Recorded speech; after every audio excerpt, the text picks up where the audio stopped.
All right, what is going on, chat? Just go fast.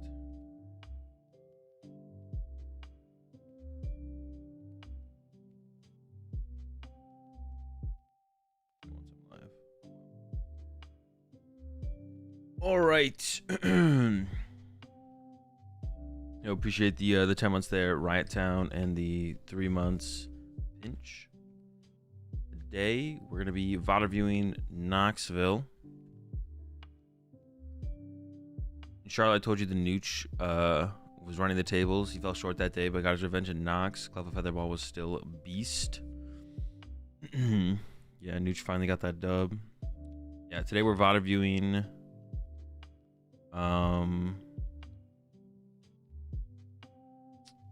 Knoxville. That's what we're doing today and tomorrow. We're probably not gonna get it all done today, so I guess it's possible, but I doubt it.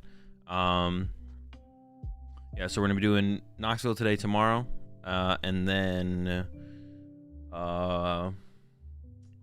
Tuesday, Wednesday, Thursday we got the dude stream. I was gonna do the dude stream on Wednesday this week, but because I didn't stream yesterday, push it back a day. And then Friday's gonna be a short stream. I don't really have any plans for Friday. Probably just gonna play with some decks on yeah, Friday I don't really have any plans, to be honest. We're probably just gonna play some PTCG live. I'm not gonna do a super long stream. What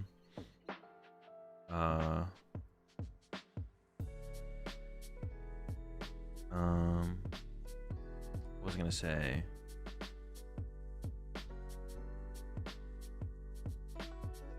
Do you think Radzard is still good for Zard right now?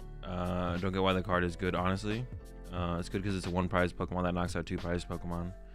So if Roaring Moon continues to be as popular as it is, Radzard's probably correct to continue to run. Just kind of depends on that. I appreciate the 2 months there, Cinnamon. What was I gonna say? Oh yeah, Friday PTCG live, and then Saturday, Sunday I'm gonna be waking up early to VOD or live watch the to watch the Dortmund Regional Championships live. Yeah, appreciate the 24 months there. Ridgeway, appreciate it.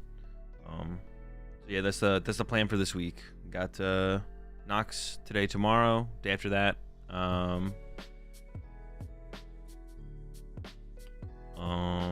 What did I say after that? Huge stream Friday. Just gonna play some games on PTCG live. I don't know what decks I'm even gonna play with. And then Saturday, Sunday, waking up early for the Dortmund Regional Championships watch party. Doesn't Zard already have a positive matchup against Moon?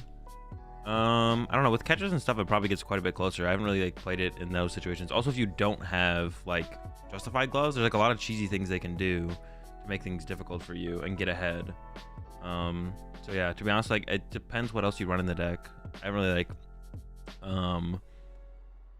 early tested the matchup post what they were kind of playing, but what people have been adding into Moon. Charlotte VOD review when? Wait, did I not do a Charlotte VOD review? I don't even remember. I don't think I did, right? No, never gonna happen anymore at this point. Yeah, if I don't do it immediately, I don't like doing VOD reviews too long after the tournament. Did I not do a Charlotte VOD review? I honestly don't even remember. I don't think I did, right? I said I was maybe gonna VOD review the finals, I think. No, I don't even think I did. I did that. I don't know. Yo, appreciate the prime sub there. Herbal Killer. Welcome to the pack. A lot of cookies. We got plenty of carrots. Appreciate the 20 months there. Doubles. You almost climbed out of the depths this weekend. Yeah, almost. But I played pretty poorly day one. Not every single match, but enough of the matches where I was eh. Are you happy with your stream play round 15 game 2? No, I probably should have gone for the all-in guaranteed Kyogre KO double Guardy. So I should have played that differently. But besides that, it was fine. Yeah, I should have gone all in on the KO both of the shiny Arcana Gardevoirs, but yeah, I should have done a little bit different. And then hope to hit the energy off the prize cards. There's a lot to go over there. Can you explain what went wrong? Nah. Is there other stuff to do at regionals if you don't go to play in the tournament? There's like side events. There's like side event stuff. That's about it though. Yeah, I thought it was guaranteed, but didn't know you ran 10 energy, not 11. Yeah, it wasn't guaranteed. I knew it wasn't guaranteed though when I made the play I made. But I probably should have just guaranteed it and gone from there. Do you think Garver will survive rotation? I don't know. Ask me in a month and a half. Yeah, they have like, yeah, that's also true as well. They have like some, there's like side events, league cups, league challenges. Kind of it. I mean, it's all about playing Pokemon. What do they have? No Manaphy and Zard? It's okay. I don't know if I'd rather play no Manaphy or no Jirachi right now, to be honest. Yeah. Yeah, I'm not sure about that.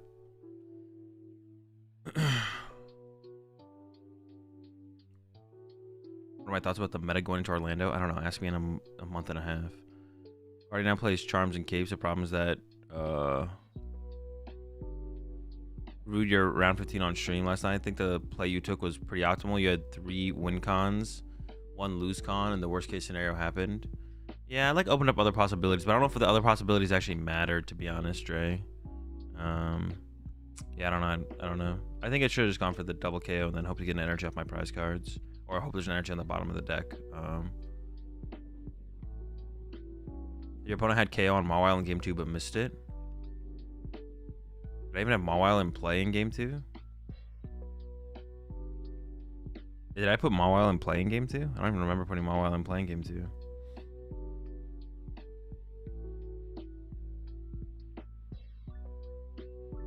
Would you have felt bad if your last opponent would have dropped out of 16 due to the gentleman's agreement? No. What are your thoughts on Pokemon copying MTG and having sets rotate out of standard every 3 years so you can stay in the next format? I'm down. They installed their Guard EX with it.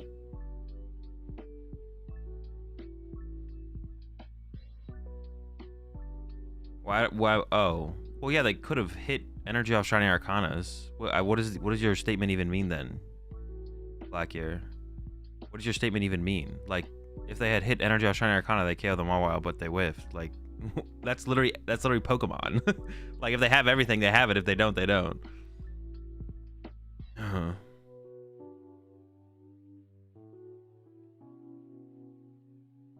Pidgeot DPL was kind of crazy. Oh, I didn't even like. Yeah, we'll get there eventually to watch the finals to see what happened. I've heard a lot of stuff about Aiden's play that was subpar, but I don't actually know what happened. You appreciate the 40 months there. Really appreciate the gifted sub. Ridgeway over to Dre. They had Psychic Energy in hand. They didn't discard with Ultra, which they could have put back on itself with Guard EX's ability. Oh, okay. Yeah, sure.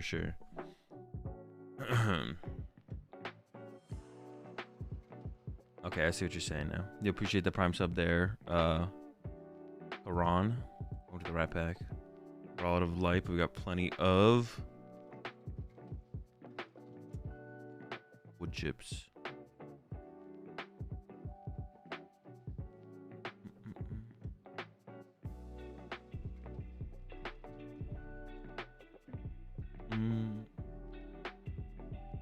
Are you coming to EUIC in April?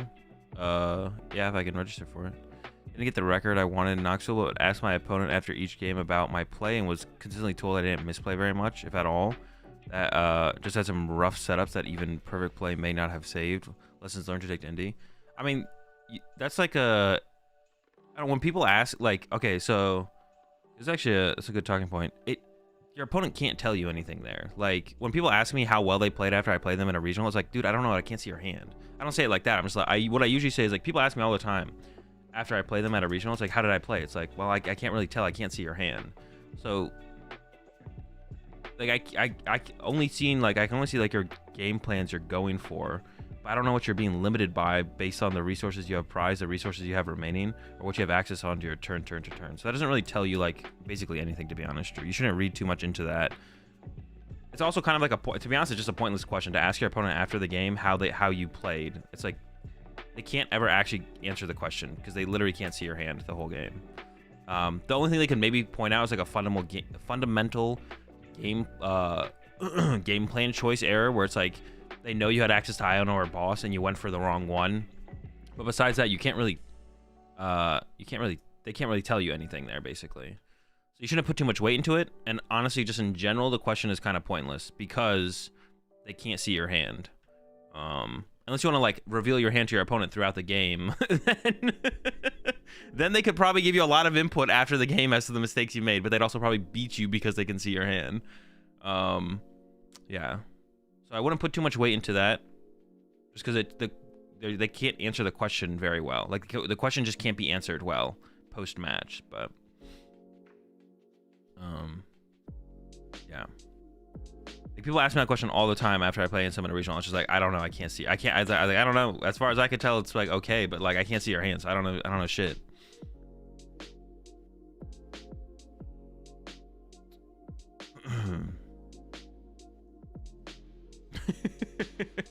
Usually when I go to make a play, I show my opponent my hand and ask him if that was the right move. Then I ask him to forget what was in my hand. I'm 0-40 at locals.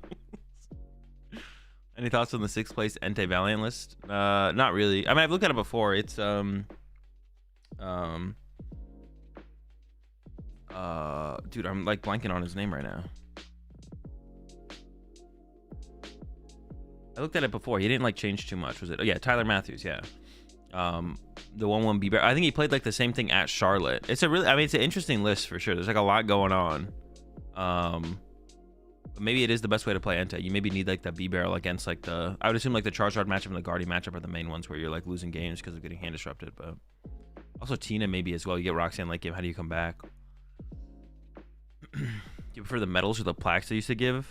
Medals, to be honest.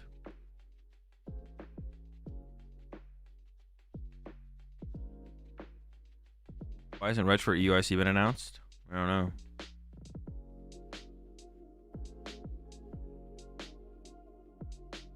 Survive your bubble? I mean, I don't know. It's not like that big of a deal. It was possible. I didn't, but my resistance going into the last round was better than what it was. So there was definitely a chance that I would have made it through. Like if all my opponents had like won their rounds, then there's a chance that I would have got 8th. But I know it's gonna be close.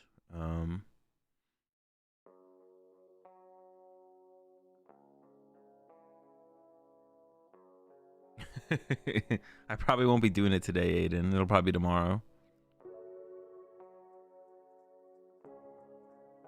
Yeah, we probably won't get the VOD reviewing. We probably won't get the VOD reviewing in the finals until tomorrow for sure, but I think with a Zard Toad School attack, that doesn't seem very good.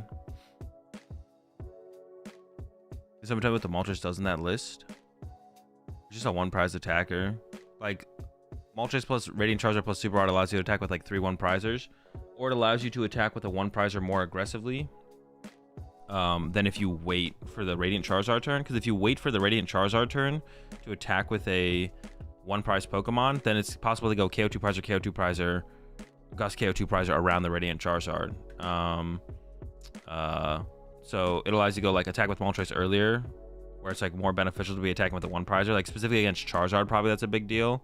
Because you can go Moltres, your first attack can be with Moltres to get a 1-prize knockout, and if the Charizard player doesn't have boss or counter catchers, then it's either draw a 1-prize knockout or don't take a knockout or something like that.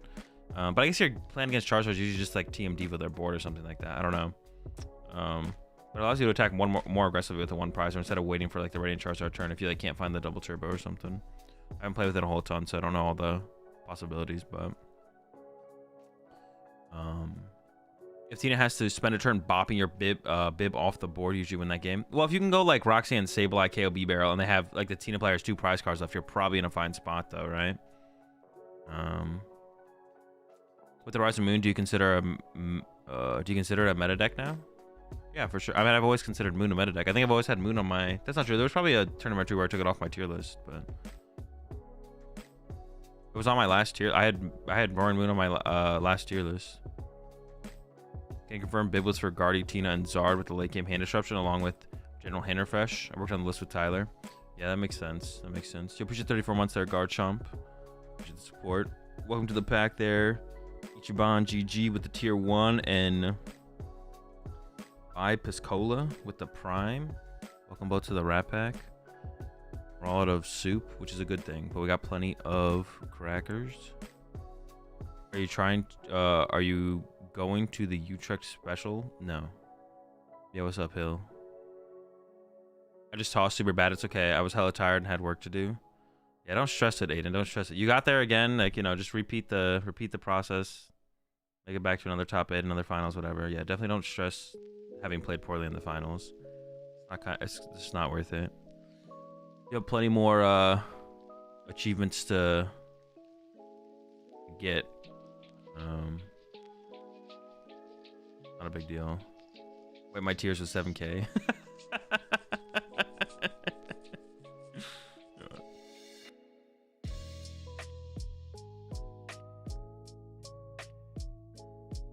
You appreciate the 3 months as well there, Chasery and Recoil Matt with the 2 months, appreciate it.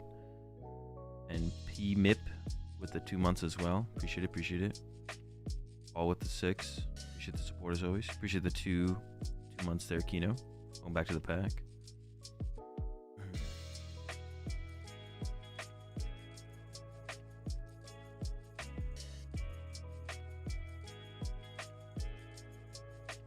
I was shocked to see that more than 1 in 5 decks was Moon in day 2. Must have been such a pain in the ass to climb through that. Wait, for who? For me? For me? For Aiden? For... Dude, I wish I had hit more moons. I only hit 1 moon the whole tournament. That's a free matchup. I want more moons. Give me more moons. Thoughts on thoughts on your Miraidon Peony list going forwards? I don't know. I just don't actually know what the moon matchup is like for Miraidon, to be honest. Yeah, I just don't know actually how that matchup is. If Miraidon is unfavored into moon, then I'm not a huge fan of Miraidon right now, probably. But if Miraidon is favored into moon, or at least 50-50, it's probably never favored. If it's 50-50 into moon, then I actually really like Miraidon right now. But that's like the question I actually don't have an answer to be honest. I'd have to like play that matchup a lot to fully understand that.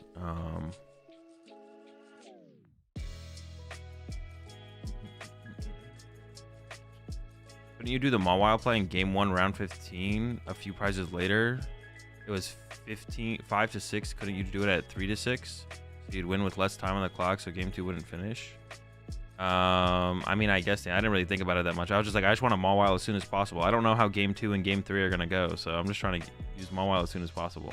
And then that's not something I actually thought about literally at all. It was not a contemplation. I was just like, I just want to win this game as fast as possible. I just want to set up the Mawile lock as fast as possible, so then we have more time for game 2 and game 3. Because I assumed Edwin would just concede like he did as soon as I got the Mawile lock. So, you think Moon will keep rising in play going to Dortmund and Utrecht? No clue. Yeah, no clue to be honest. I would probably say at least around 10% for sure. For everyone, I just hate Moon. I think that's just like a I think it's just like a personal thing, to be honest, Jay. I don't think anyone else hates Moon as much as you hate Moon. Moon is just a deck.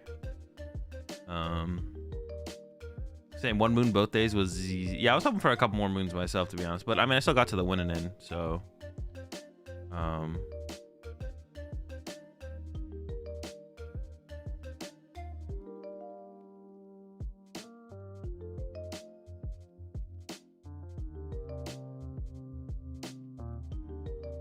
you think Crisis Punch boosts Lost Zone Box Zard or any Lost Zone version? I mean, it's a tool for the decks to utilize. Whether or not it's good in the deck is the question. I have no clue. I haven't really tested it all. Would you ever tech the Cobalion like Sajin is doing in Miraidon? Probably not. I don't think it's worth it. Unless it like makes a big difference in the moon matchup. I guess that'd be like a big question, to be honest. If it like actually changes the moon matchup a lot, then I would say yes. Because I guess I didn't really think about that in the moon matchup, to be honest. Yeah, I guess like the Cobalion's also good against Moon. The question is, I guess, how good is it against Moon? If it's really good against Moon, then I would consider it for sure. It allows you to like attack with Raikou if you play Raikou more consistently for knockouts, I guess. I'd even run into Moon during Nox, hit 3 Tinas, 2 Zard Mirrors, 1 Chimpao, 1 Mew, 1 Lost Box EX, and a Meowscarada. Meowscarada? Yo, what's up, DJ? Ryan performed pretty poorly at Knoxville, right? Only a couple in day 2, but a lot in day 1, if I recall correctly. Yeah, that is true. That is correct. But like, it doesn't. But well, I guess I don't know what you're trying to imply from that. But Yeah, that's true.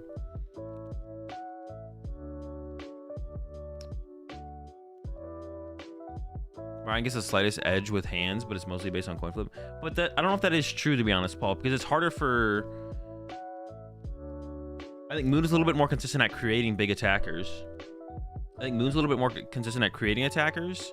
And, like, with the tool cards, it's harder for Miraidon to respond to Moon's attackers, I think, as well. There's just, like, so much more consistent energy acceleration in the Moon deck. Like, I think even if you lose the first 2 prize cards as Moon, you can still make the comeback because of the tool card and more consistent energy acceleration. So I don't think it's as simple as, like...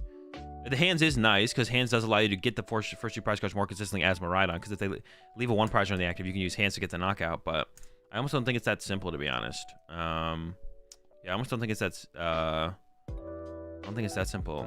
Azul, why did y'all cut boss? We didn't cut boss. We never had boss, but we should have had boss.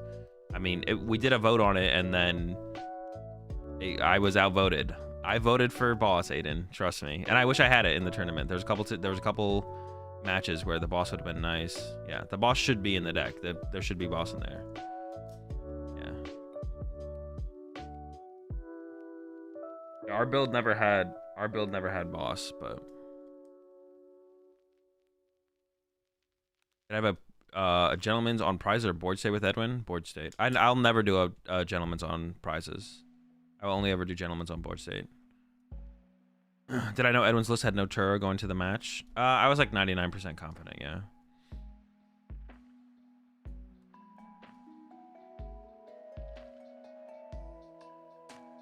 You think the Miraidon into Moon matchup is 50-50? I have no clue. Think if you're a high skill player, testing against yourself is a productive way to practice matchups? Yes. I think you don't even need to be a high skilled player for it to be productive. What math is even fixed for Moon? Just Raikou? It might just be Raikou. Maybe you can get like easier KOs with Raichu, I guess. Yeah, it might not make a difference at all, to be honest. Combine lets you hands through a Jellied Moon. There we go. Rhytown's got one. That's why I ran Justified Gloves. Good for Moon and Charizard Mirror. Oh, in Charizard. Okay, yeah. I thought you were talking about like in in Miraidon. What if you played Justified Gloves and Cobalion in Miraidon? Does that fix any math? Are you going to review Decklist as well? I do want to take a look at all the deck lists in day 2. I guess we could start with that, to be honest. We could start by taking a look at all the deck lists in day 2 from Knoxville and then go from there. Yeah, we can start with that. I'm fine with starting with that.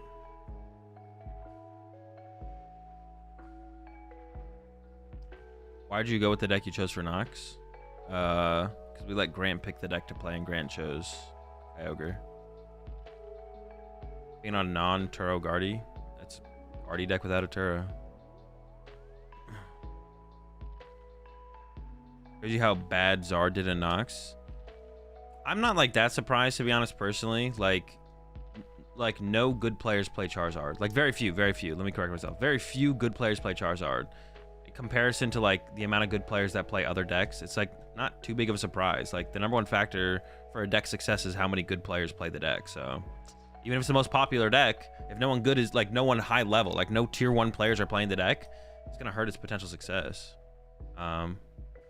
Or your Guardian matchup doesn't make any sense without boss. I know, Aiden. I know. Like if they know you don't play boss, they're favored. I know. Yeah, you have to play boss. I know. Thankfully, the 2 Guardies I played against, one was Edwin, who didn't play the thing, and then I just didn't know maybe that I didn't play boss, and the other one had Turo, so I got bodied anyways. What would you cut? Yeah, you definitely should cut a counter catcher for boss. Definitely.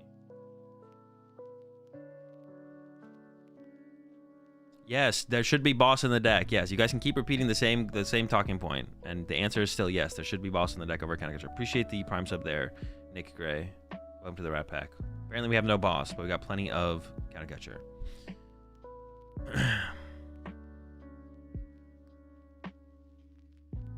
L Manly, big L Manly. How do you feel when conceding cards like boss? Oh my gosh. Wait. How do you feel when conceding cards like boss in your list with your team? Is something I've always wondered about the whole team thing. Oh, we just vote on it. It's like Like not that, yeah. It's like fine. We like state our cases and then we vote on it. Do you think there's any chance? I thought you were just like trolling me for a second. Do you think there's any changes you would make to your most recent Arvinzard list? I have no clue. I haven't really thought about it. I've not thought about Charizard at all. Running with Zapdos and Lost Vacuum should be very decent against Moon. No, I don't know. I haven't tested the matchup like I just said.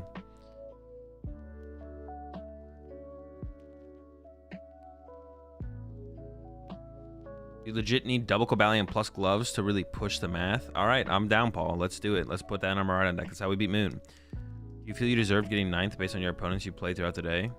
I don't know. That's like, it's just not relevant. That's such an irrelevant question. It doesn't matter. What do you think about Golden Palkia? Good deck? It's a mid deck. Hey, buddy, watch it. A lot of Guardian Mawile on top. Stop Zard too, probably. Mawile isn't even that good against current Zard builds. Mawile is like okay against current Zard builds because all they have to do, the reason the Mawile is good against Zard builds currently is one, most of them have cut Lost City, and then two, it is hard for them to set up without using. It's hard to stabilize and set up without putting like 2 Pokemon in play that Mawile can take advantage of. So, but if Zard draws well, they just need to put Manaphy down and then switch Collapse it later, and then they just beat the Lost Box deck. So, yeah. So basically, you just put Manaphy down, and as long as you don't have to put Rotom in play or Luminion in play or Mew, then you just collapse it later, and then the game. They have to collapse Super Rada in case they play Horn, but no one really plays Horn besides us. But the Horn is probably gonna would be cut. I don't know. What do you think about the new No Comfy build of Lost Tina? It just plays the stage 1 Banette. No clue.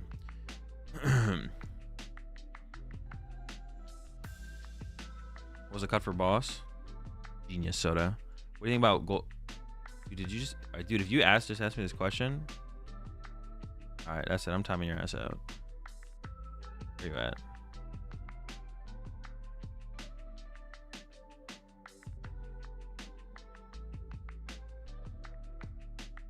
How close was Grant to convince you to play Fighting Mill?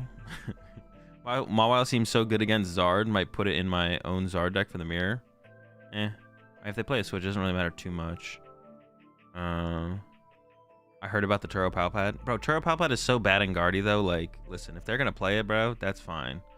Like, if the Guardy players are going to play Turo Palpad, that's fine. I just have to not go 0-3 or 0-2, and then I won't hit them, and then we're cooking. Would you consider Gloves again in Zard against going forward? I think Gloves is probably correct. I think 1 Gloves, 1 TM Devo. I would still play the TM Devo, I think, but maybe I would just go back to Gloves because Zard's success rate is so low right now. I also hit Turo Palpad round 1 at Charlotte. Yeah, you gotta if you don't hit him in round 1, you're good though. Wait, so should Boss be in the deck though? Interesting. Hey, Azul, congrats on your result last week. Do you think a Boss would have been? Oh my god, this is just Soda again. Why would you just run Boss if you disagreed? Because that's not how my group functions. Did you reach any point where you had the trap and your opponent kept playing to hold a draw or milk clock? I only used Mawile like once. Like, I think I used it against Edwin and that's it. No, I used it against Charizard 1 game as well. I used it twice. I used Mawile twice. And both times my opponent just conceded instantly to conserve time because we were in losing out scenarios. One was against a Charizard who, if one of us loses, we don't make it to day 2. So they just conceded instantly.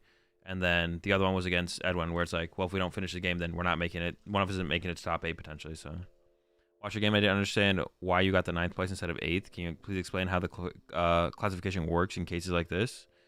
So basically, there was more than 8 people with 35 plus match points, and that means one of them has to not make top 8. So then to decide which ones make top 8 and which one doesn't, which was me, it goes down to opponent's win percentage, and I had the lowest opponent's win percentage. I find it amazing how when a deck does well, you will see a ton of notable names behind it too, though an oddity like Jared Grimes, CPOW, giving their run. I'm not sure what that statement means, to be honest, Egg. Thoughts on the No Scream Tail and Guardy? It seems pretty bad. Did someone play No Scream Tail and Guardy? Were they trolling? No, everyone played Scream Tail and Guardy, right? No one actually did that, right? Oh wait, Rowan actually did no Scream Tail and Guardy. That's crazy. Rowan does have the Turo Palpad as well, so Rowan just has all the crazy counts. Oh, that seems kind of wild. That card's kind of broken. Like, Screamtail's kind of broken. It's not as good against the... To be honest, Screamtail's not as good against, like, the top meta decks, but it's just so good in general. Nah, the card's just broken, right? The card's just broken. What do you think? Is it better to run Moon or Guardy for Dortmund Regionals? Can't decide. Definitely Moon.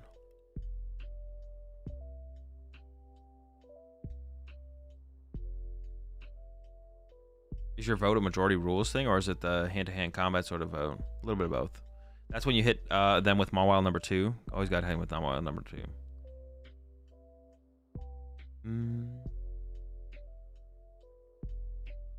How do you feel about running both Iron Hands and Cross Switchers and Chi and Pow? It got top 16 this past weekend. It's like, I don't know, it just seems like a lot. Yeah, it just seems like a lot. Yeah, that's what Grimes played, and that's also... I played against Kieran round 1 of day 2. Kieran had the same stuff, hands, plus the Cross Switchers. I don't know, it's just like a lot of cards that aren't 4th Nest Ball, so I don't know, it doesn't seem great. I'm not a big fan of it, to be honest.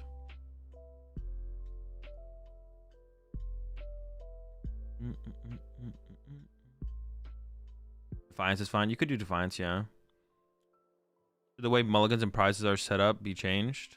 It doesn't need to be changed, no. If they do change it, though, that'd also be fine. Wasn't Mawile played by the team in their Brazil Charizard list? It was, yeah, but... They played it for the Guardy matchup because they thought the Guardy matchup was bad, which I guess, like... But if Guardy knows you play it, they're just like, they're going to beat you anyways. Do you ever think about playing Jirachi? Not really, no. Guardy Shimmer, James Cox says Turo's good in Guardy. It's okay. I don't know, it just seems kind of repetitive with Collapse Stadium. I think Collapse Stadium is generally better, but... Our matchup seems hard for Lost Ogre. How do you navigate it? I had the Devo in my list. You Mawile them. That's literally how you beat the matchup. You Mawile them, or because of the threat of Mawile, they don't bench Manaphy, and then you Greninja them. Whatever makes sense to play the gloves over Radzard in Zard. I feel like you really only need one or the other for the matchup. Honestly, Moon seems really free if you just play one of them from my experience. I don't know if that is true to me. No, well, no, the Radzard is definitely better for sure, but because it's a 1-prizer. So if they just get the first 2 prize cards, you're just in trouble. Why do you think that Turo's bad in Guardy? I think Turo's fine. Turo's like fine. I think Palpad Turo's bad though. I think playing both, like, there's just so many dead cards. Turo like by itself is like an okay card in the deck because there is enough situationals, I guess, where it comes up where you kind of want it, like against stuff like Mawile or Snorlax Control. It like gives you a way better time against Snorlax Control. Gives you a thing against Mawile. It doesn't allow you to like removing liabilities from play is just like so. I feel like it's just not a thing that Guardy cares about very often, if like at all. I don't know, if Guardy just sets up, you just win. Like, I don't think you need cute things. I don't think you need cute things or cute plays. You just need to set up, and then once you set up, you just win. So, Rowan had no tail, and he said he didn't miss it. Yeah. I mean, listen, I don't play a ton of Guardy right now. Rowan's a very good player, and I'm not right all the time, but I am right some of the time. But yeah, my opinion is, also, I don't play that much Guardy either, so my opinion is a little bit less informed than most of the people, but also sometimes people play a lot more games of the deck than me, and I'm still right, so take it for what it is.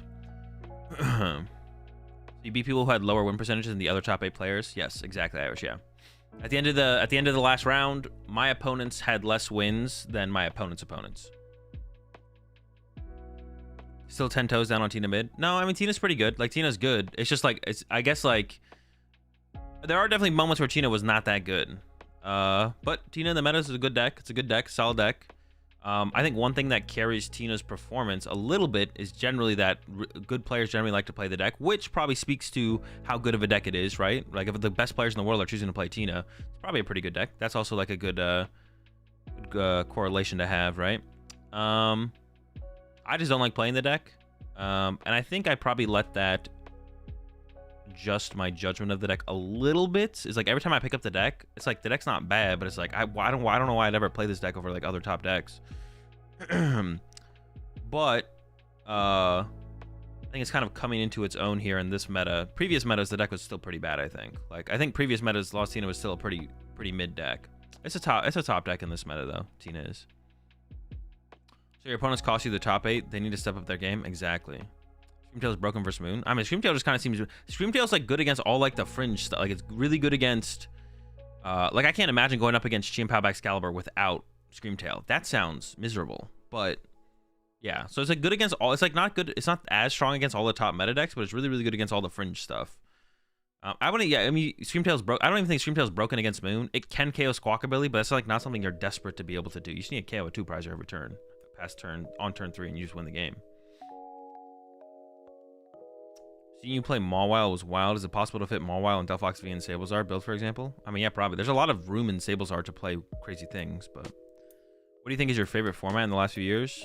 Probably this one. This one's, like, up there for sure. Last few years? I don't know. I'd have to, like, look at all the... I don't have to look at them all. I, like, off the top of my head, I just...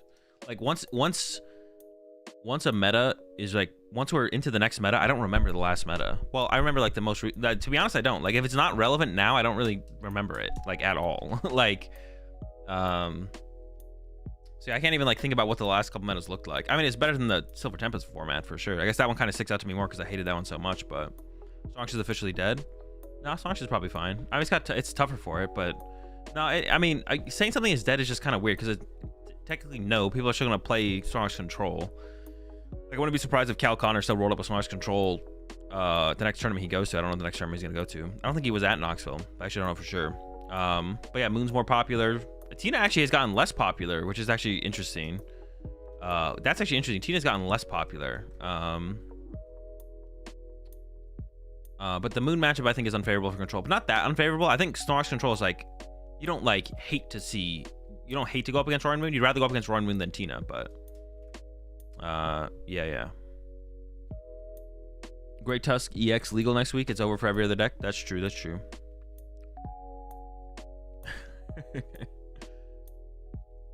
There's a lot of response to you talking about pro players doing a different deck instead of Zard, even though the deck was maybe BDIF. Is that one of those things where you just trust your team more than your own judgment when it comes to voting your decks? I don't trust them more than my own judgment, but I'm open to the idea that I could be wrong. So in a majority vote situation, then I'm down to, like, just go with the majority. Is Snorlax better positioned now that Moon is pushing Tina play rate down? No, because, like, Moon's still a bad matchup.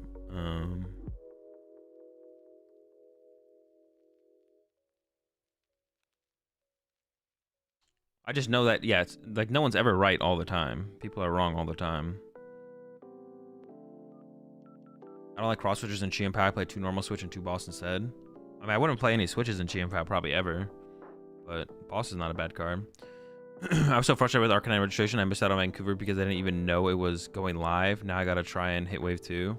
The information is not widely available out there. You should just keep up to date on the PTCG Legends upcoming tournaments page, though. So you can't get the deck list of your opponents before matches like VGC gets team lists for their games? No. If you don't play Radzard and they get you with the jelly, you can get stuck. Yeah, exactly. Like the Radzard, like, with how popular Moon is, it's probably just correct to play Radzard for sure. Turo's kind of mid and guardy, but it might be necessary this weekend. The Turo's, like, good against the fringe stuff. Like I said, like the Mawile, the Snorlax Control. Like, and there are, of course, like, there could be a game. Like, you could be playing a game and, like, against Tina, you'd be like, oh, I'm glad I have my Turo here. But, like, if Snorlax Control and Mawile weren't things, I probably wouldn't. Turo seems pretty bad in guardy, to be honest. Yeah, Turo seems pretty bad in guardy, if neither of those things were things. But they are things, so it's like, okay. It can be good against, theoretically, any matchup. And then also, you know, obviously it helps those fringe matchups as well. Go from, like, auto losses to, like, or not auto losses, tougher matchups potentially to, like, okay, they're beatable now. Or even favored, I guess I would say. You appreciate the 8 months there, Travis. Gigas V-Star Supremacy. Yeah, pretty broken, to be honest. You appreciate the 3 months as well there. Makara Lama and 46 months coming in from Professor L. Appreciate that, Professor. And we're still scrolling through questions here. Personally, as a Turo in guardy player, having the extra out to winning with an extra prize down is immensely important. Yeah, I can see it. Did I ever miss Pokegear? I never tested the deck with Pokegear, so no. The Pokegear gets better though if you have Roxanne and boss in the deck, but we only played Colress, which there should be a boss in the deck, so then it would theoretically get better with a Poke Gear, but I don't know if I still play the Poke Gear. Appreciate the 45 months there. Doom. I stopped watching official streams and just watching this now. Glad you're enjoying it. What was I gonna say? Yeah, the Poke Gear gets better if you include the boss and the Roxanne, and we should have definitely had the boss. The Roxanne is like okay. I think the Roxanne still would have been good as well, though. I think we should have played the Roxanne and the boss. That's what I wanted to play. I was like, we should play the Roxanne and the boss. There's more options for more situations. Seems pretty good. Yeah. What do you think of the more recent Zardless Japanese players not playing Luminian and lower Armor counts? I don't know. It's a new meta, new format, rotation, new set. No opinion. Seems like a lot of the new decks will set up pretty wide. Do you think Avery will increase in popularity? I have no clue. I haven't played with the new meta. Haven't looked at the new lists.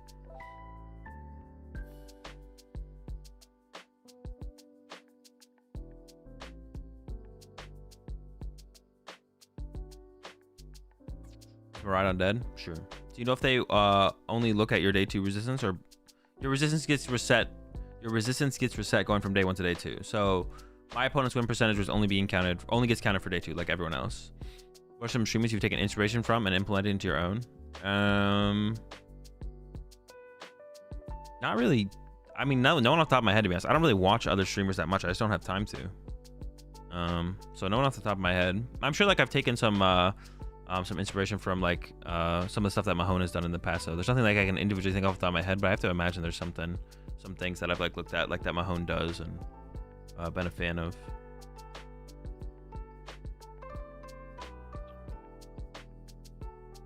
Dream Tail has 3 prizes on Squawk. That's kind of wild. I didn't know the card worked that way. Do you think Tina could use Tempting Trap? Could. Doesn't sound very good though. Dream Tail with Ancient Booster Capsules popping off like crazy. Dream Tail goes wild. So you can't get the deck list of your opponents before matches like VGC? No, you can't, no. I assume that's why you didn't play the boss, because it's a surprise element. No, we just should have played the boss. But no, you can't see your opponent's deck list before a match.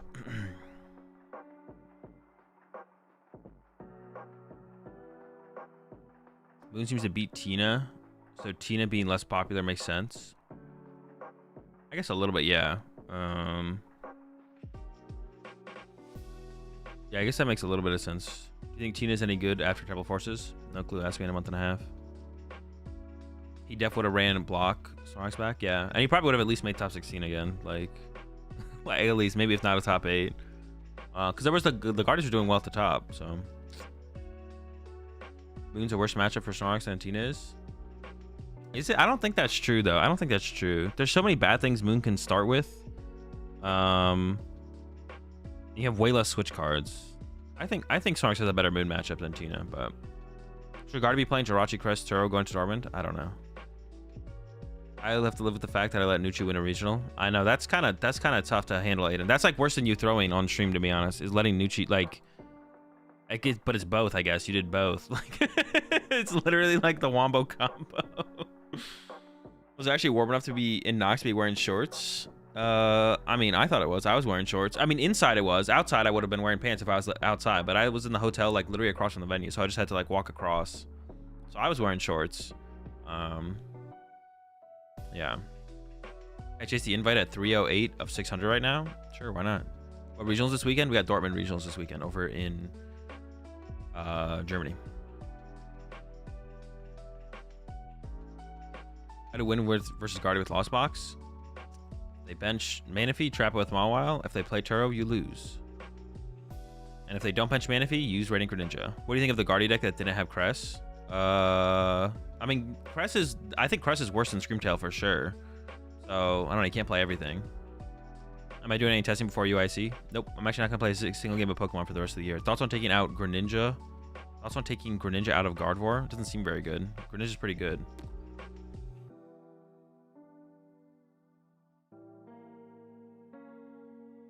We're playing against you on Saturday. Congrats on the run. No Lost City and Zardfell. Horrific. Just for our matchup specifically specs, or just like in general? Whenever I had Lost City in like all my previous runs with Charizard, I always wish it was an Artisan. I was like, dude, this card sucks. But it's maybe good just to have the one up for the variance of what you're gonna hit on the day, to be honest. Also another reason to play, I guess, like, yeah. How about, you said, how about LDF with the good old top 32 with Golden Go run? Yeah, that's pretty sick for LDF. Get the Golden Go, it's top 32. Was he the highest placing Golden Go as well? I think he probably was, right? Yeah. That's another reason to play Radiant Charizard right now, honestly, is the Golden Go. Being on Guardy without Turo? Genius question. I'd go for the, I don't know if I'm getting closer to the bottom of the questions now or not. Maybe somebody asked this, but were you surprised by any of the dex percentages and what people brought to Knoxville? Like, were you expecting anything to be more or less played than it was? I didn't think there was going to be that much Moon. There's a lot of Moon, which obviously ended up being good for the play that me and my group went with. Yo, appreciate that raid there. Mahone, you had a good stream. Just answering questions right now before we get into VOD review in Knoxville. So there's a lot of questions, so it might take a little while, to be honest. But we'll get into VOD review in Knoxville eventually. But currently I'm just talking to chat, chilling with chat, hanging out, talking, answering questions. But eventually we'll make our way to VOD review in Knoxville. Yo, appreciate the 5 months. I am Cacturn Jack. Is 4 switch card 1 switch to escape rope better than 4 switch card 3 rope? Yeah, I actually liked the lack of escape ropes. Escape rope was feels like pretty bad in this meta. There's some metas where escape rope feels better, but it feels pretty bad right now. Yeah. Do you think maximum belt or prime catcher will be in Tina? I don't know. Ask me in a month and a half. Theoretically, would open decklist not let you fail something like Nest Ball if you ran 3 basics and have all 3 out? No. If we were in open deck, well, no. Even in open decklist tournaments, I think the ruling would still be the game doesn't know how many cards, doesn't know what cards you play, even if your opponent does. So yeah.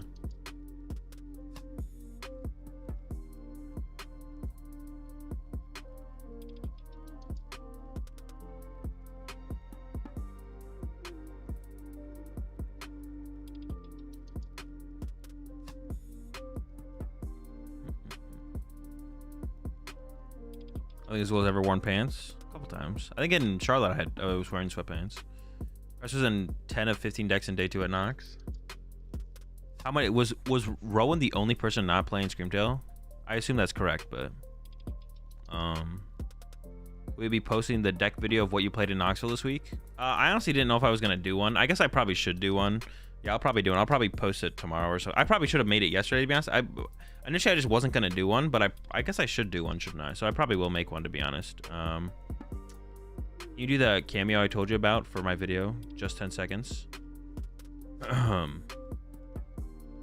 wait, hold up. I lost your freaking chat.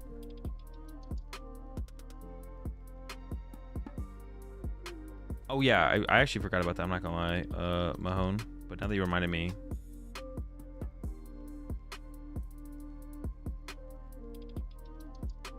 Yeah, I can do that. Yeah, I'll do it. Wait, do you want me to do it like right now? You want me to do it right now? I don't need to do it. You don't want me to do it right now, really. I can do it later today after I get off stream. Yes, right now? Bro, I'm not prepared to do it right now. I'll do it after I get off stream if that's fine. I'm not mentally in the zone to do it right now. Alright, fine. Alright, cool. Yeah, I'll do it after I get off stream. I'm not gonna lie, I forgot. But thank you for reminding me. I'm definitely down to do it.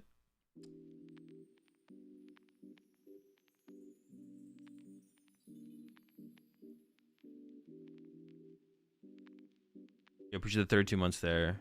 Tricky Jim. Alright, I think we've caught up with all the questions here. Or most of them. Do you plan on attending any EU regionals before rotation? No. What's your favorite color of sleeves? Mine is Orchard. I don't really have a favorite. Every time I have like current favorites, but after have used like my current favorites, after I've used my current favorites, then I just need to switch it up eventually. So like currently I've been using Tangerine Dragon Shields, but then I got a bunch of can't really see them because my camera doesn't autofocus, but I got a bunch of Auroras, so that's where I'm going next. I got like one more run of Tangerines for like the next tournament, and then after that going into the Auroras.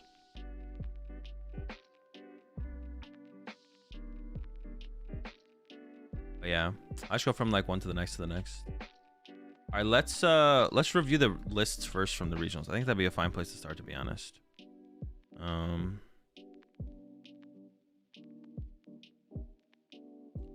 many sleeves do you go through in like a month? I don't know, depends how many major tournaments there are in the month. Do you collect every booster box from Scarlet and Violet? I just collect one of every booster box in general. Since I don't even remember what's. I don't have that many sets. I have 15 sets.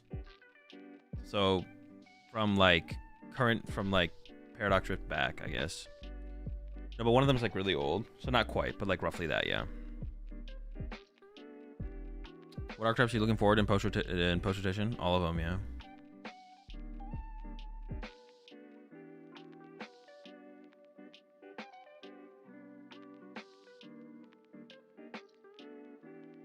Have I ever used Player's Choice sleeves? No.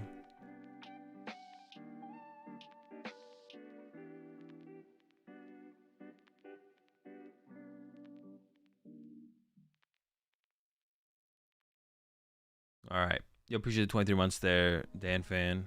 All right, let's do this real fast. Let me see where am I at.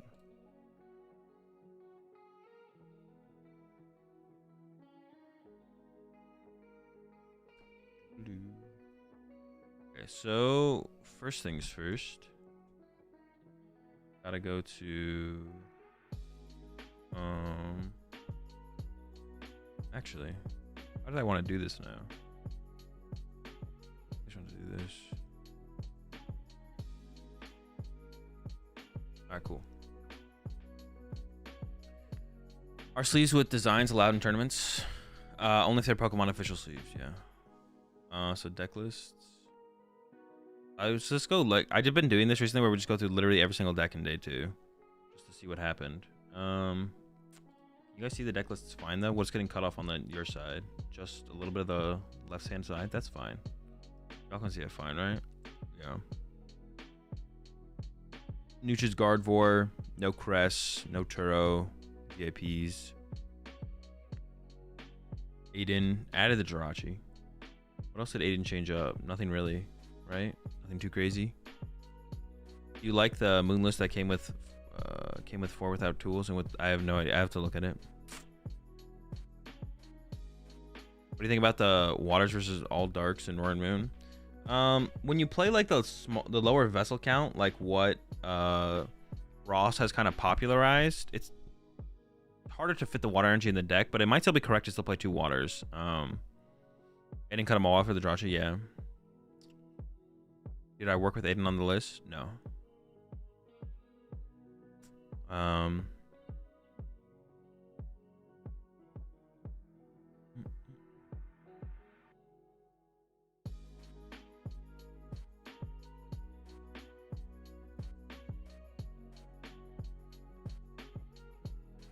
Honestly, yes, this is why I don't even want to like do a video on like my list, because I would probably say you just take Aiden's list and you cut the Pokegear and the Jirachi and you add a 4th Nest Ball and like maybe another switch card. Second vacuum was okay, to be honest. I don't know if I need second vacuum.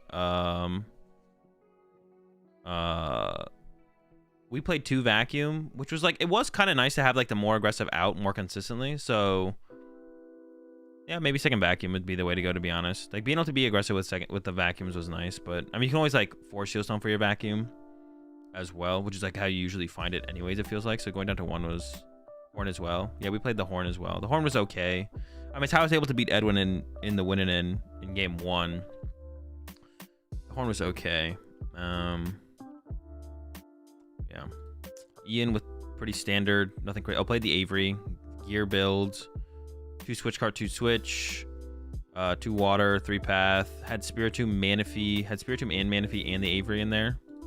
And the Avery was honestly probably like a pretty good play.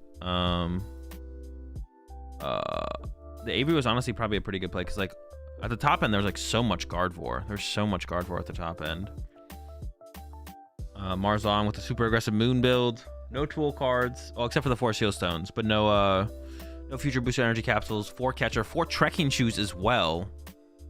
This is an aggressive list here for sure from Marzon. Marzon usually likes to play like, I feel like whenever I look at a Marzon list, like Marzon is always playing something like super aggressive. Like Marzon was playing this like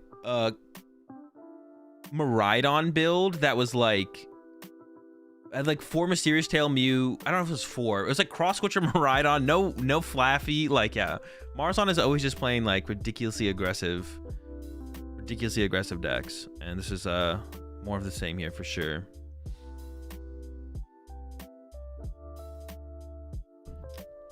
Maybe that's his playstyle. But see, that you could say how you build decks and play, and like what decks you choose to play. You could argue like that is an argument. You'll appreciate the 15 months there, Mixon. Like that is playstyle in the Pokemon TCG.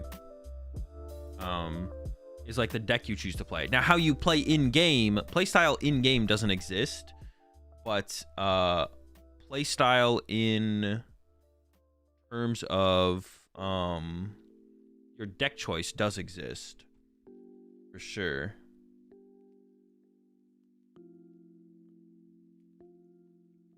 This is more high rolly. High rolly doesn't exist. There's just correct and incorrect. High rolly is a word you need to remove from your vocabulary if you want to get better at the Pokemon TCG. You'll appreciate the 4 months there, code's worth. High rolly is just not a word. If you think high rolly is a word, you're trolling. It's either correct or incorrect. And then you're either knowingly doing something incorrect or you think what you're doing is correct. High roll is not a word in the Pokemon TCG.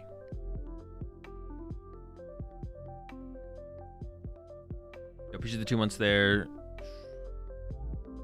I have no idea what your name is, but appreciate the 2 months. My play style in game is to give myself as few outs as possible and then get lucky anyways. I roly poly. I noticed that too recently that most of the expression in the game is through deck building. I wouldn't say that's true. I think it's like, I mean, that's like, yeah, I don't think that's true. I don't think most of the expression in the game is through deck building. Most of it's through your play. The majority of expression is through your play. Being innovative with the deck list is something you want to be able to do, but not going to be able to do every single format or every single meta because sometimes there's very little to innovate on. The main thing that makes a difference between players doing well or doing poorly is their play. High roll just means inconsistent. High roll is just a word we shouldn't even try and define. High roll is just a word we should just not even try and define. You compare the Marzon list versus the Kamal deck in top 8 and thoughts on why one plays tools and one plays catchers. One of them wanted to play tool cards and one of them wanted to play catchers. That's like basically it. Now, I can tell you, I don't know which one I don't really have a preference on which one I think is correct because I haven't played enough Roaring Moon to know if I like catchers or I don't like catchers, but I can tell you that one of them is correct and one of them is incorrect.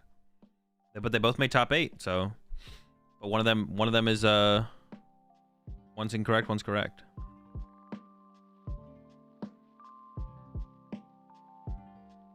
I mean, in terms of like style, deck building is the most expressive. Oh, you mean like as like a player? Like you said, once you've cooked the deck, there's always an optimal play.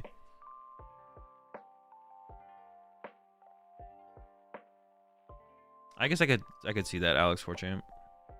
I've heard that the deck that has the most skill expressions are the ones with the more options that can be done in a game. Generally, that is true, Michael. Yeah, generally that's true. Just because there's like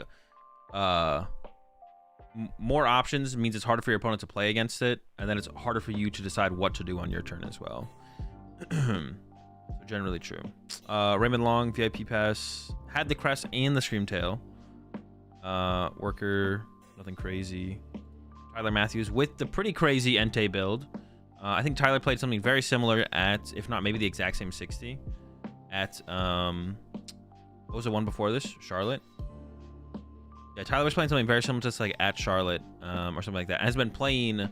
Tyler's also been playing Entei for like a long time. Also played it at Portland. Tyler like played Entei at Portland as well. Didn't have the B barrel, I don't think, in there, but had like the Moltres and stuff like that.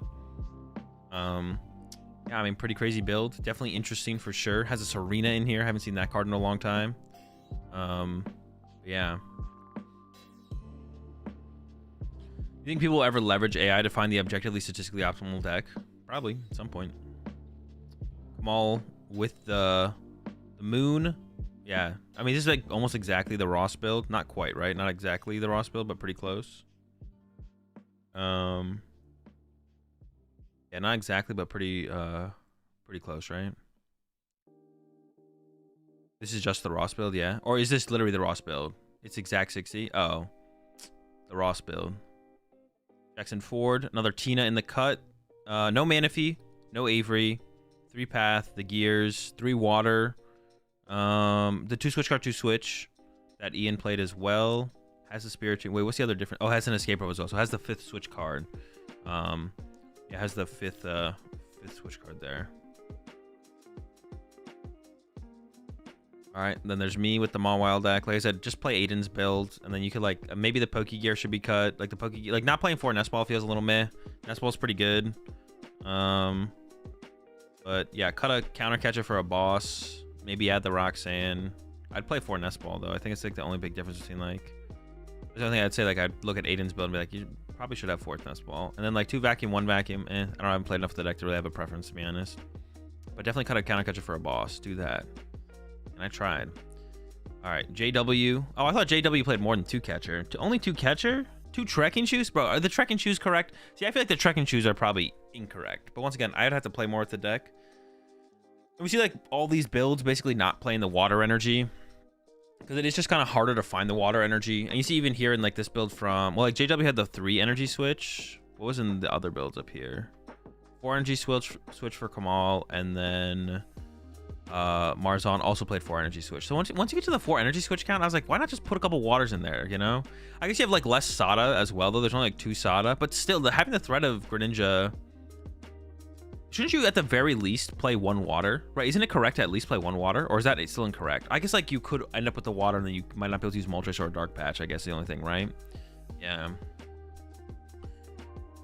I was wondering what the rationale to play Switch over Switch card is. Isn't Switch card just an objectively better card? Switch card can't switch a Tina V-Star around, whereas Switch can. So 2 shoes, 1 for each foot. True. That's fair, yeah. The 2 trekking shoes in here just feels weird. I always feel like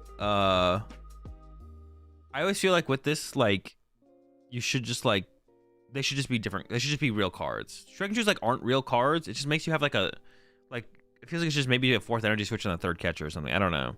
2nd jelly, or I don't know. Trekking shoes basically feel fake most of the time. Yeah, I don't know. Got some Sablezard action here. So Sablezard in the top 16. The cards load in. Nothing. This is like basically the standard non-moon Sablezard. It's like literally just Christian Fontenot 60. I don't even know. It looks like it might be like a card or 2 different, but this actually just looks exactly like Christian Fontenot 60, to be honest. Yeah. You're capping? Nah, I ain't capping, JW. You just have a trekking shoes fetish. But without the water option, Moon can't win the prize trade against Guardy, right? It's hard to. You just have to be aggressive and hope that your aggression and potentially disruption of like taking key knockouts can be enough to like slow Guardy down. But Guardy is, if you don't have, even if you have access to Greninja though, like Guardy can just put Manaphy down. Then they're like not scared of it. But you do at least force them to put the Manaphy down, which is 1 more search card not going to a Ralts or putting down Radiant Greninja, or like a level ball not going to get a Curlia. So like, you know, forcing them to go put the Manaphy down does increase your win rate against Gardevoir. It's not going to make it like a favorable matchup. Like if you maybe play Canceling Cologne in there as well, maybe all of a sudden then it becomes favorable, but like, I mean, it's going to be pretty tough. It's still pretty tough. Like even with water energy, you're still like not beating Gardevoir all of a sudden or something. Would Mawile and Moon win the matchup? I mean, maybe. I don't know. Haven't really thought about it. Once they know you have it though, they just don't bench Greninja and they don't bench Manaphy. But then you could play water energy. So maybe, no, you deck out first. Well, you could like play it into a situation where maybe you deck out second. That's the thing as well. Like, you do have to be decking out second as the player with the Mawile. That's why the Pidgeot in the controlled or in the Kyogre build works so well, because you trap him with Mawile and you just put the Pidgeot back over and over again. And the Pidgeot's just good in the deck in general because it allows you to access Force Heal Stone without having to put Dragonite in play. Charizard, Double TM Devo. I was actually thinking about and talking about Double TM Devo. No Manaphy. This is the no Manaphy build from was Isaiah, right? Yeah. It's interesting. I've always been wanting to cut Jirachi or Manaphy. The Moons really aren't playing water energy as we saw. Tina getting like turn 2 Greninja isn't really a big threat in this matchup either. They just don't really have the access to it. They can't really consistently do it. And then, I mean, Chien Pao's already a tough matchup. So like, do you really want to attack a Manaphy for the Chien Pao matchup? Maybe not really. But with Double TM Devo, honestly, the Chien Pao matchup actually honestly might be fine. It honestly might be a fine matchup. But I think actually 1 TM Devo, 1 Justified Gloves is probably a little bit better this weekend. Because Having the justified gloves for the moon matchup is nice. Yeah, you should take the Elversine when they pull it off. I mean, you have to at that point, right? But besides that, pretty standard Charizard build here. Rowan had the Turo, had the Palpad. No, the biggest thing here that like stands out to me, no Screamtail, which is interesting. The no Screamtail is interesting, but I don't know. I think Screamtail is like always better than Cresselia. It's just better in so many more matchups. The Cresselia I think is better against Tina. So I guess that's maybe what Rowan was like thinking about here, which is like, and it does make sense to want to have a better Tina matchup than probably a better general matchup because, like I said before, like good players are just choosing to play Tina, which makes it good to be able to beat Tina. So the Cresselia is better against Tina, I think, than the Moon or the Screamtail. But is it worth not playing Screamtail over? I'm not sure about that because Screamtail is good against so many things. Edwin had both Screamtail, Cresselia, Manaphy, and Jirachi, the whole squad. Would I recommend Charizard or Moon for returning players? Both are fine. Would you play a Zardless now that can deal with Maw or just don't respect it? No, I'd probably respect it a little bit. I don't even know if you have to change anything because like the play you can do as Charizard against the Mawile deck is you can go if you draw well enough. Now this does depend on how well you draw. You could either add the Lost City and then force them to have like a second Mawile, which I think most people probably won't play the second Mawile right now. Or if you set up well enough, you can just like load your bench with Charmanders, put down Manaphy early to protect your bench. I guess for Isaiah specifically, Isaiah doesn't play the Manaphy. Pidgeys, Charmanders, Manaphy. And then you start drawing prize cards. They counter catcher or boss, trap your Manaphy, and then you go, okay, switch, collapse away my Manaphy, super run it back to the deck, and then just continue to swing with Charizard and win the game. So, yeah. Adam with the hands. Oh, it's the path build. Research only one path though. I think at the point where you're basically playing one path or no path, I just feel like the other build. I feel like the Peony Miraidon build is just better. I mean, they're both still good, but. Yeah, I feel like at the point where you're like also playing one hands, I think is absolutely trolling. Doesn't matter what build you're playing. Playing one Iron Hands is not the move for sure. But yeah, I feel like at the point where you're playing one or no path, I feel like the Peony build just becomes superior. But I don't know. Yeah. Also, I definitely think not playing two Iron Hands in any build of Miraidon is actually just trolling. Jared with the Chi and Pow. We talked about this one a little bit earlier. The hands plus, I don't know, cross switch is just a lot. Not playing fourth Nest Ball, I feel like it's trolling. Cut a Vessel for the fourth Nest Ball at least. At the least, if you want to keep the cross switchies. But I guess you're not losing out on too much stuff by playing the cross switchers, so there's not that much missing from the list. So maybe keep the cross switchers, but cut a Vessel for the fourth Nest Ball. Literally, Chi and Pow just wants to find basic Pokemon. Find your basic Pokemon. Paul, Tina, Manaphy. Gears, no Avery. Is it basically no one's on the Iono anymore? 3 Super Rod, 3 Water as well. All is using Greninja, that's for sure. 3 Super Rod, 3 Water. Moonlight Shuriken better be happening. Piper played the glasses box. This might actually just be exactly Magnus is 60. Oh no, there's 2. I think Magnus had 1 Pokegear. Piper has 2 Pokegear. I don't know what the adjustment was, but I guess the difference there. Adam has been on a really similar 60 most of the season. Now it's a bit diff than Magnus. Well, second gear. That's all it's standing out to me is second gear, to be honest. It's 1 card off of Liverpool. Okay, yeah. Last build of Lost Box, I can see playing the Crisis Punch. Maybe. I don't even know, to be honest. Got the gift. Magnus didn't play the gift at Liverpool. The gift was from like Stuttgart or Gdansk. That was like 5. My bad. Yeah, the only difference I see is I'm pretty sure Magnus played 1 Pokegear, but all right. Dean also playing not. It's almost like the glasses build, but actually, well, it's got like the hands of the moon, but then it doesn't have glasses. It doesn't have the Tropius. I feel like this build's Zard matchup is not great. I don't even know what the strengths of this build are, to be honest. Over cut Charm for gear. Charm is mid. Heard here first. Charm is mid. I don't know. This build from Dean. I don't know if it's ever better than the glasses build, to be honest. It almost feels like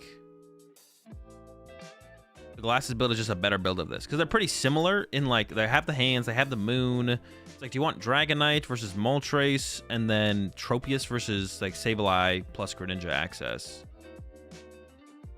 And I feel like I lean towards the idea of wanting the other stuff, to be honest. Also, when I look at this build, I'm like, we could just put a Kyogre in here. When I looked at this build, I don't know when I looked at Dean's build. Maybe it was the other day. I looked at this build. I was like, you could cut one rod for a recycler, and then if we put a Kyogre, we just have a. This can be a Kyogre deck as well. I feel like there's no reason to not have this put Kyogre in here. I feel like we just put a Kyogre in here. Or like it just we're close. We're really close to putting a Kyogre. There's 3 Pokestop in this build too. We're milling through our deck. We just get him in there. I feel like there should literally just be a Kyogre in this deck. Make your opponent play around like one more thing. I don't know. More catcher action and some moon. This is like almost exactly. Wait, is this? I have to go back up and look. Is this list like 2 cards off of JW's list? And it just doesn't have the trekking juice? I gotta know. JW had the Judge. I do like the Judge. I think the Judge is pretty cool, especially for the Charizard matchup. Hit him with an early Judge and be like, or Pekka for knockout plus Judge, something like that's pretty cool. No trekking shoes. I cut the trekking shoes, and what did they add? Like pretty close. Like, no trekking shoes. Judge over Iono, 4th E-switch. And then second jelly. Second jelly and 4th. So it's like almost the exact same list, but just like no trekking shoes and just more actual cards. Got Carter with the Tina. No Manaphy had the Spiritomb. 3 VIP pass on that Dan Hugar. Only 1 Pokegear. I wonder if Dan was. I don't know if Dan was there or not. Jesse Parker with the Moon. 3 trekking shoes. Jesse outdoing JW by 1 trekking shoes. I don't know how I feel about that. I think that's 1 more bad card in the deck. I don't know. 3? That's the raw 60. Oh, this is the exact raw 60. Trekking shoes fetish. I feel like once you get... Oh, there's no catcher in this build. I just kind of assumed JW and Jesse were playing similar builds. There's no catcher in this build at all, though. That makes more sense now. Yeah, no catcher. 3 trekking shoes. You don't like trekking shoes and Moon? Whenever I look at like 2 trekking shoes in a deck, like JW had, or even like the 3 trekking shoes, I feel like it's almost always better as just cards. I could be wrong. I could definitely be wrong. My Moon testing is a little bit under. Yeah, my understanding of Moon is a little bit less. You're capping. All right. See, JW says I'm capping. I'm down to believe JW. Yeah, my experience with Moon recently is a little bit less so for sure than it has been in the past. So my opinion on Moon isn't super strong. But whenever I see 2 shoes, I'm like, what if they were just real cards? You know what I'm saying? Like, what if we just drew a card that did something instead of being like shoes and then we get nothing? But what do we got here? Brandon Salazar. Nothing crazy. Where are the crazy cards? Where are the crazy decks at? 2 catchers? How did everyone come to this same conclusion to add like 2 catchers? Wait, is this exactly the same list that JW played? Maybe JW knows Connor. Connor knows JW. I agree shoes is mid in any other deck, but the deck is way too combo heavy. I could see it. I could see it. 4th E-switch again. 4th E-switch.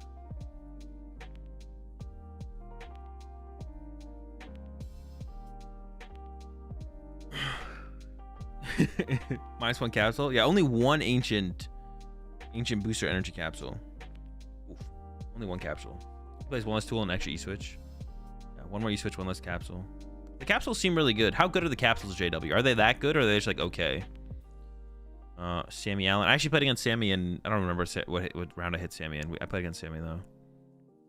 It was funny in game 1, dude. It was so funny. In game 1 against Sammy, I didn't see a single Pokemon catcher. And then on turn 1 of game 2, Sammy played 3 Pokemon catcher. And I was like, oh, wait, what the heck? You played Pokemon catcher? That's what I was thinking when he started flipping his catcher. I was like, what the heck? He got tails on all 3 of them. But I did learn that he plays Pokemon catcher. But I was like, okay, so no Pokemon catcher, plays the waters. That's what I was thinking of going into game 2. I was like, doesn't play the Pokemon catcher, and then plays water energy. I saw the water energy in game 1, so I knew to play around that.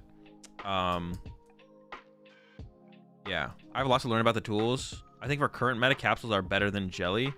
I didn't play a single Zard in the tournament. Yeah, but Zard was still the most popular deck, right? I feel like the Jelly still makes sense. Jelly's still good against Tina, though, as well, right? Jelly's good against Tina, and it's good against Lost Box. For sure. Oh, no ancient booster capsules. I was actually playing around ancient booster energy capsule against Sammy, but actually didn't play it. Did have double jelly. Did not get a jelly combo off against me though. Tails on all three. Yeah, tails on all three. Tails on all three. It was kind of funny. After seeing 0 catcher in game 1, tails on all three in game 2. Grant Hayes back at it with the Tina.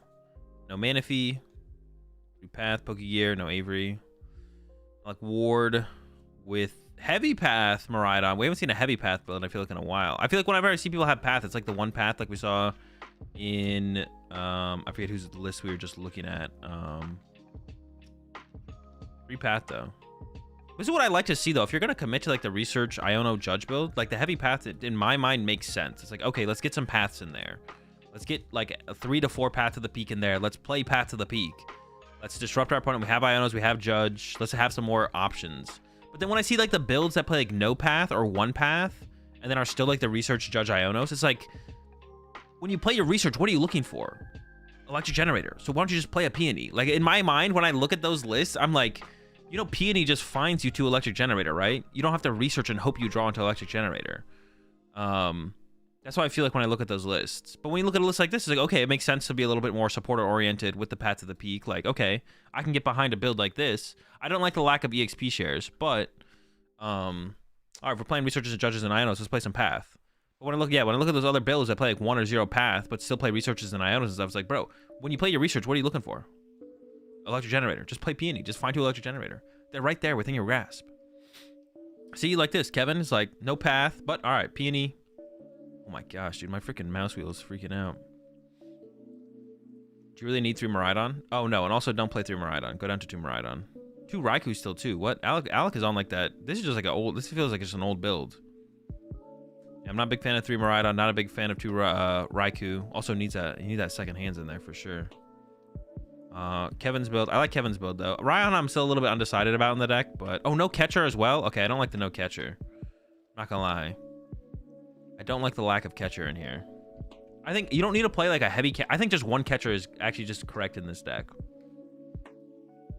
Being able to Peony for a Gust Effect to potentially just win the game on that turn is just like, especially when it's like, there's so many situations where like when you're playing your Peony, you're like, I like need 1 card here, or you're like almost just thinning out your hand so you can draw with Mew.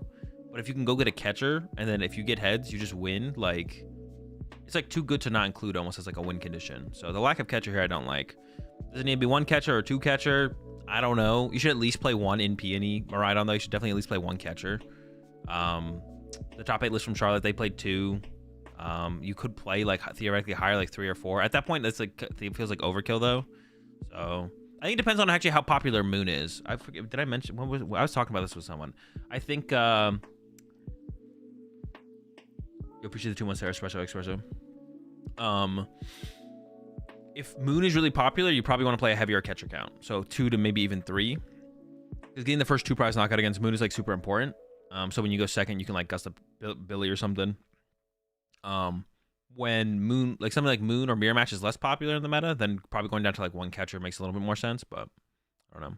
Are there any decks in the meta right now which can be easily picked up and confidently played in a couple of days of rigorous practice? Something like a Moon or a Miraidon, probably. Charizard. What do you think the meta spread will be in Dortmund? Probably pretty similar to everything else. Zard's most popular. Moon, Tina, 2 and 3, and then everything else kind of from there. You cut the 3 boss for 2 catcher? No, you play 2 boss, 2 catcher. Just go look at the list I got type 8 at Charlotte. After every event I go to in this meta, I fire up my Pokemon Ultra Sun and as many Comfy as I can find. What? Another Tina. Anything crazy? Did have the Manaphy and the Spiritomb. 3 water and 4 path. Bro, I really like 4 path. I really, really like 4 path. But maybe it becomes... No, it's still pretty good going for it, I think, as well. The Golden Go. From LDF. Nothing crazy here, right? It's pretty standard stuff. far as Golden Go goes. Has the Canceling Cologne in there. Canceling Cologne. Plus the Gust. Get off the Greninja play. Yeah. Another Lucas with the GM Power Excalibur. On the Canceling Cologne. Cross Switcher build. No hands. The 3/3 barrel. I know G-Show was talking up the 3/3 barrel. All the draw power. You can't really afford to play it in the hands build because your bench gets weird with hands, so you can't really play the 3/3 barrel, but in the just Cross Switcher Cologne play, you can play the 3/3 barrel. I'll start. Dude, every time I look at this list, it feels so weird to play one Roaring Moon, which is your main Mirage Gate target besides Radiant Charizard sometimes, and then you play 4 Mirage Gates. 4 Mirage Gates just seems like so many Mirage Gates. But yeah, I guess. I mean, this is this deck, I guess. I don't know how I feel about this deck. I've never been like overly impressed by the idea of it, I guess. Is Avery good-ish in Tina? Avery is good in Tina, specifically very strong against the Guardy matchup. Less good against other stuff, but really, really good against Guardy. You think with Tomb and all these decks, DT Mew is a bad play for the last regionals? It's legal? Or would you go Fusion?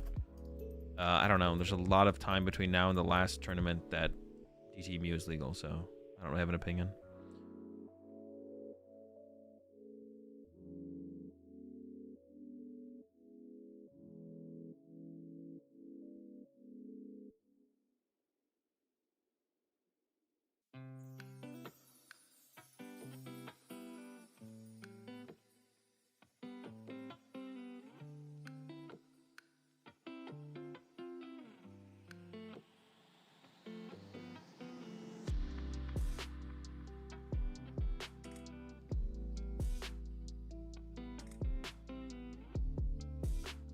Sets up pivot and helps a lot with Ionos. Or is that response to something I said? You appreciate the 13 months there, Yunsifer. You appreciate the prime sub there. Ice. Welcome to the Rat Pack Ice. Roll it indoors. We got plenty of windows.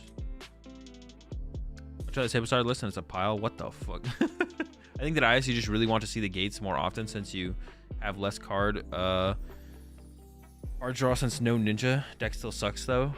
Yeah, I don't know. It just feels like it feels so complicated. Like it feels like you're working so hard. It feels like the deck is working so hard, and it's like not even like you're like your favorite against the things you're working so hard against. Yeah. I want to win all this weekend, but I'm debating between a spicy Zard build or just the most consistent Zard list. Not respecting Mawile. What do you think?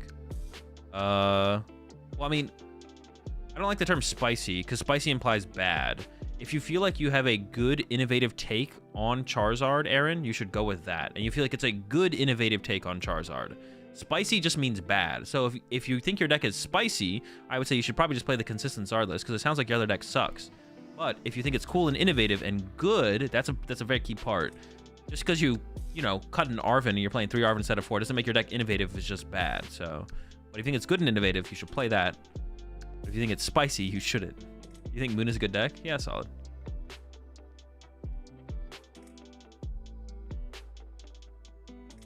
Without my phone. Yeah, I was just muted. I really like the types of videos you have on the new channel with Chip. An idea on what the upload schedule will be for that? At least once a month. It's going to be pretty slow going for the most part, TJ. But yeah, at least once a month. And we're going to try and do more often than that in the future for sure.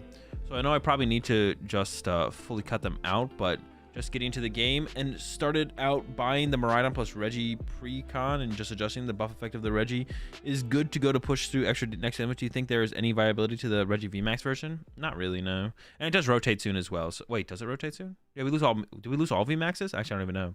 I think it rotates. The 4 Ionos, 2 Arven, I think are quite good in this format. Oh yeah, I could see that being good. So I guess my example of cutting an Arven was like, all right. So what I should like finish my full thought process there. I should have finished my full thought process there. Like if you're cutting an Arven to add like a, well, honestly, no. If you're cutting Arven to add a water energy, so you can, you know, attack with Luminion and put Luminion off your board into your hand, that's probably bad. I do think the 4 Iono 2 Arven thing that like Haru and Kato did in Melbourne is actually probably pretty decent, and I definitely would want to put some time into it to try it out. Yeah, if you're just cutting a good card for a bad card to then call your deck spicy, like, then the deck is just bad. But if you have like a cool innovative take on the deck, then there's a difference.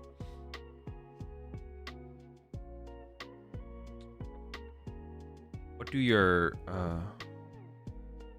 what are my pet peeves when playing against someone? I can't think of any off the top of my head. I've never understood the concept of playstyles in card games. There will always be a correct line of play that has nothing to do with playstyle. Playstyle should just reference. Appreciate 13 months of Yunsifer. Playstyle should just reference like the type of decks that a person likes to play or a type of way they like to build decks, basically. Should Jard be going first or still go second? Still go second.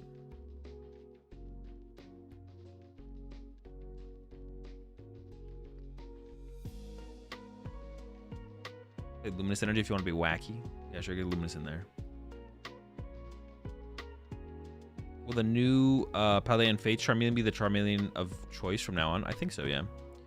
Would so much Devo warrant experimenting with Tool Jammer again? No, Tool Jammer. Well, TM Devo is only played in Charizard, which does not care about Tool Jammer, so no. They still play 2 vacuums. So were you just able to convince Edwin you probably had the game? It seems like in the round 15, 10-1-1, not the record, more likely to have a top 8 over 32. Yeah, but there's still a chance I can make top 8. I'm not going to just like... If I thought that, then why would I even sit down to play the match against Edwin? For the situation I was in against Edwin, I think I definitely had the advantage. Like, that's where I want to be as the Lost Box player. Either you put Manaphy in play, and then I have the possibility of Mawile, or you don't put Manaphy in play, and then if I get back-to-back Radiant Greninja attacks, then I'm so far ahead that it doesn't matter what you do for the rest of the game, basically. So I was like where I wanted to be for the matchup. So I think I was definitely at the advantage at that point. I actually honestly didn't even know Edwin had 33 match points going into it. That would have changed what I would have done. I thought me and Edwin were both at 32 match points. But there was still a chance that I could have made top 8, so it doesn't really matter. It was like about who was going to win the match, both of us given a chance to get to top 8. I'm surprised he wouldn't fight for you to concede. Well, it's nothing to do with how many match points either of us had. It has to do with who was going to probably win the game. That's what matters, not how many match points we had. Because if that's how that went, then before the match even began, then I would just concede to Edwin, knowing that he would make cut guaranteed and I would maybe make cut. But I'm always taking my maybe over his guarantee. Otherwise, why would I even show up to the tournament?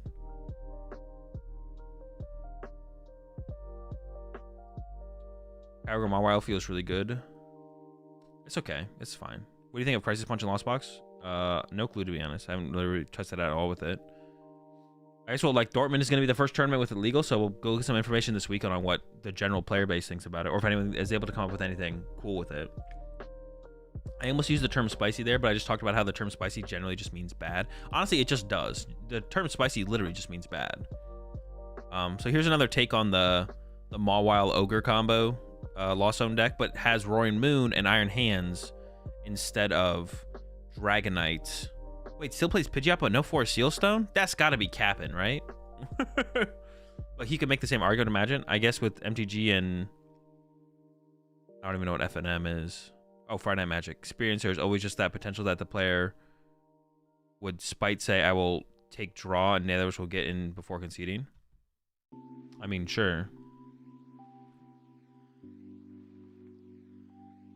You know why they wait to make the new cards legal? To give like people time to like get the cards and stuff to adjust, probably like a settling period of new card releases, which I think makes sense. I think there should be like some kind of settling period. Sorry, Melbourne played no Stone but Pidgeot also. Doesn't that just make no sense? I feel like that makes no sense. If you're gonna play the Pidgeot V, which you kind of have to guarantee the loop with Mawile, why wouldn't you play at least 1/4 Sealstone? I feel like the combo is just too strong. That feels like capping.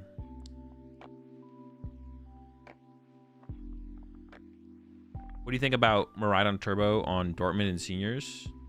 Is it worth to take to that deck, or maybe Charizard or Run Moon? All those choices are fine choices. You guys gotta... you gotta stop over-analyzing deck choice. Gotta stop over-analyzing. Just play well with a good deck. Pick up a good deck, play well with a good deck. Yeah. Pick up a good deck, play well with a good deck. Repeat. Any tips on how Zardo win the Guardian matchup? Hope they brick.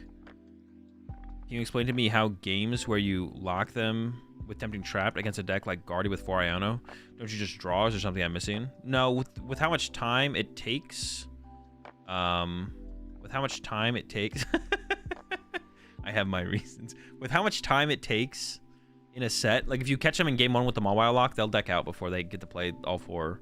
No, they'll deck out even with playing all 4 Ionos, unless they're actually slow playing. And then at that point, you just gotta call over a judge, make sure they're playing at an appropriate pace of play. Wasn't there a whole incident with X-Ball Mewtwo EX being super dominant and released the day before a big event? I don't think so, no. X-Ball Mewtwo was released before States. Yeah. I played 2 Stones to San Antonio because I didn't own 3. Probably a similar reason for Sawyer. Wait, sorry, did you just not have access to a Force Seal Stone? I feel like a Force Seal Stone over a Pokegear is probably correct here. Do you have a Metafy link so I can book a deck discussion appointment before Dortmund, Aaron? I don't have any availability before Dortmund, unfortunately. But I do have a Metafy link. Just put exclamation point coaching in the chat. Oh, I just made the deck list at 1 a.m. the night before and I just straight up forgot. Okay, that's fair. See, that's fair. So the list is suboptimal, but your reasoning is a thing.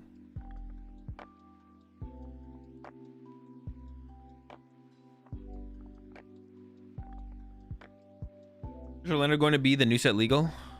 Yep. There was a European event that Mewtwo X was released right before, and anyone who could afford them did well, and everyone else didn't. Oh, in Europe, I guess maybe. Yeah, in America, no. It's just like it came out before States, but it was a little while before States happened. I want to ask, since it was a recent confusion, but if someone wants to get into the Pokemon TCG, what's the product that you would say is a good start? I know there's a lot of videos on that, but all different opinions. I honestly don't really have a strong opinion on that, Lux, because I just haven't really put the research and time into knowing what those products are and what one would be best.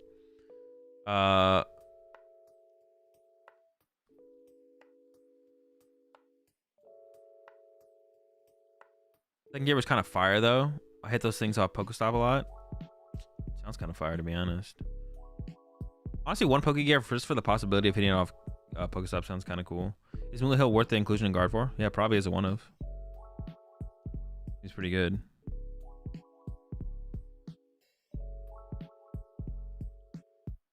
Oh, yeah, I guess that's probably the best recommendation is to buy singles, to be honest. Or the Miraidon Battle Deck, yeah. Miraidon Battle Deck or singles. Singles is, like, building a Pokemon deck right now is just, like, super cheap. Just, yeah, buying singles is just kind of the way to go.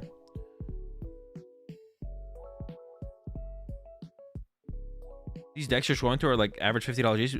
Buy an exact 60 and go from there. Yeah, exactly. That's actually, yeah, good point, Chad. Someone asked a question. What product should I buy to get into the competitive Pokemon TCG? The answer is literally just the deck.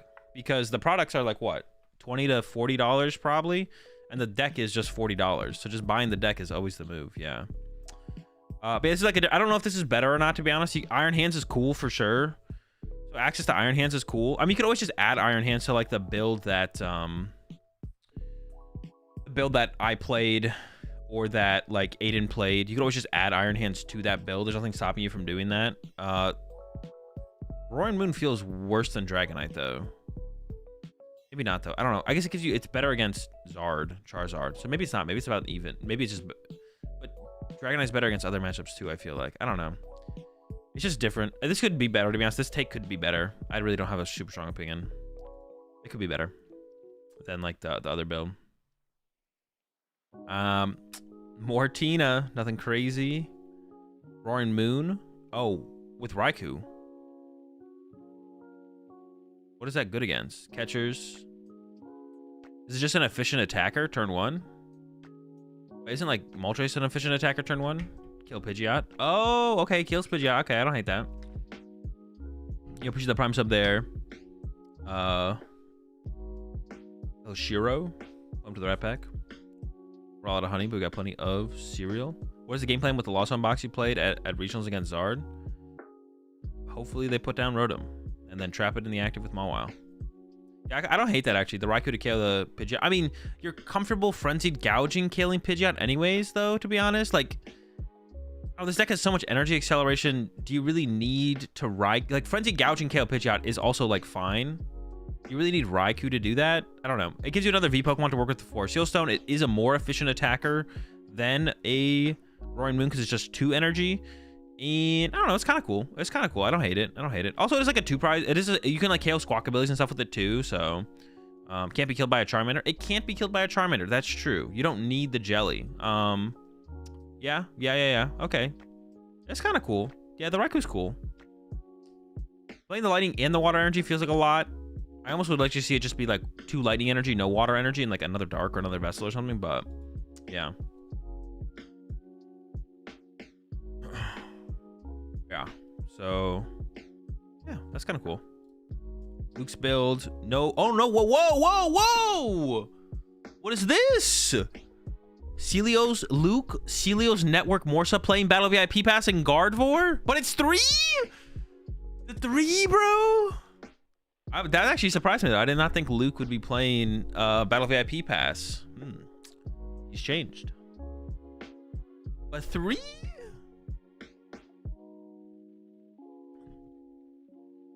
Dude, what deck recently did I put 3 VIP pass in, though, now that I'm thinking of this? There's literally a deck that I posted recently on YouTube that I had 3 VIP pass in recently. And I was like, this just feels good. I forget what it was, though. There was something. Charizard? I don't know if it was Charizard. Oh, it was Charizard, yeah. It was Charizard, yeah. Dude, how do you come to the realization that VIPS is broken, cracked, and guarded, but only run 3 of them? It could... Yeah, it was Bibzard. It was Bibzard. It could theoretically be correct, though. First thing, yeah, it is kind of just like a troll. It's kind of like a meme to, like, get freaked out by 3 VIP pass, but it is also possible that it is correct, to be honest. So people understand. It is possible that it is correct to only play 3 VIP pass. Not in all decks. In some decks. Some decks, potentially. It is also possible that's only correct to, like, play 2 VIP pass. Because it's just, like, all about, like, I want to find basic Pokemon on turn 1 at a certain rate. And then what is that rate? And if 3 VIP pass matches that rate, then you only need 3 Battle VIP pass. And if the 4th Battle VIP pass doesn't really increase the odds of you seeing as many Pokemon as you want to see on your first turn, and it's more valuable as, like, I don't know, the Turo or something like that Luke has in here. Luke is playing the Turo. And it's like, okay, that works. So it's not, because, like, well, it's like you look at the 3 Ultra Ball from Luke. It's like, well, why aren't you playing a 4 Ultra Ball? It's like, well, because, like, it's so weird when people, like, look at stuff like 3 Battle VIP pass and just assume it's incorrect, because it's like, but then why wouldn't you think that about every count of the card? Why are we not playing 4 Guardi EX? Why are we not playing 4 Shiny Arcana Gardevoir? Why are we not playing 4 Cresselia? It's like, well, we only need so much of each thing for the situations that arise in a game of Pokemon. And it's possible the correct count is 3 for Battle VIP Pass. But 3, though? Come on. All right, Landon on the Arceus. No Fire Energy, no Radiant Charizard. That gets an F from me. Need the Fire Energy. You need the Radiant Charizard. Hunter Butler. Charizard. Anything crazy. Had the Turo. No Switch, but had the Turo. You need one of them. You need something. Had the V-Guard Energy as well. Only 2 I don't like that, though. I think 3 Iono is too good. I don't like 2 Iono in Charizard. That's the only thing that stands out to me that I don't like about this list. You need to play 3 Iono, I think. Like, or even 4. You could go the Haru Kato route and play 4 Iono. But then they're cutting back on the Arvins. Yeah, 2 Iono is not it. It's not it. Back it up. You don't need the Radzard. Arc is fine without it. You need the Radzard. You need the Radzard. It's too good. Ask Makani. Makani will tell you the Radzard is broken in Arceus. Makani would know best about Arceus decks. Gardevoir, double Avery. Connor Fitton. Moon. Has the Waters. He's playing the Waters. Jellies. No catchers.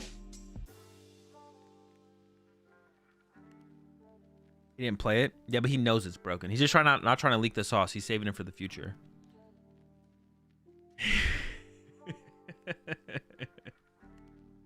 The first change that I realized a few rounds in is that it would be -1 arm for Iono. Yeah, you just need the 3rd Iono for sure.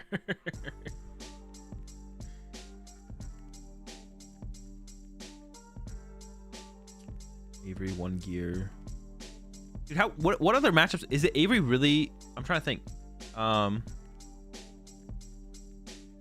Is Avery only good against Gardevoir consistently? There's no other matchup, right? It's like the only matchup it's good against consistently, right? Guardian Mew. Oh, Mew, I guess. Sure. Yeah. So Guardian Mew, right? Chien-Pao. Oh, Chien-Pao as well. Okay, hang on. We're getting up there. More decks. Guardi, Mew, Chien-Pao. Chien-Pao's like not a deck that I think about ever in terms of like a meta deck because it's so low played right now. But that is true. Chien-Pao's like I actually wouldn't include that as a reason to play Avery though. I guess Guardi and Mew are the reasons I would include to play it, but late game Mirror too? No, not really. You want to get Avery in the Mirror match because it means they're not playing a Colress or you're getting to discard some stuff off your bench. Dawn, Murata might care a little bit about Avery to be honest. They can probably play around it though efficiently. I don't think Murata actually cares about. it. Yeah. Zard a bit. No, Zard does not care about getting Avery at all. Yeah, I don't think Dawn cares. I don't think Dawn cares too much. It depends when you play the Avery. The later in the game it goes, the worse Avery is as a thing. Because you'd rather be playing Roxanne, but as long as we got hitters, it's cool. Yeah, exactly. You could just keep like your two best attackers in play, plus Mew, plus Flaffy, and you're good. Avery and Tina is very incredibly cope. Stop playing that card. I think it's very good against Gardevoir, but I think it falls off pretty hard after. It is good against Mew as well. But if you're playing Spiritomb already, like, I don't know. I guess like it's still like another card to have though. Cologne, the cross switchers. All right, this build's getting this build is a little bit wild. This is actually the most wild build. Thorin, no hands, but has the Thorin. Where are the hands? Greninja has the canceling clone, cross switchers. Yeah, this is the wildest build we've seen so far for the moon. Getting crazy. Caleb Rogerson. Any changes from Caleb's build? From the list that Caleb played at Charlotte? I don't think so, right? Literally the exact same 60.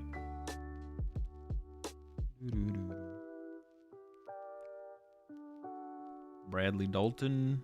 The gloves. TM Devo. Nothing crazy. Had the gloves in there alongside the TM Devo. Kreckler back at it with the when is Kreckler gonna put Rapid Strike down, man? When is Kreckler gonna put the Rapid Strike down? I feel like it's been getting worse and worse for Rapid Strike, but Kreckler still rocking the Rapid Strike. Ooh, the Passimian? Yo, the Passimian? Wait, what is this for? What is the matchup that this thing is for? Oh no, I just messed up and clicked on the card, because now when I go back, oh gosh darn it. I shouldn't have clicked on the card. Tina and Mew. Oh, it does seem pretty good against Tina. It does seem pretty good against Tina. Mew? Bro, you're not beating Mew. I guess Tina, though, right? I could see it against Tina. Hit the Tinas on the bench a little bit harder. Set them up. But even then, I don't know. It's been a while. I was actually thinking, with this deck, to help the Peony Miraidon matchup, I was actually thinking of including the...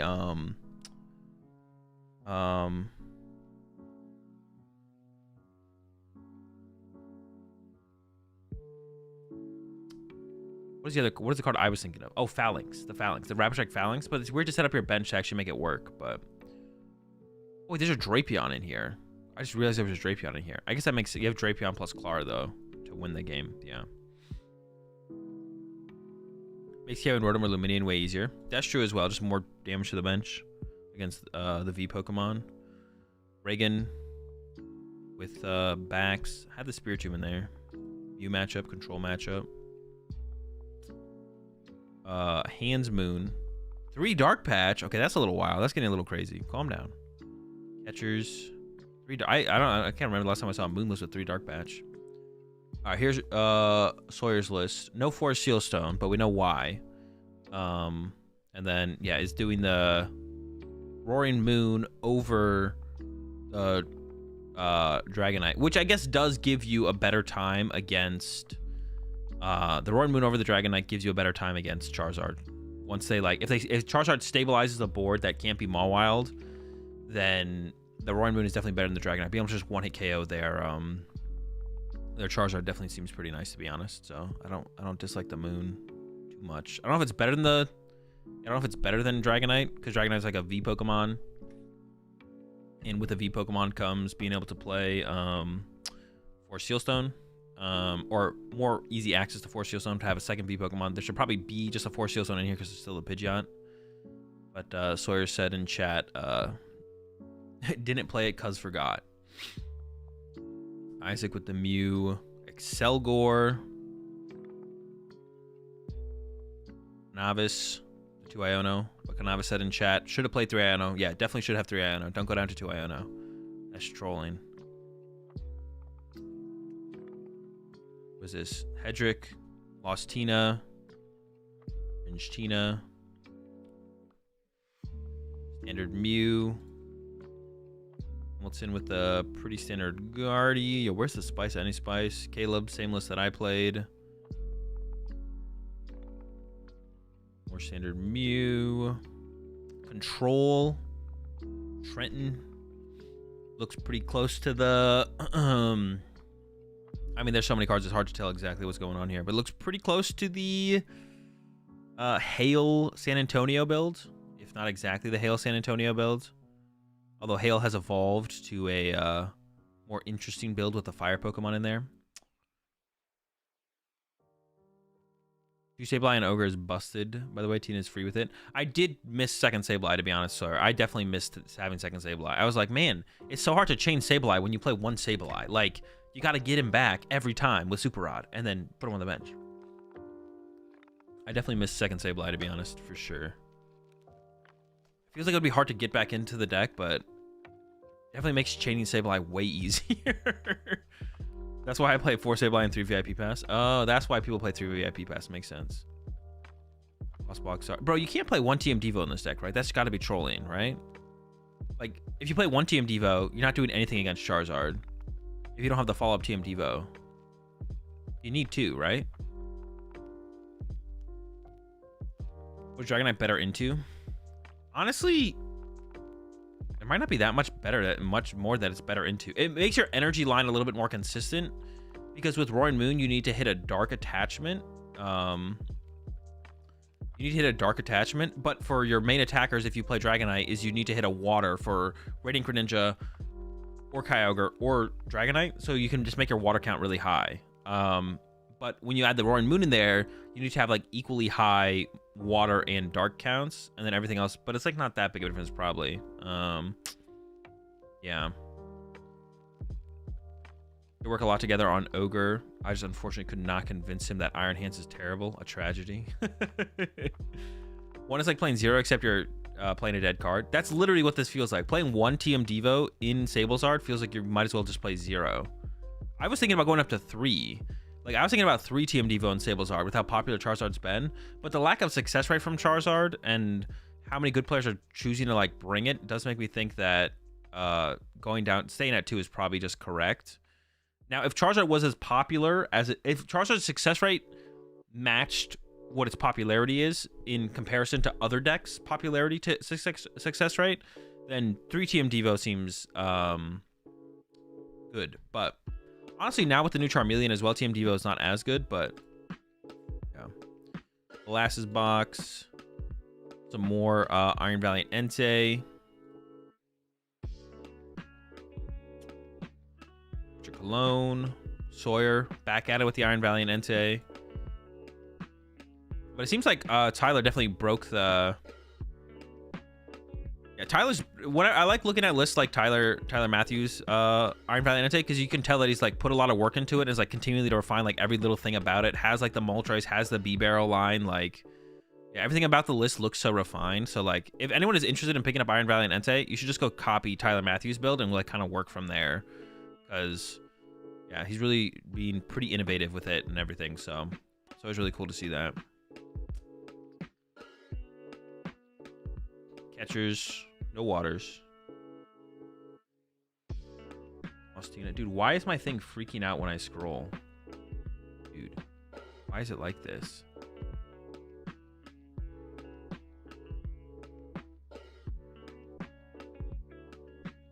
Almost ran 2-2 bib. That seems a little aggressive. But the 1-1 bib is chill for sure. Will I look over Melbourne's deck lists? I didn't even think about doing that, to be honest. But maybe we will. I didn't even realize. I forgot that there were so many events this weekend. Yeah. Yeah, sheesh. Is this a healthy meta or is it kind of solved right now? Being healthy and solved aren't exclusive of each other. You can be a healthy solved meta. Not sure what is normally diversity expected from PokemonTCG. The only thing that matters about a meta is that the majority of the player base enjoys playing Pokemon currently.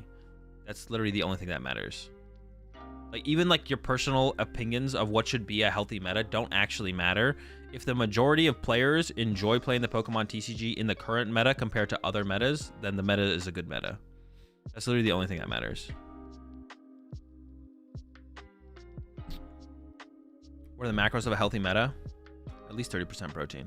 I heard someone complaining that there were like 6 viable decks, way better than back in the day where we had 2 to 3. But what do you mean way back in the day when we had 2 to 3? There's just some metas where there's less viable decks and some metas where there's more viable decks. But it doesn't really matter. The only thing that matters is that people enjoy playing the game.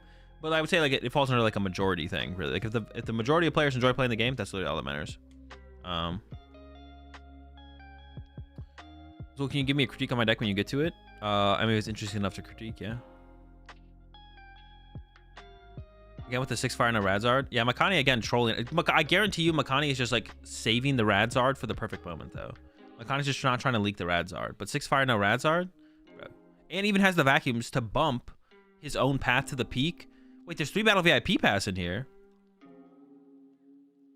That's interesting. Gotta be consistent, I guess. I feel like every time, because Makani wasn't playing any battle VIP pass, 3 battle VIP pass. Makani wasn't playing any Battle VIP Pass at Portland, right? I believe Makani was playing 0 Battle VIP Pass at Portland. I could be trolling though.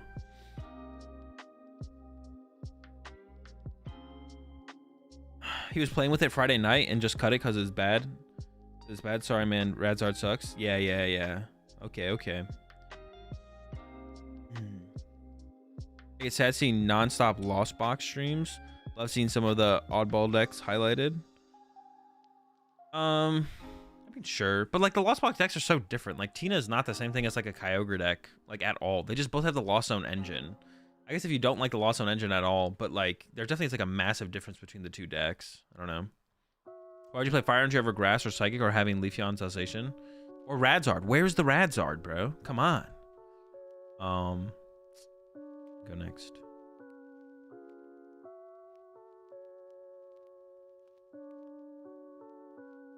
Moon. 4 cross switchers. Catchers got it. Are catchers just better? Do we all agree? I mean, is there like a general consensus? What do we think? Crossers, like if you're gonna play cross switchers, should you just be playing catchers at that point? That's the way I kind of feel about it. I feel almost feels like cross switchers are just bad catchers. Maybe I'm trolling for that take, but hold up, let me do this real fast. Where am I?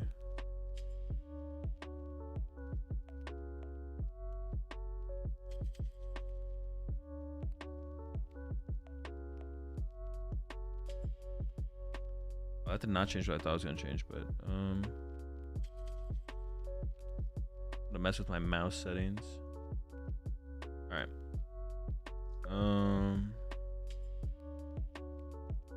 Also on prize checking.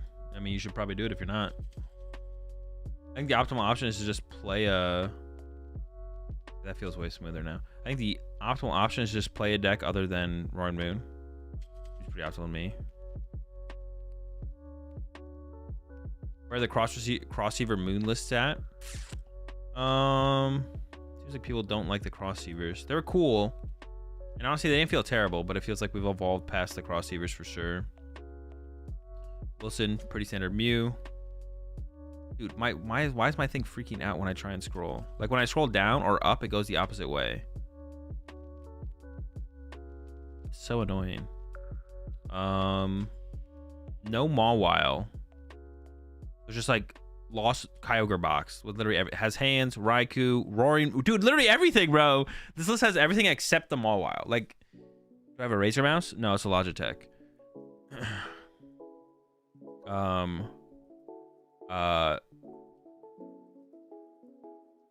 Yeah, this list has everything except the Mawile stuff. I'm not saying that's bad, but it literally has everything. This is like literally like Dean's list. Well, no, this has more stuff than Dean's list even. It has like the Raikou. Dude, this has everything.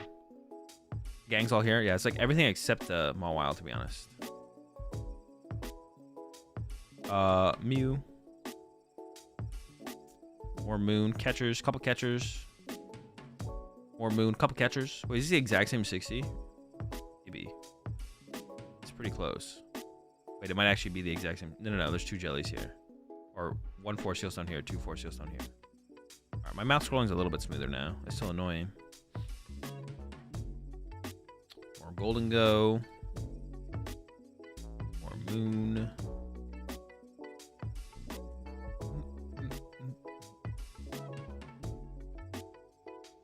Go with the Zard. Anything crazy? Nothing wild. Actually, it's the exact. Oh, Justified over Devo. Besides that, nothing crazy. Honestly, the Devo's becoming like feeling like it's less. I do like the Justify. The Justify this weekend ended up being pretty good, especially with how popular Moon was. Is Mawile worth it since it's a known quantity? Well, if Mawile's not worth it, then Lost Box is probably just bad to play.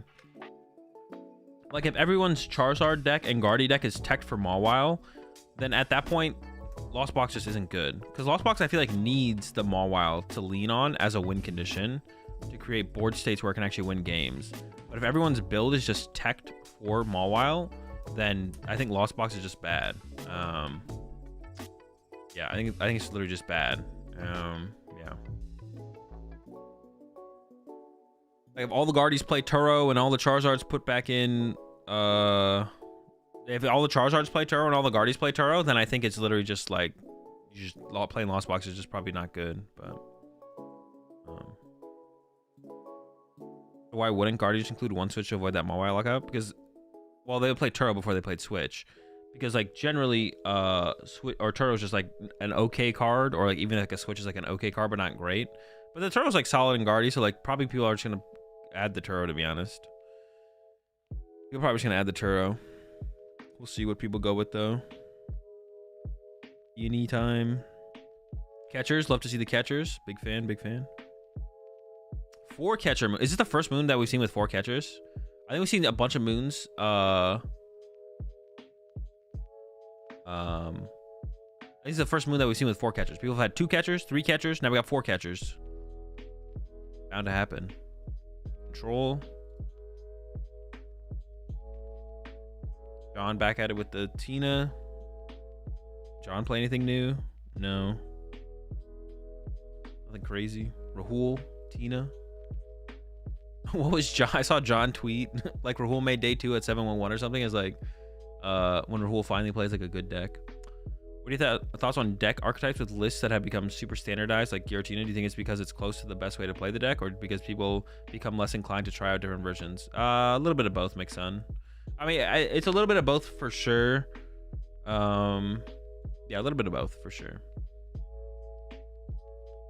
How is Moon the most expensive deck to build according to these? Because Moon is just a expensive card, whereas like Gardevoir's not expensive. Well, Charizard's more expensive than Moon, right? I could be wrong with that actually. Yeah, because like the Roaring Moons are like just like the more expensive EX Pokemon right now. Nathan Bishop with the Golden Go Palkia. More Golden Go, bro. The Golden Go's are definitely Golden Go has arrived, but it's still mid deck, still pretty mid, for sure. Not because of the Zard reprint. There's been a lot of Zard reprint. There's been hella Zard reprints every other day.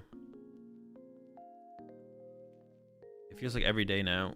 There's a new Zard. A new Zard drops. Dude, this was someone told me about this. Dude, Michael Diaz with the 1/1 Rotom V-Star is crazy, bro. I don't know how to think of what to feel about this thing, bro. Bro. What was it? I think Dean told me. He's like, he plays that. You have that instead of like 4 Seal Stones as your V-Star power. So you get down Rotom turn 1. You draw 3 with it, and then you evolve to the V-Star. But you have no way to search for the V-Star either. Now, this is cooked for sure. Diaz was cooking with that one. Definitely cooked. A Rotom V-Star instead of 4 Seal Stones is too cooked for sure. That's too much. Peonidon.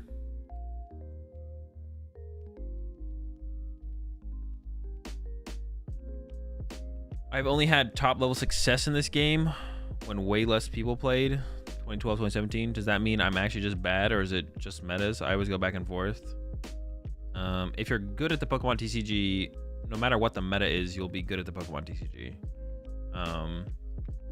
There's like the things that can come up that like that can be like difference makers is like maybe you just don't play as much as you used to. The game has definitely gotten harder to do well at major tournaments. So like, you know, further back 2012, 2017, it was easier to do well at major tournaments. Like it's harder to win a major tournament today than it was back then. It might be easier to make day 2 today than it was back then, but it doesn't really matter. Making day 2 isn't like making day 2. I talked about this on literally the last stream that I did, but making day 2 is like is put at a weird benchmark in the Pokemon TCG community where it shouldn't be put at, or like the idea of making day 2 is put at a weird benchmark where it's like it shouldn't be at. But I already had that discussion on the last stream. So yeah, it's gotten easier, or it's gotten harder to like win tournaments. Gotten easier to make day 2 at tournaments. Overall, it's gotten harder to do well at the game in general. But basically, if you're good at the Pokemon TCG, the meta and stuff doesn't matter as long as you kind of keep up to date with stuff and keep your play fresh. Then it doesn't really matter. But there are situations where like people are like really good at a deck, but aren't necessarily really good at Pokemon. And they even have like the potential to like win tournaments with that deck. But as soon as that deck becomes not good anymore, then their potential of doing well at a Pokemon tournament drops off drastically. So, is day 2 a count of people or a percentage? Day 2 is anyone with 19 or more match points from day 1.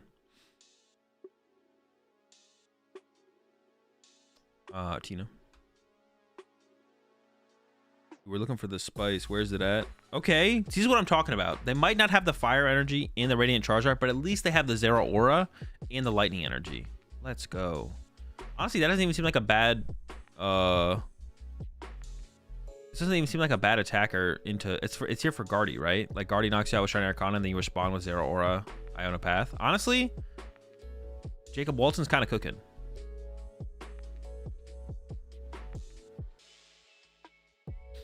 Zard from Ridgeway. Team Devo. Thank goodness. Free pivot slash Moon Guardy killer. Oh yeah, it can also catch Moon, yeah.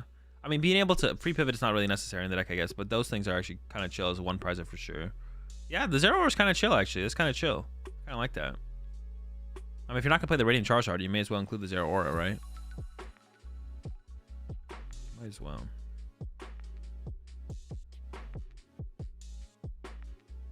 Off Electrode. At least one of them make day 2, I guess. Made day 2, I guess. Love to see that, kind of. Another one. Well, it kind of makes sense that they're all down here. Alec, dude. Geisler with this, dude. It's just funny, bro. Alec keeps playing the Lugia deck. Does keep making day 2. But, yeah, obviously, once you get to day 2, performing with the deck is going to be pretty tough. It is cool to see it at least making day 2, I guess. No, wait, so there's the Cobalion in here? Oh, it's for the Roaring Moon matchup, though. So your Lugia can KO Roaring Moons. Okay, okay. I was like, well, there's no way to KO a Charizard with this deck besides Mew. I feel like you're just getting bodied by Charizard. I mean, you have the Mew that can take one KO at some point, but... Cyclizar. The Cyclizar is funny. Actually, when we were testing... For NAIC, when me and my group were testing Lugia, we contemplated putting Cyclizar in the deck. Because we were like, if you whiff another Snorlax on your bench, we had like, what did our list even look like? We just wanted like the possibility to be able to pivot into a different attacker. It's like we don't want to have to commit energy ahead of time. So if we had a Cyclizar that we could push up for a turn and then have to like retreat into our next attacker, that'd be great. But probably just playing like 4 Snorlax makes more sense, to be honest. Or I think should be cut and guard for Moonlight Hill. I don't know. Probably the Vacuum or the Artisan. Depending on what you're playing. I don't know. It depends what your list looks like. If you're playing 2 Artisan, then an Artisan for sure. Hey, what's up, J-Car? 3 VIP pass, 1 Moonlit Hill. There we go. That sounds good to me. Lock it in.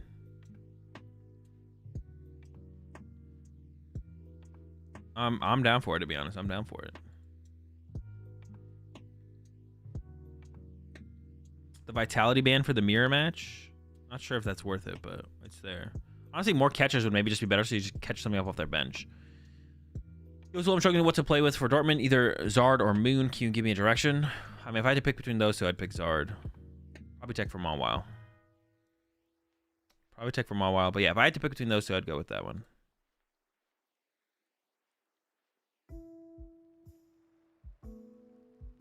Mew. The Mew is actually an interesting inclusion in the Lost Zone deck, to be honest. It's like okay against Charizard. I don't know. Maybe it's not that good though. Travis. No Zero Aura, no Radiant Charizard. F tier Arceus deck. Or Zard. Lost City in here from Vaughn. That's one reason we also only played 1 Mawile, and we saw like Aiden did the exact same thing, because like the Charizard lists, like the only deck that was really playing Lost City was Charizard, but the Charizard list had kind of been standardized. Hold up, me and Joe made the Zera list. Wasn't worth the space. There's no shot it's not worth the space. That thing's broken. Look, can you Tempest Dive the Rotom and they can't respond to the Lugia, then you can Tempest Dive the Rotom. And they can't respond to the Lugia, then hands a Babymon, then finish with Mew plus Cobalion, or use Boss KO Pidgeot, and their deck sucks. All the Charizard player is going to do is KO your Archeops. Literally, the way the matchup goes is Charizard goes KO Archeops, and then KO Archeops. Go Boss KO Archeops, and then Iono counter catch a KO Archeops. They don't need to prioritize like a different Pokemon on board. But it depends on the situation.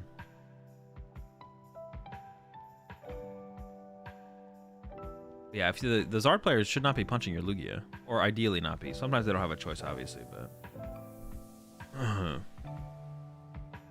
Did you see that Fontaine put Arc Rayquaza as an A tier deck? That sounds like... Now, if Meta Manipulation exists... we could beat Zard by using Jirachi. Wait, which Jirachi? I think there's a lot more Charizard hate this regional than in Charlotte. Yeah, the meta is definitely like... Well, I don't know if it's like hate. Oh, Radiant Jirachi is your win condition? It's not a very good win condition. A lot more Charizard hate this regional than Charlotte. Well, yeah, the way the meta is shifting around... Like, Roy and Moon decks playing catchers and stuff is like... That's annoying for Charizard, because then they're catchering KOing your Rotom, and then they can just kind of win the prize trade from there. The more aggressive knockouts like that. So the way decks are like shifting definitely is becoming worse for Charizard. But it's almost like not... It's not because people are trying to... Well, it is because people are trying to... Charizard's still the most popular deck in the format, so... Or in the meta, excuse me. So I don't know, maybe. Yeah, I don't know. Not sure, to be honest. But that definitely does make a difference for sure. I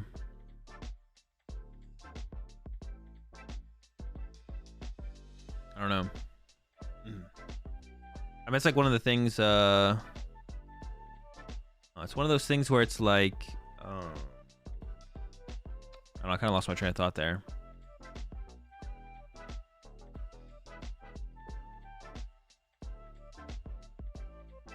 Oh yeah, like the meta just... Yeah, I guess the meta still kind of revolves around Charizard to an extent for sure.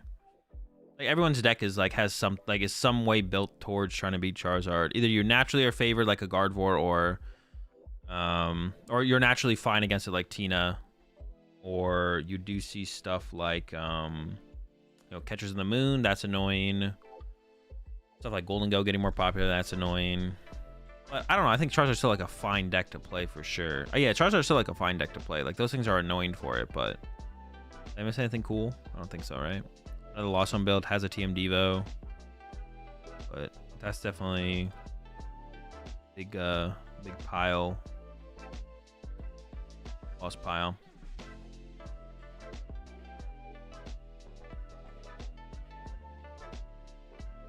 I thought y'all might be on Zard again this weekend, to be honest. Probably should have played Zard on would you want to play over Grant? I didn't really have like a preference, to be honest, for deck choice, just because I knew Grant was going to be picking the deck that we were playing, so I didn't really like think about it too hard, to be honest. But I think Zard was like a fine play. Zard was definitely a fine play for this weekend for sure. It wouldn't have turned out to be great because of how well Guardy did, it felt like, overall. How many good players did well with Guardy. Like, it would have been hard to go very far with Charizard, but still would have been a pretty good play for sure. Am I missing anything spicy in any of these builds? I don't think so. I'm skimming over them pretty fast now, but everything looks pretty standard to me. Nothing too crazy. Yo, the 2 trekking shoes? 1 for each foot.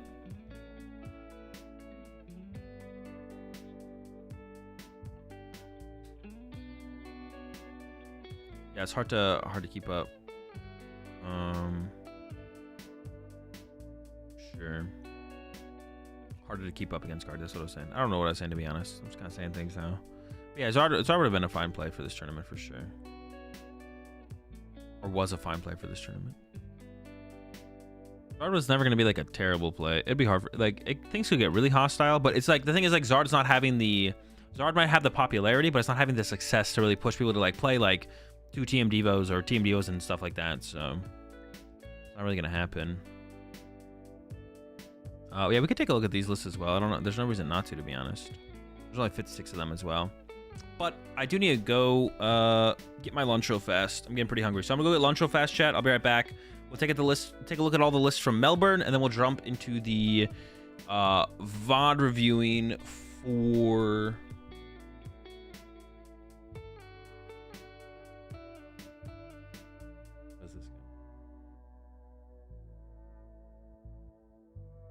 Boba.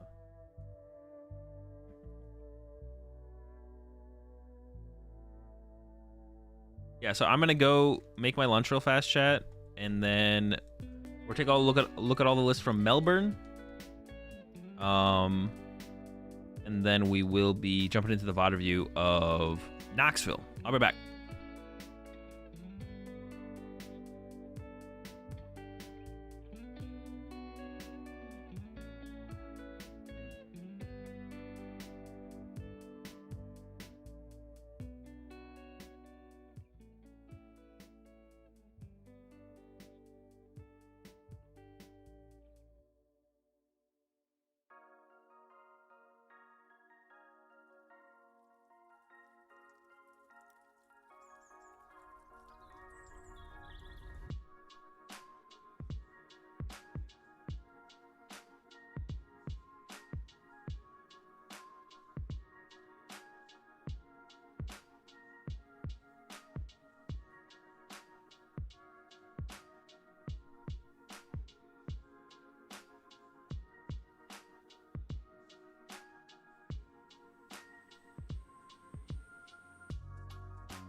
All right. All right, let's review Melbourne list real fast, and then we'll get into Knoxville VOD review. So Tina, Brent Tonneson adds the Poke Gears from, I don't know, what was the... Wait, what tournament did Brent get second in, like, last week? Liverpool? Oh, yeah.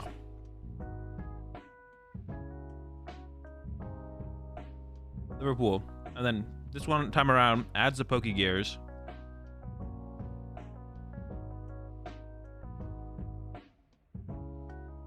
No Manaphy, no Spiritomb.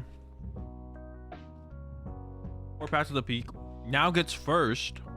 That's pretty crazy. Back to back. Oh no, did I spill food all over myself?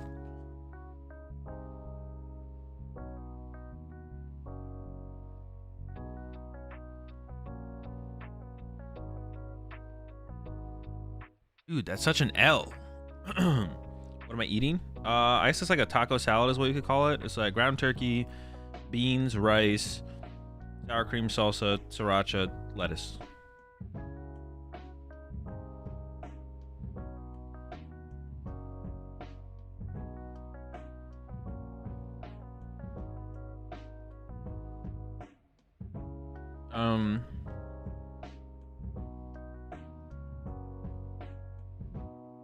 Chipotle bowl? Yeah, basically. Except I made it at home instead of going to Chipotle, but yeah.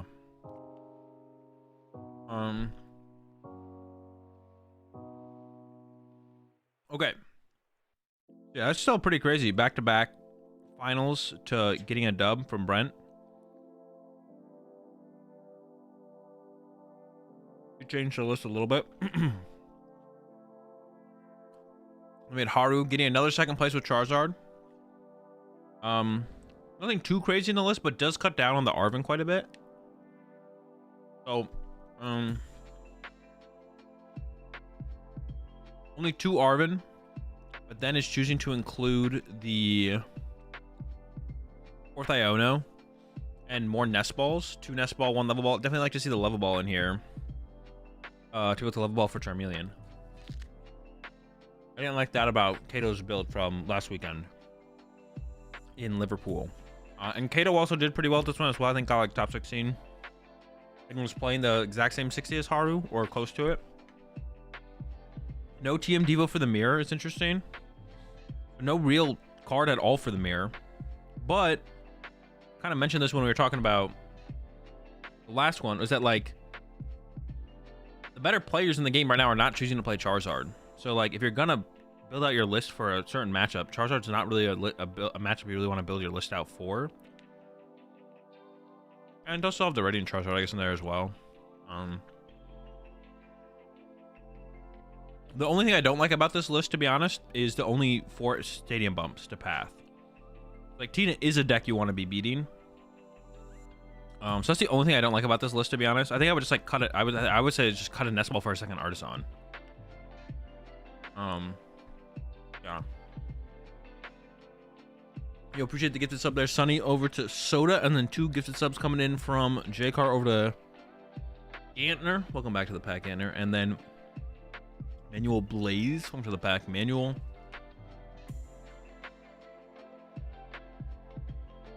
For all the fish, we got plenty of. Yeah, so that's the only thing I don't like about this list. I don't like only 5 stadium or 4 stadium bumps. I think Tina's like too successful of a deck right now to be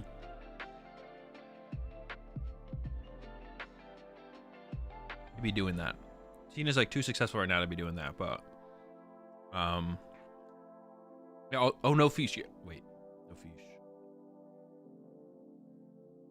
Where did I see Charizard this version that didn't play Luminion? It was Liverpool, right? Kato and Liverpool? Yeah. Would I say Zard should play Lost City? Maybe right now, I guess, for the Mawile. In the Lost Zone deck, force him to be playing 2 Mawile. Or have an answer to the people playing 1 Mawile. But then at that point, maybe the switch card should just be a Turo, and that also solves your problem.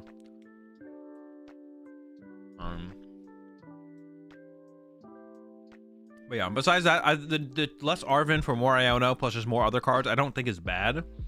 It's just interesting. I don't know if it's better than just playing more Arvin, but I don't think it's bad for sure. The only thing I don't like how it looks, like I said, it's like only 4 stadium bumps. Not a big fan of. Natalie with a pretty standard. Already built nothing too crazy, right? Dreamtail Cresselia has the Turo. Double Artisan, 4 stadium bumps. Like if you just like took, like people were talking about like Moonlit Hill earlier, if you just like took Natalie's list and cut an Artisan for a Moonlit Hill, that's probably where you'd find the space for the Moonlit Hill. That makes the most sense to me. Oh, I didn't even notice the 3 reversal. Yeah, there is 3 reversal in here. That is interesting. Good against Zard. I mean, honestly, there's a decent amount of matchups right now. We're just like attacking with turn 2 or like turn 3 Shiny Arcana without putting Guardi X in place, like pretty good to be honest. And the 3 reversal like lets you get there. Oh, also no VIP pass. All right, I'll take it back. This list was a little bit different, more different than I thought. Let's slow down a little bit here. So no VIPs. Not a fan of that personally. I like the VIP passes, but we have seen some success from the no VIP pass builds before.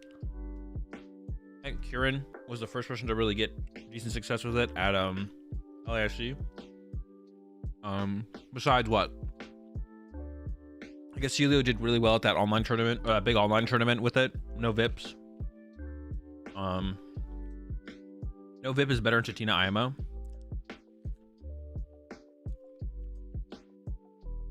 Is it? Why? Just to have more good cards because the games go so long? I guess that's fair, right? That's reasonable, right?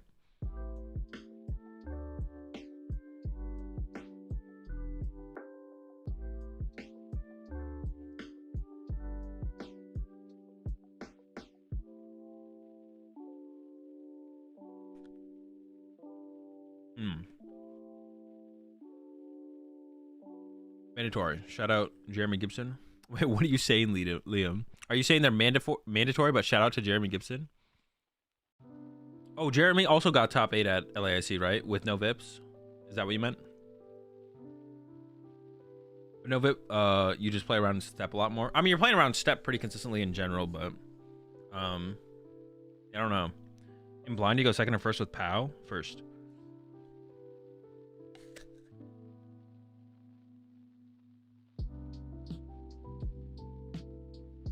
You salty, you gets no love. I mean, that's the difference, right? Kieran's like a known player for a while. I mean, I know who Jeremy is. And Jeremy's like actually a pretty good innovator. Since his, I mean, he didn't play for a long time and he just came back recently, right?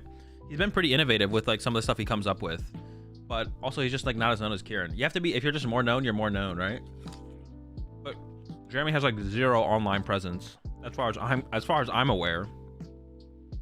And I'm pretty in tune with people's online presence in the PokemonTCG. So like, that's one of the things, if you're gonna have no online presence, that's one of the things that comes with it, is people aren't gonna recognize you for being the originator of ideas.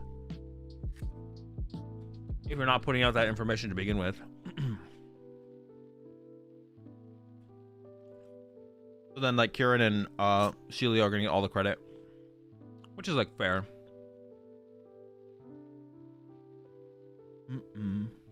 He's on the no Twitter challenge for his mental health.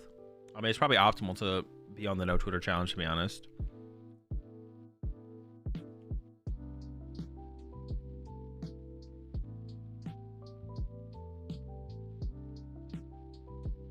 If going second with Charizard to improve your setup, shouldn't it be the same with C-Pow?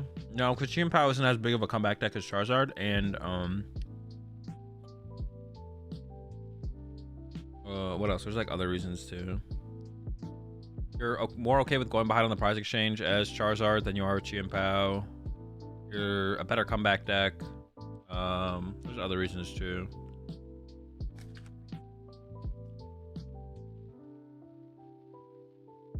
Yeah, the no VIP pass here from Natalie. But when I look at a list like this, what are you adding over the VIP passes? A reversal, a fall crystal, maybe the Turo, maybe the Artisan. You're not like adding like, you're like not adding like, it feels like, well, I mean, you still have to play some count of basic Pokemon search, right? So a Fog and an Artisan makes sense. It just doesn't feel like you're adding like a ton of crazy stuff to the list to like cut VIP passes. I don't know. The research? Well, some people are playing like 4 VIP pass and the 2 research for Iono. So the things that I feel like are coming in here is like the Fog, the Artisan, the Third Reversal. The other lists like aren't playing, but are playing the other stuff. No Mew is tough. Oh, there's no Mew, yeah. Oh, 4th Ultra Ball, yeah, true.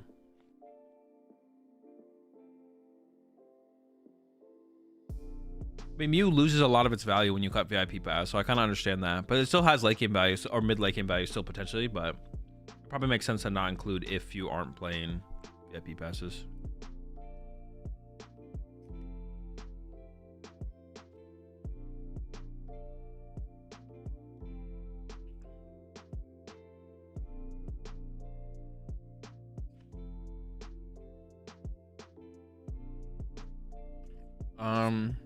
Christian, pretty standard. Oh, this is the first Iono we've seen in a Tina list.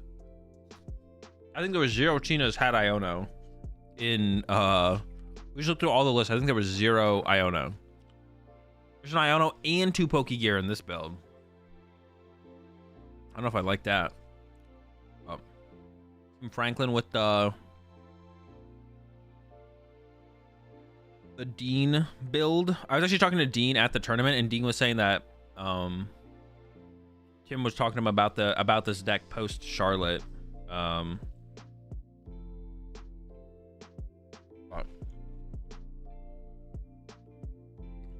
you think it's worth the expense of the US players to go to these Australian events? I mean, that's just like individual. It's like an individual thing. Pram did, I think? Did Pram have an Iono? I don't think so. Maybe I'm trolling. How would you respond to a turn 1 hands with your Knoxville list? I don't know, knock it out. Knock it out with Dragonite. Or concede if you whiff.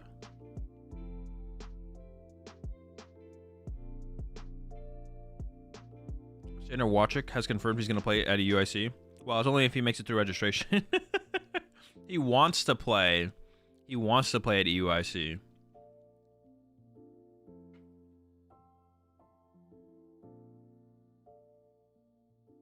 I think it's worth the expense for the US players to go to these Australian events. That's like something that's like it's 100% like an individual thing. Like if you have the means to and you want to, then sure. If you don't have the means to or don't want to, then you won't.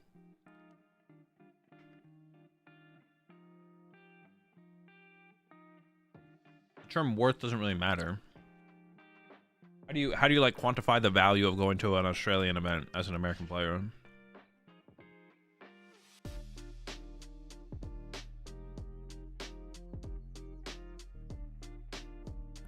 Wait, is your I just have to know, Quicksilver, is your statement not being sarcastic, or is your statement sarcastic?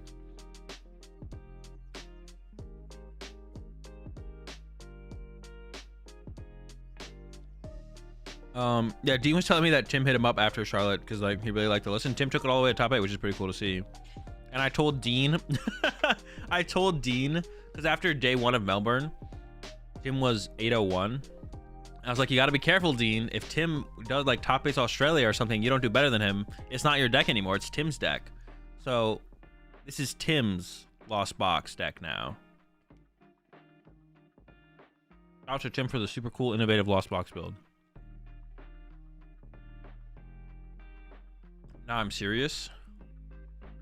Christian went undefeated against a mirror and played 5 in a row in day 2, so Iono was worth it. I mean, that's just, if you think that's all right, so that's just not how it works, Quicksilver. Like, could Iono have been a factor in them winning those games in the mirror match? It could have, but you don't know if it was or wasn't. And it's possible by not playing that, they maybe would have gone further in the tournament. Now, the only person you could ask for sure, I guess, would be Christian, and ask them, hey, how good was this deck? Or how good was this card in the mirror match? And then maybe if they responded, it was really good, then maybe that's good enough. But just being like, oh, well, they played 5 mirror matches in a row and won them. Therefore, Iono is a good card to include. Makes no sense. I'm his friend. He literally told me. Okay, well, that clarifies things if you said that. You just saying that doesn't tell me anything. But yeah, if Christian told you that the Iono was a big deal in the mirror match, now we know.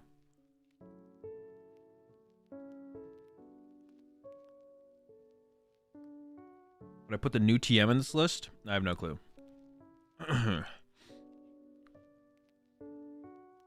Crossing I run the Mawile to not bench Manaphy and Jirachi chat. It was genius.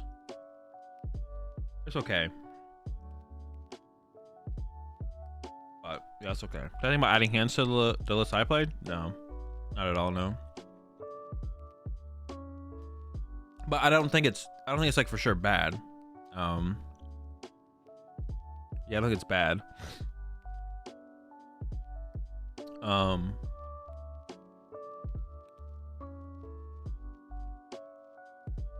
Could be okay.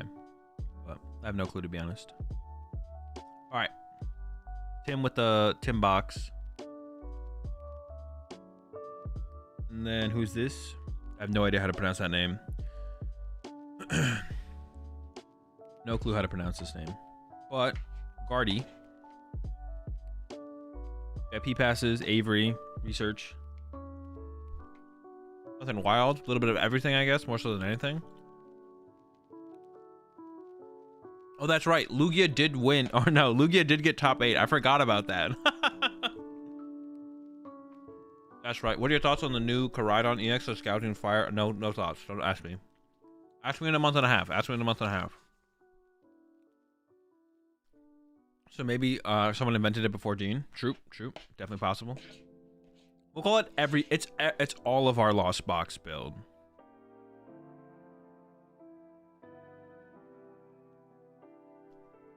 It's all of our it's everyone's Lost Box build. Congratulations, chat. We all made a cool Lost Bone deck. We did it.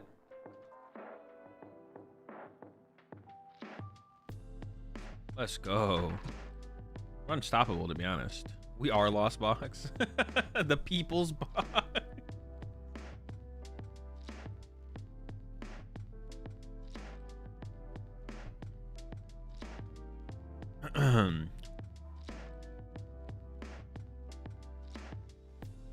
Now, Lugia is still definitely like a pretty bad deck in the meta. I don't think this doesn't change anything for me. Burnett build, 3 Burnett. Hey, let's get a 4th in there. It's a Burnett boss. Snorlax. I guess, to be honest, okay, so one thing that Lugia does have going for it. Actually, does it? What does it have going for it? Yeah, literally what you just said, Paul. Like, you beat Tina, but do you do anything else? Like, I don't know if Lugia does anything else besides beat Tina. You definitely beat Tina. But yeah, I don't know if you do anything else, to be honest. I could be wrong. But it feels like the only thing it does in the current meta is beat Tina. And then just kind of struggle against everything else. Guardian matchup is alright. Your Guardian matchup is terrible. They just KO your Archeops. Yeah, like you have to have a decent Guardian matchup, you have to play Manaphy. And I don't even know how much that actually does for the matchup, to be honest. It definitely makes it better than terrible, though. Probably. I would hope so. Lugia, no Iron Hands. I didn't even realize that. This is literally just... Yeah, there's no Iron Hands in here. This is literally just... colorless Lugia from like a format ago. This is literally just colorless Lugia from a format ago. No Iron Hands. It does have the Cobalion in here, I guess, for... I don't... Jeez.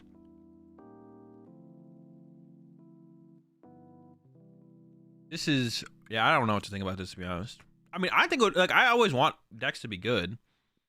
I feel like some people think that I, like, want decks to be bad, or I have something against certain Pokemon or certain decks. I don't care what's good.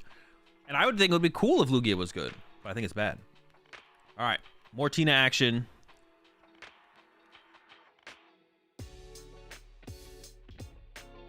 Pretty standard. Cardboard.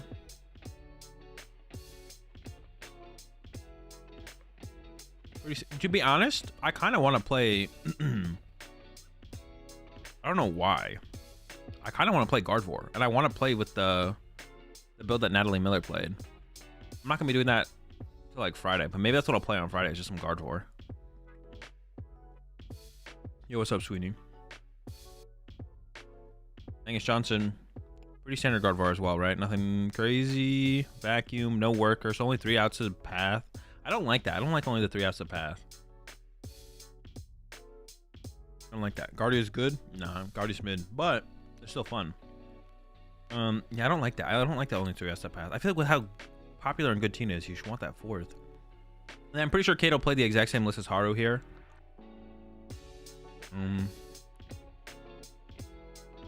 Yeah. It really depends on when their pet decks are called batch, which doesn't make much sense to me when your objective should be to improve as a player and play what's good in the given meta. Yeah. Like, there's no reason to get like, if I call someone a deck bad, it's like nothing against you. Or what's it called? I just don't think the deck is as good as other decks in the meta. Doesn't mean it's terrible, you can't play it. But I'm always like, whenever I talk about Pokemon, whenever I'm talking about Pokemon, I'm always talking about with the idea of trying to like maximize win percentage. So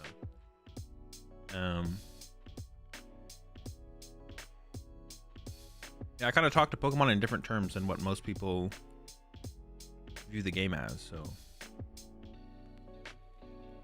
Smart, Energardy, nothing crazy. Ever tried the Mewtwo Union?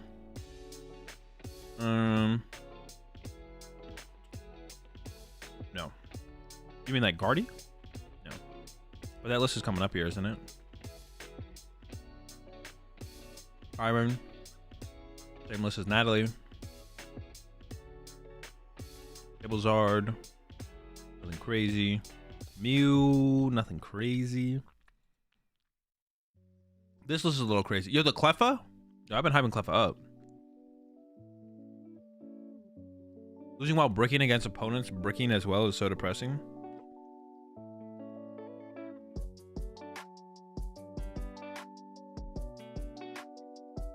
I always start with Guardy, but for some reason it's just fun to play. You feel like you always have an option, you really get to play a lot of poke. Yeah, that's why Guardy is enjoyable to play for sure.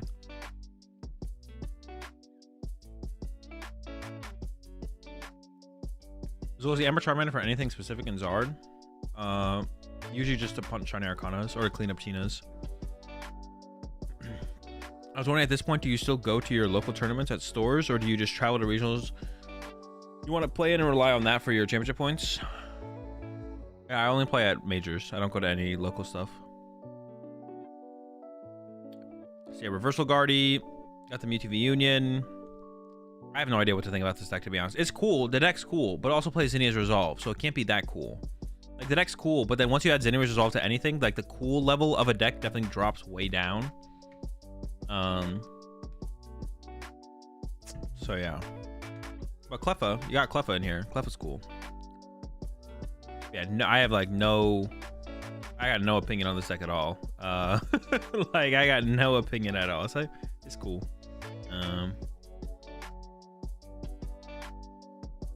Pretty standard. What do we just call like the? It's pretty standard. Normie Zard, Normie Guardy. Anything crazy? Anything wild? Nope. Normie Guardy, Normie Tina. Another Normie Tina. That does have the Iono though. There's the Iono there. Seen a couple more Ionos pop up in Australia.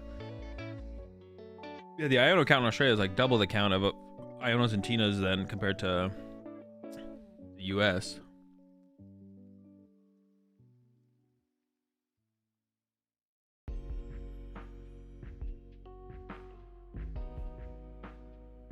Normie Tina. Yeah, Normie Tina.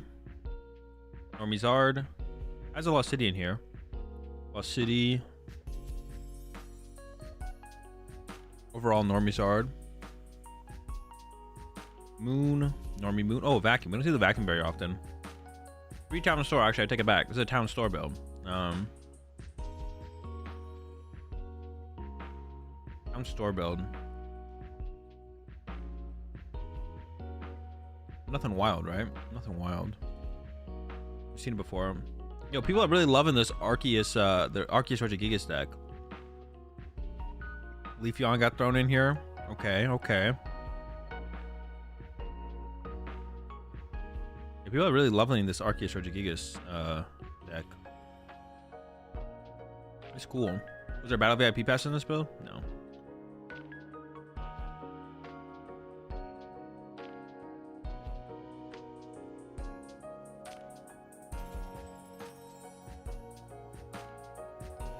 I actually think, wait, how many regionals have I been to?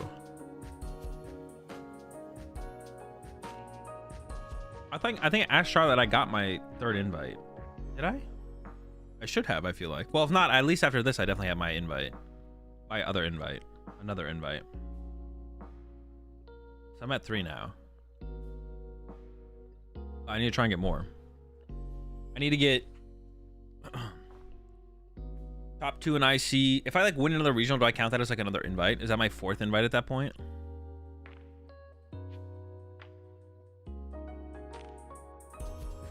Party. I honestly thought it would be a little bit. Well, I've had a pretty good season so far. I thought it would be a little bit harder to get my invite through championship points, but I've had a pretty good season so far. I did kind of bomb LAIC though. The ICs are pretty good for points.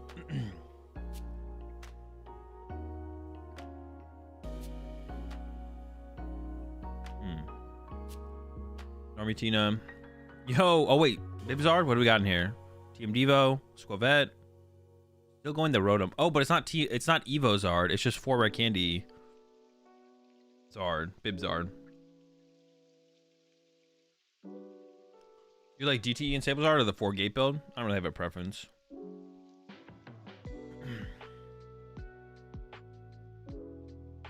If I booked my hotel room for UIC, yes. Or do you book after registrations? Most hotels allow you to cancel hotel rooms like within up to like a week before your actual stay. So there's basically no reason to not book your hotels ahead of time.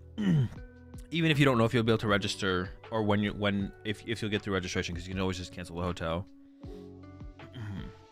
So it's just Bibzard. So it's just it's literally just like cutting Pidgeot. Wait, is this literally just cut Pidgeots and then added a B-Barrel line? That's basically what this looks like. Still only 4 stadium bumps. Honestly, if TM Devo got popular enough, this would maybe be the best way to play the deck, to be honest. Extra card with the Squavette. Oh yeah, I guess get the Squavette in here, true. No Manaphy as well, yeah. Hasbani. Same Guardy build as Natalie and Kaiwan, it looks like. Sablezard. Sablezard. Normizard. Ross Moon. Mew. Ross Moon. Well, no, this one's got 3 waters. 3 waters? See, I don't know. 3 waters sounds like it could get a little bit.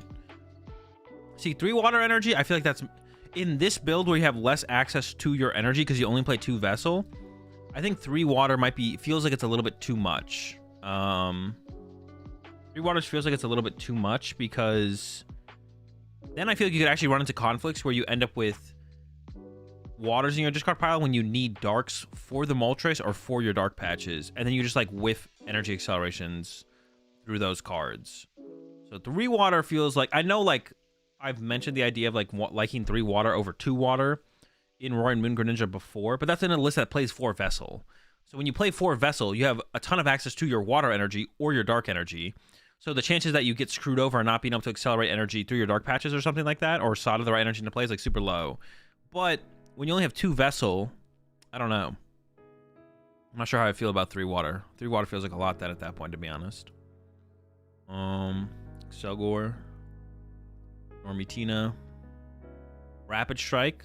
See another two Rapid Strikes total so far in 2 day 2s across the tournaments. Nothing crazy though.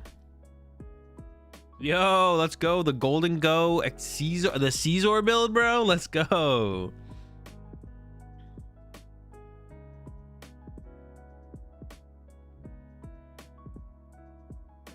I'd play 1 water on every Moonless just to scare them to eventually Manaphy. Honestly, I think that might be correct.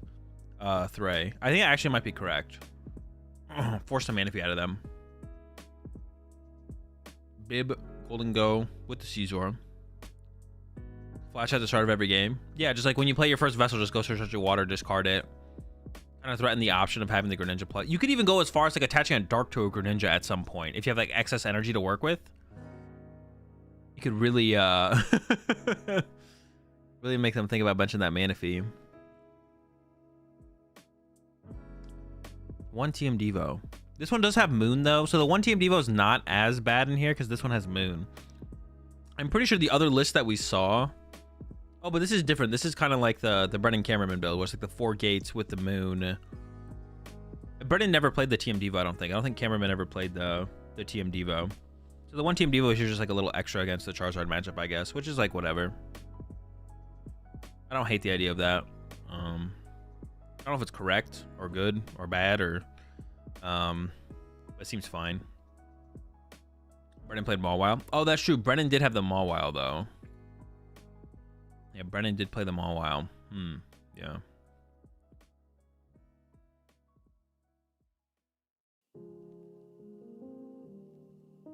On Tina than Team Duo. You'd probably rather Frenzy Gouging, because then you could just let them Lost Impact you.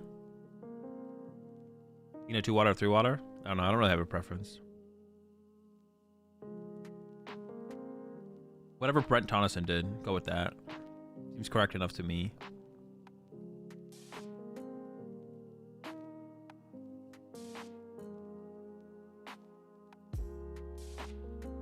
Oh, we're nearing the end here.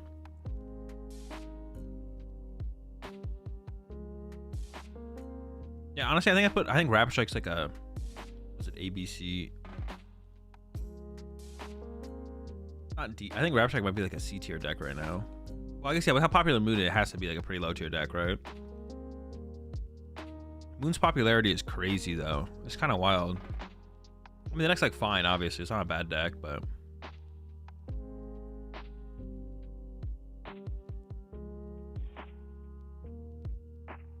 what's the Raihan in here for? So you can Greninja twice.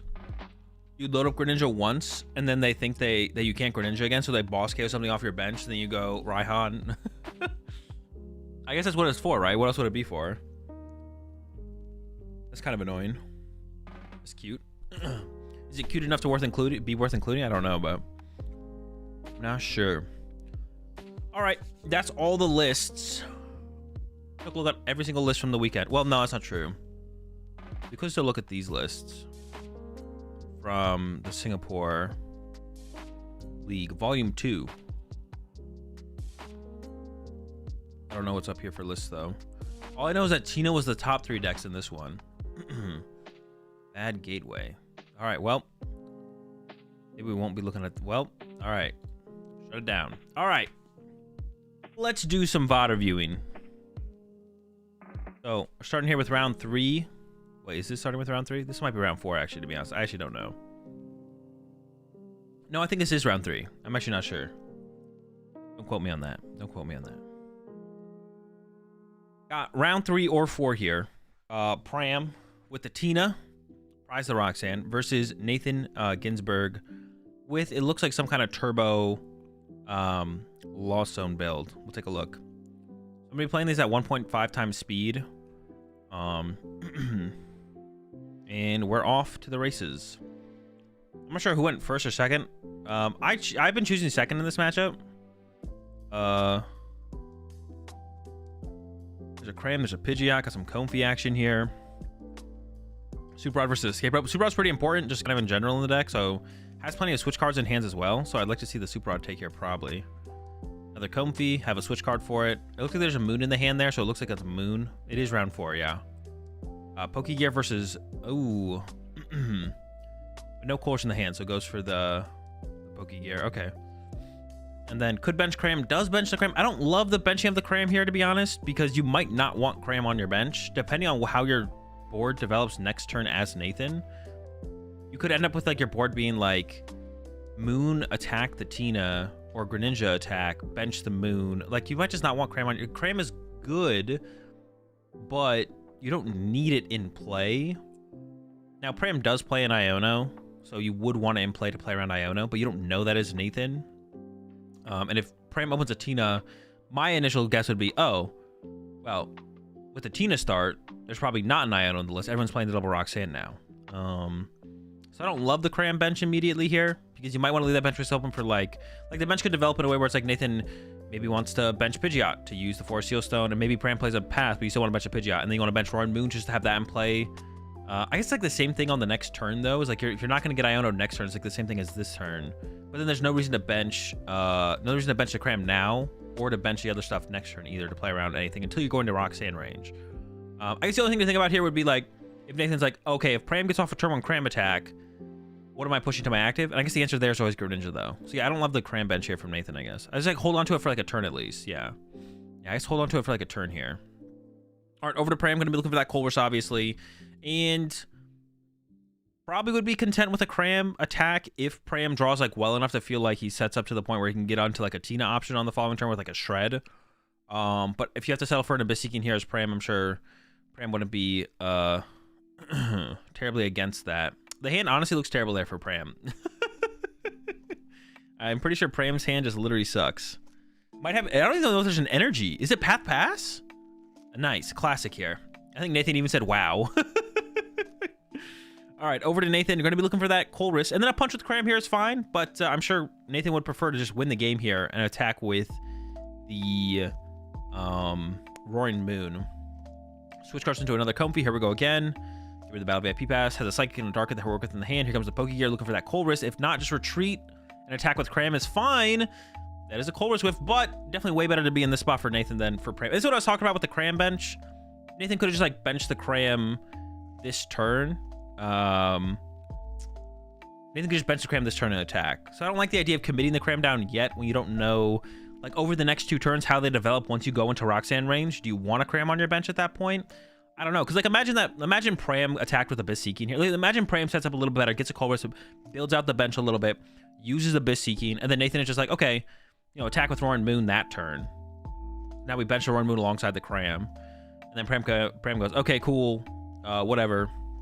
I don't know, maybe Cram punch the Moon or something. Or I don't know, whatever. And maybe at least to a point where Nathan then attacks with Greninja for turn instead.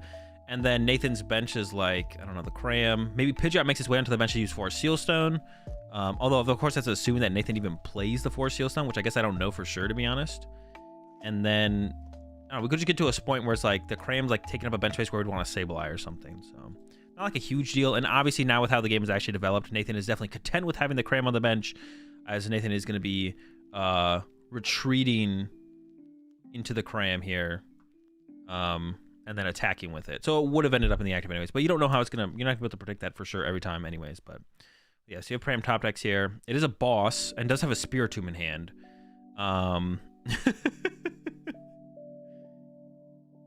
But Pram does pick it up, doesn't even stick it out. Could have bossed something and hope it couldn't move.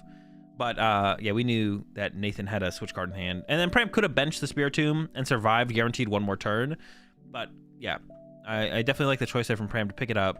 These Lost Zone matchups can go a while, so save the time for game 2, game 3. And go from there. Now we'll get to really see here what is the player preference here for first versus second in this matchup. I think going second is correct here because you just want to set up and have options. But we'll see what Pram chooses here. 2 Colress prize for Nathan. It's not great. A Colress also prize for Pram, but it's just the 1. In the Pidgeot, also prize for Nathan. We don't know if Nathan like plays the Dragonite or anything like that. So if Nathan does play Force Seal Stone and finds Force Seal Stone, no Pokemon to combo with the Force Seal Stone because the Pidgeot is prized. Because we've seen the Roaring Moon, so there's probably not a Dragonite in Nathan's build. But I guess I don't know for sure, to be honest. And yeah, it looks like Pram did choose second here, but pretty good start here from Nathan. Gonna get the Greninja. Gonna get another Comfy down probably. Could go for the Cram. Oh, plays hands as well, so could go for the hands. Okay, we just took a look at Nathan's list, didn't we? I think we did. So aggressive hands would be a decent option, but you probably don't want to commit to the hands yet. So it's probably gonna be like Greninja Comfy here. And then go from there. Appreciate the 26 months, Jaeger. I missed that earlier, but I appreciate it. Yeah, Nathan has hands. Yeah, goes for the Comfy Greninja here. Or looks like he's probably going for that. Has a couple switch cards. He's got double gate, double switch card in hand, I think. So the only other thing different that Nathan could have done is Nathan could have used Comfy first here. Nathan could have used Comfy first here and then try to get more basic Pokemon. By playing it this way, though, from Nathan, though, you're like valuing the idea of trying to find Colress higher, which is probably correct here for Nathan, just to like in the 2 Pokemon of the deck, it increases your odds of seeing Colress. It's just because you don't know what you want your first attacker to be here as Nathan. If you knew you were always going to attack with Cram on the next turn, then you'd probably definitely want a Comfy first. But we don't know we're going to attack with Cram here first, or whatever we're going to attack with here first is Nathan. So, going like this does kind of make sense. There's the attach retreat. Here comes another flower selecting. Rod versus Nestball. You probably have to go with Nestball here though, even though it doesn't feel great. because you do need to be able to find like a Cram maybe on the next turn or something to attack with, or even like the Roaring Moon. Could even go get another Comfey right now and Flower Selecting again if you really wanted to. I don't feel like it's super pressure to do that, and yeah, opts to not and pass over to Pram. Once again from Pram gets a Battle VIP plus off the rip here as well, which is great. From Pram here, question is, how aggressive is Pram going to be for that turn 1 Cram knockout? Or is Pram going to settle for an Abyss Seeking? I feel like that, especially when like Nathan's board is pretty underdeveloped here with Pokemon, I feel like getting the Cram knockout on one of these 2 Comfeys off the rip here is pretty powerful, to be honest. So I think we'll probably see Pram try and reach for that Cram KO. Removing one of your opponent's 2 Comfeys from play when they only have 2 in play is like usually pretty good. Yeah, we see Pram plays pretty aggressively towards that. Gets the whole squad down. No Tinas yet, but you don't really need the Tinas quite yet. Especially because your first Tina in this matchup, I feel like sometimes it's just using Shred to just like pressure your opponent, make sure you're taking knockouts, force them to find the Roaring Moon. No Colress in the hand either here for Pram. Loses the Tina V-Star, the trade-off of a Jet. There's the concealed cards now. So trying to find the Colress, but could settle for the... Ooh, I think there is a Colress grab there as well. All right, here comes another Battle VIP pass. So I assume at least one Tina is going to get found here. The question would be like, what else does Pram look for? Is it double Tina? Just goes for the 1 Tina. I was wondering if Pram plays Manaphy or not. The problem with this situation as well for Pram is there's like a lot of Pokemon in play, which does leave open the possibility for the Kyogre play at some point. So you definitely want Roxanne. You definitely want Giratina V-Star probably, and you probably want... Was there a Mirage Gate there as well? Oh, gives up the Tina V-Star. Okay, I mean, you still have 1 left, but finding that 1 could be pretty difficult, to be honest. Because you do want the possibility to have a Tina V-Star at some point. There's a Jet up the Comfey. Yeah, giving up the Tina V-Star there, I'm not sure I like that because it's gonna... You only have 1 left. And you don't want your Tina V's to just be in range of getting KO'd by Roaring Moon over and over again. Pram opts for the Vacuum grab, actually. Pram plays a Vacuum. And there's the Passport. Actually, takes the Vacuum over the Switch card. I'm not sure I like that either. The Vacuum's interesting because, like, next turn it does allow Pram to potentially attack with Greninja himself. I guess, honestly, that's maybe one reason that Nathan should have played more aggressively for finding Pokemon with those early draws there. Is getting Manaphy in play on Nathan's side was probably a pretty big deal. Yeah. The Vacuum, playing the Vacuum in general is an interesting choice, but holding it there over the Switch card is also interesting. You're going to assume Nathan's probably going to be able to get a Cram response to your Cram. So having the Switch card to be able to move your Comfeys around and stuff like that seems pretty good. I don't know. We'll see. All right, so Nathan first here with the Comfey use. Got to give it the boss. You need to take the Colress or the Pokegear here. You need to find Colress. That's what I meant to say. Has another Nest Ball in hand. I'm not sure I like this Nest Ball use here from Nathan because now, well, unless Nathan's going for the Greninja attack, I guess. I was gonna say the reason I don't love this. Well, you still need like another Comfey. Because if Nathan's just going to settle for a Cram attack here, then it maybe would be best to Pokegear first. Or I guess this does... I don't know. Because now I guess we can Cram attack without even... I guess Nathan can Cram attack now without needing... I think you're hoping that Comfey like found a Nest Ball. Alright, there's a Colress grab. I feel like Nathan should have played the Pokegear first and then held off on the... I feel like Nathan should have played the Pokegear first and held off on using the Nest Ball. Because the Nest Ball could have found Cram to attack for the turn. Unless Nathan's looking for a bigger play. But then Nathan needs to find a Vacuum or a third Comfey to get to something like a Mirage Gate turn this turn. And there we do see the Iron Hands. And I think it was another Sableye. Can't tell what that other card behind the Switch card is. Does give up the Pokegear. And maybe the Psychic Energy? Oh, that is a Comfey. So yeah, so I guess, okay, so Nathan is reaching for a bigger play here. And actually might have access to it. There's like at least one Mirage Gate in hand. I only see one though. But maybe there's a Greninja play available here for Nathan? There might be. Okay, hang on. Actually, there might be a Greninja play here available for Nathan. Okay, so I kind of like the reaching, I guess, a little bit. But then I almost wonder still if we should have held the Nest Ball, so we could have still gotten Pokegear for Colress, play Colress, hopefully find a Comfey, and then Nest Ball for another Comfey afterwards. Yeah,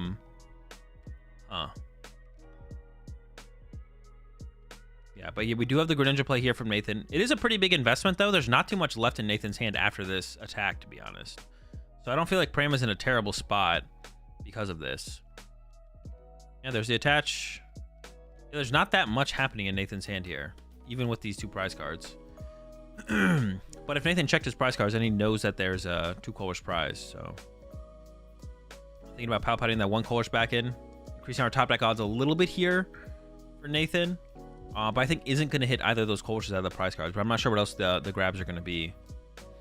All right, over to Pram. Honestly, a good response here from Pram would be to like do the same thing back and probably just snipe 2 of Nathan's comfies.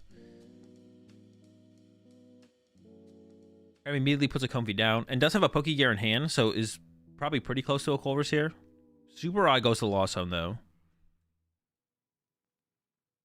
There's a Pokegear. There's a Lost Vacuum in the hand as well. Only 1 Mirage Gate though. So we're up to 7 now. So I guess Pram's going to thin out the deck here first before using that Pokegear. Going to play the Nest Ball. Going to play the Mirage Gate and try and find that second Mirage Gate. Could have played the Pokegear first to try and find Colress, to try and Colress into a Water. And actually, Pram is lining up a Grass and a Psychic. So maybe Pram is just going to go for a Shred here, actually, instead. It looks like Pram is lining up a Shred instead of going for the Greninja play here. But Shred into Iono, I guess. It's a Grass and a Psychic, and then he's going to play the Iono here. Put Nathan down to a 4-card hand, or a 4-card, 4-card hand. Open the opportunity to find like a Jet Energy or something, or like Switch plus Attach. So I guess the Vacuum is actually going to work here to get to the gates here faster for Pram. I feel like the Greninja play maybe would have been a little bit better, but like that definitely wasn't guaranteed. But then we see Pram playing the Pokegear, so maybe Pram is going to settle for a Colress use if a Colress is found.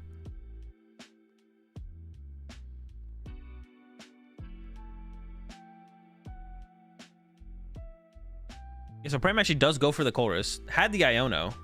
There's the Water Energy. No switch card. There's a Counter Catcher. I almost feel like I would like to have seen Pram play the Pokegear first before the Mirage Gate. And then if you hit a Colress, play the Colress before you commit to the Mirage Gate. That's 2 Super Odds in the Lost Zone now. Does Pram even have enough resources to play this game anymore? 2 Super Odds gone? There's a Mirage Gate. But I don't know if Pram has the resources to play the game anymore. I don't know about getting rid of that second. Getting rid of the first Super Rod already felt bad. Getting rid of the second one, though? Yeah, I don't know if Pram has the resources to play the game anymore. We'll see. Definitely can't Greninja anymore at this point. The Shred is coming through. The Shred is coming through for Pram, but... this does not look promising anymore at this point. If this Tina gets responded to by a Roaring Moon... I don't think Pram has enough resources to, like, win. The Roaring Moon would have to not knock itself out as well, though. Or effectively knock itself out. There's the... Oh, there was the Pokestop, but there was a Colress as the other choice. Nathan does need to get to the Roaring Moon as well. And is not quite there. Here comes the Colress. That's a lot... That's... Oh, my gosh. Wow. That's basically... You just take the Moon Double Gate. Oh, but doesn't have a Stadium to work with. Still needs that Stadium. Doesn't have any energy recovery in the hand either. So maybe that's not as good as I think it is actually here for Nathan. That's a lot of stuff, though. That is like... I mean, you got to take the Moon in 2 gates. There's nothing else. Is Nathan considering taking... Okay, I think maybe Nathan was considering taking Double Gate. The other win condition here for Nathan is, of course, the Kyogre as well, though. Like, Nathan could just win with a Kyogre play. Never go into Roxanne range and just play for a Kyogre play to win this one, to be honest. So Nathan doesn't need to, like, go Moon Knockout here. But for the resources that Pram is down with the double Super Rod in the Lost Zone, Moon Knockout here would have been pretty good, I feel like. Not necessary. Oh, wait, there's a Recycler in hand, actually.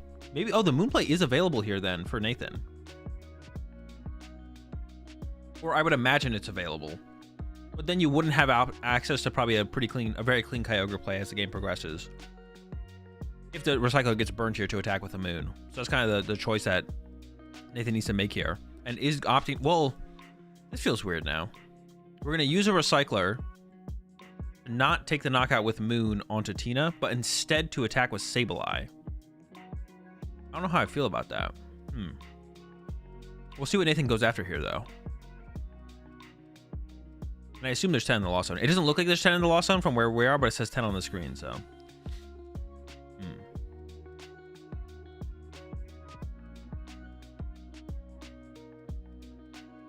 All right, it's gonna be a Sableye attack. I assume Nathan is not gonna go down to Roxanne range here, though. So that's why, like, it would be really weird. Okay, just 6 and 6. So Nathan is playing for the Kyogre play, but is down a recycle. I guess Nathan maybe plays 2 recycler as well, though. That's actually not something I know. So Nathan is playing for like, so now it feels like Nathan is playing for like counter catcher, KO both Tinas with Kyogre to win the game here. But Pram does play that Iono, so Nathan is going to lose a pretty big hand here.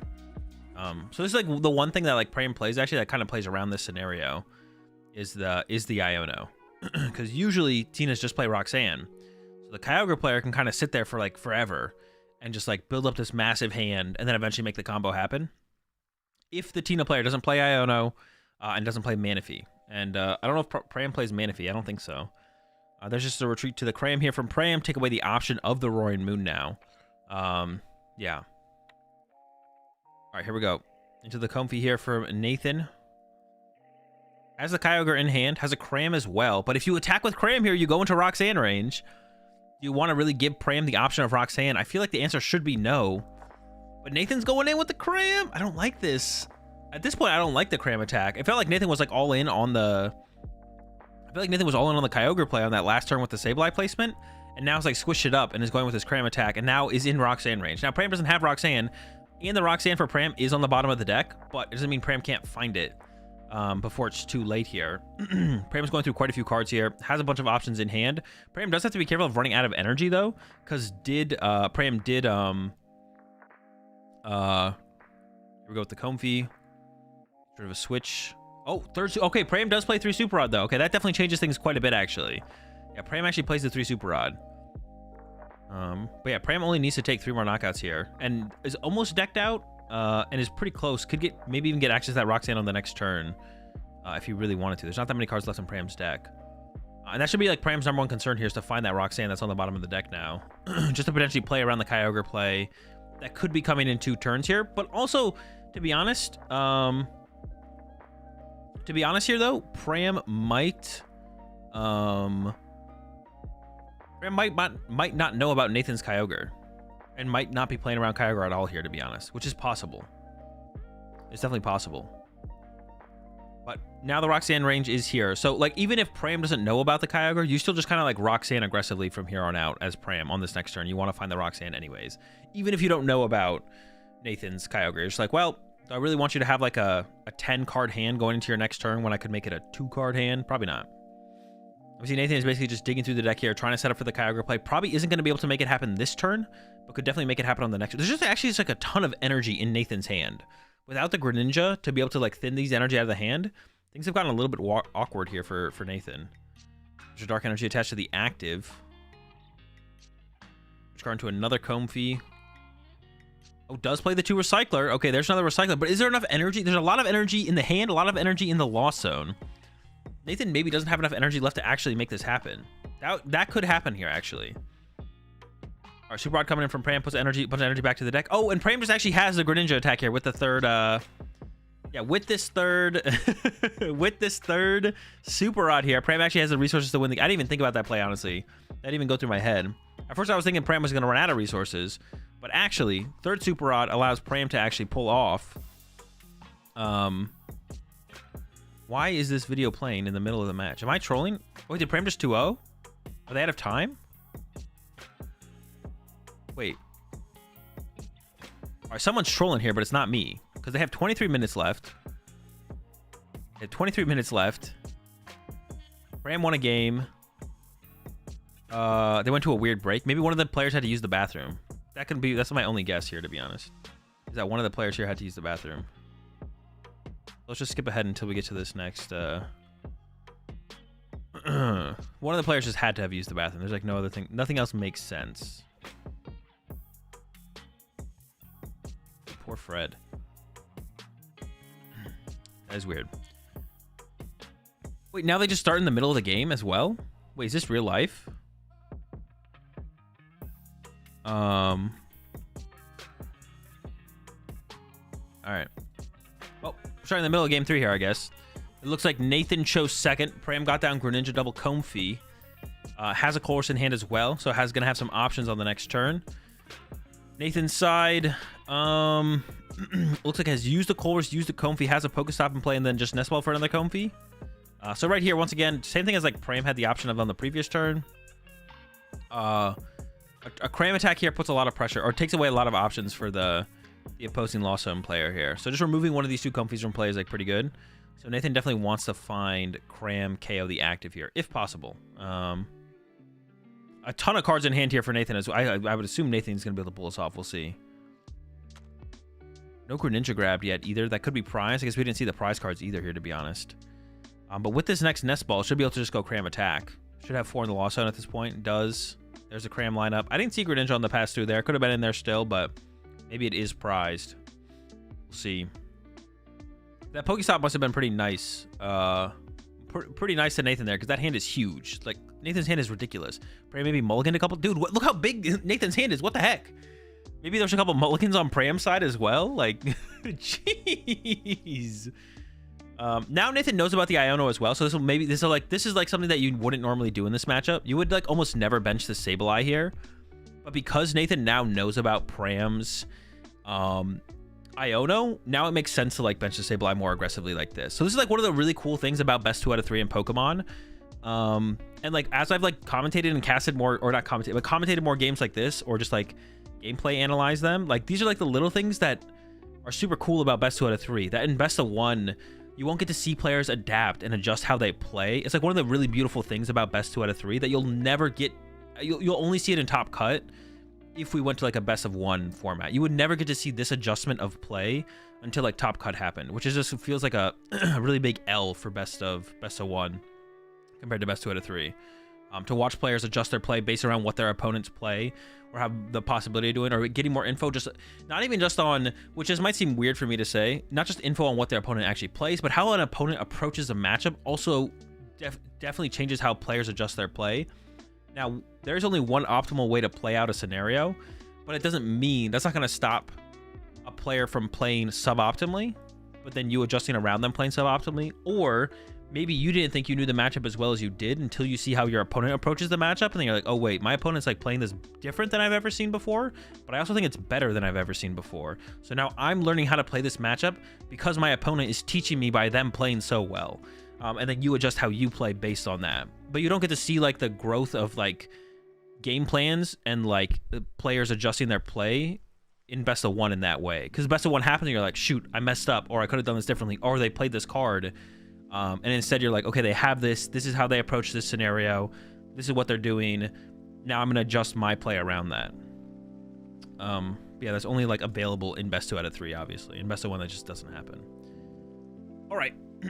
Culver's here from Pram, favoring trying to get that Pokestop here, bumping the stop here, or getting the path to the peak here on Pram's side to bump the Pokestop here. It seems to be something that Pram is favoring, taking that path to the peak there. No Greninja in play for Nathan, and there's the Greninja in play for Pram, but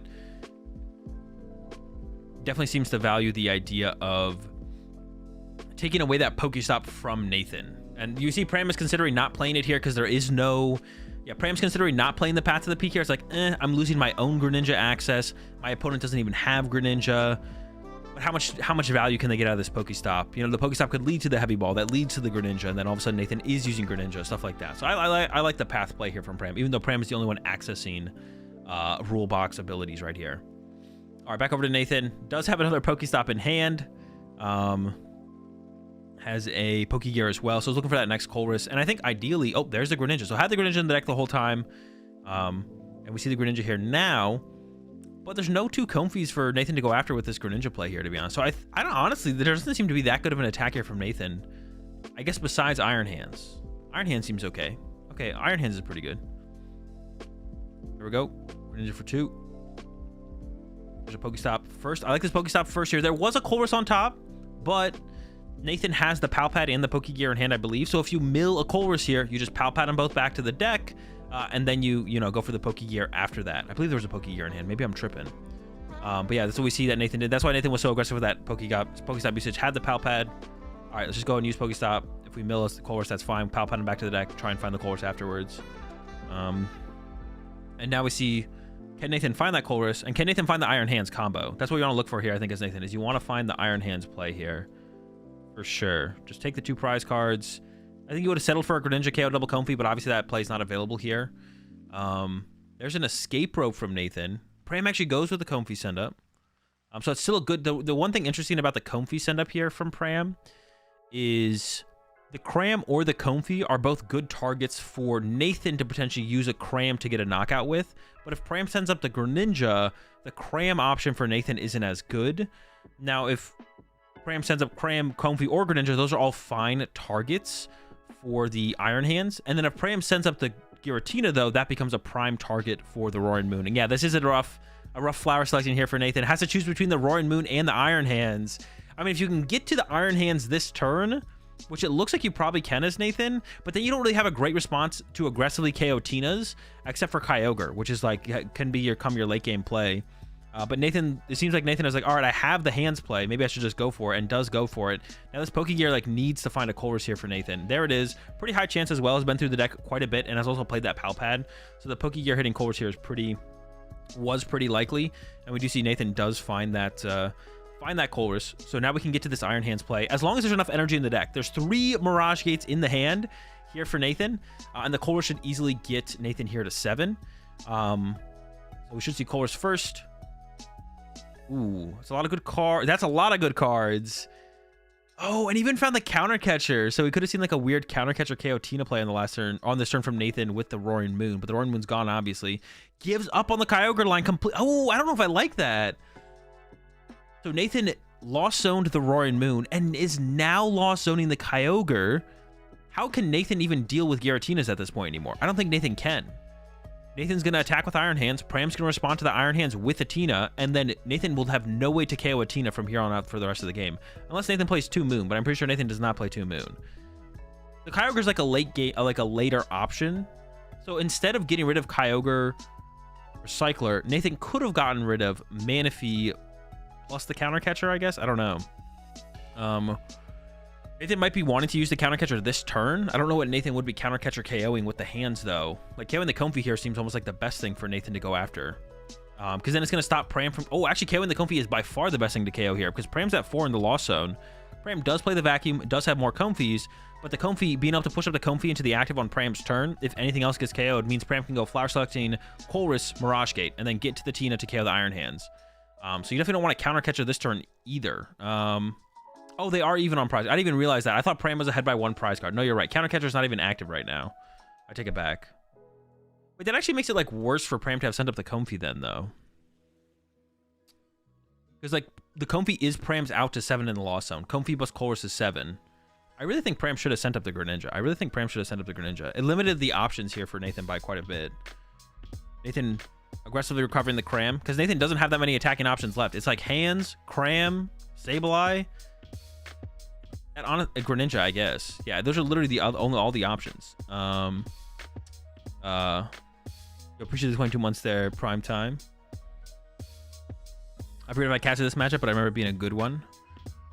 Yeah, the first game was well, the first game wasn't good, but the second game was solid. This game 3 is interesting so far. I think Nathan has really limited his options moving forward here. I feel like as long as Pram doesn't bench any other 1 prize Pokemon, it's gonna be really hard for Nathan to actually draw 5 prize cards. Try and not let Nathan get too much value out of Sableye and Greninja from here on out, because I feel like that's the only real options here for Nathan moving forward. There we go, Hands Knockout. Nathan's praying Hands stays alive. Yeah, it almost feels like that's what Nathan needs to win this game, is for Hands to live. Because Nathan has 3 prize cards left, so Pram doesn't bench any other 1 prizers. But see, this is actually like really bad for Pram. If Pram has to bench another Comfy here to actually get to 7 in the Lost Zone, see, now there's 3 1 prizers in play.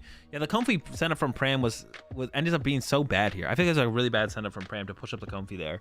Should have definitely sent up Greninja, because then Pram could have had the Borsay could have been Comfy, Cram, and then Comfy plus Colress gets to 7, sets up the Tina, Lost Impact KO the Hands, and then Pram benches another Tina just to have in case, and then Nathan doesn't have an answer to KO a Tina after getting through the Cram and the Greninja potentially with like, you could like Moonlight Shuriken with the Greninja, hit Greninja plus Cram, then Sableye after that. But now that's what Nathan can exactly do. Nathan can go Moonlight Shuriken, the Cram, and the Greninja, and then I guess you're 1 damage off there. You have to go like Moonlight Shuriken into Sableye. So Nathan will still have to go Moonlight Shuriken, Sableye.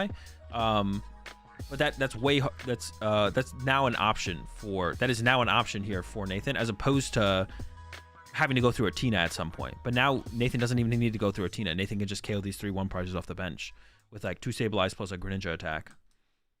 There's a Comfy used here from Pram. Needs to find... the only thing that Pram's probably missing is honestly Tina V-Star. And it looks like Pram maybe whiffed here. Goes for the Water Energy. Now it's up to 7, so here come the Mirage Gates. Still needs that Tina V-Star. He's going to load up quite a few energy in play here. But basically can't afford to attack with anything besides the Tina. I guess if Pram has to, Pram could just go with a Shred. And just Shred it for 160 and pray that's enough. But I think it's probably hoping off this Greninja use here. Oh, wait, we're going back in. Hold up. Yeah, I think Pram is going to use Greninja here, get rid of the water in hand, and then hoping to find... maybe only just going to settle for 1 water. Has the jet in hand. It hasn't attached, I believe, so it could have just jetted up. Doesn't need the energy on the Comfy. Throws it there anyways. Yeah, the Greninja's about to come out and get rid of a water energy. Oh, no, it has the Tina V-Star the whole time? Oh, wait, maybe we're just kind of cooking here as Pram then. Yeah, that grass on the Comfy is actually curious then, because we could have just jet to the active. Oh, Nathan is also in Roxanne range as well, but we did have to use his Colress on this turn from Pram, I believe, unless I'm trolling.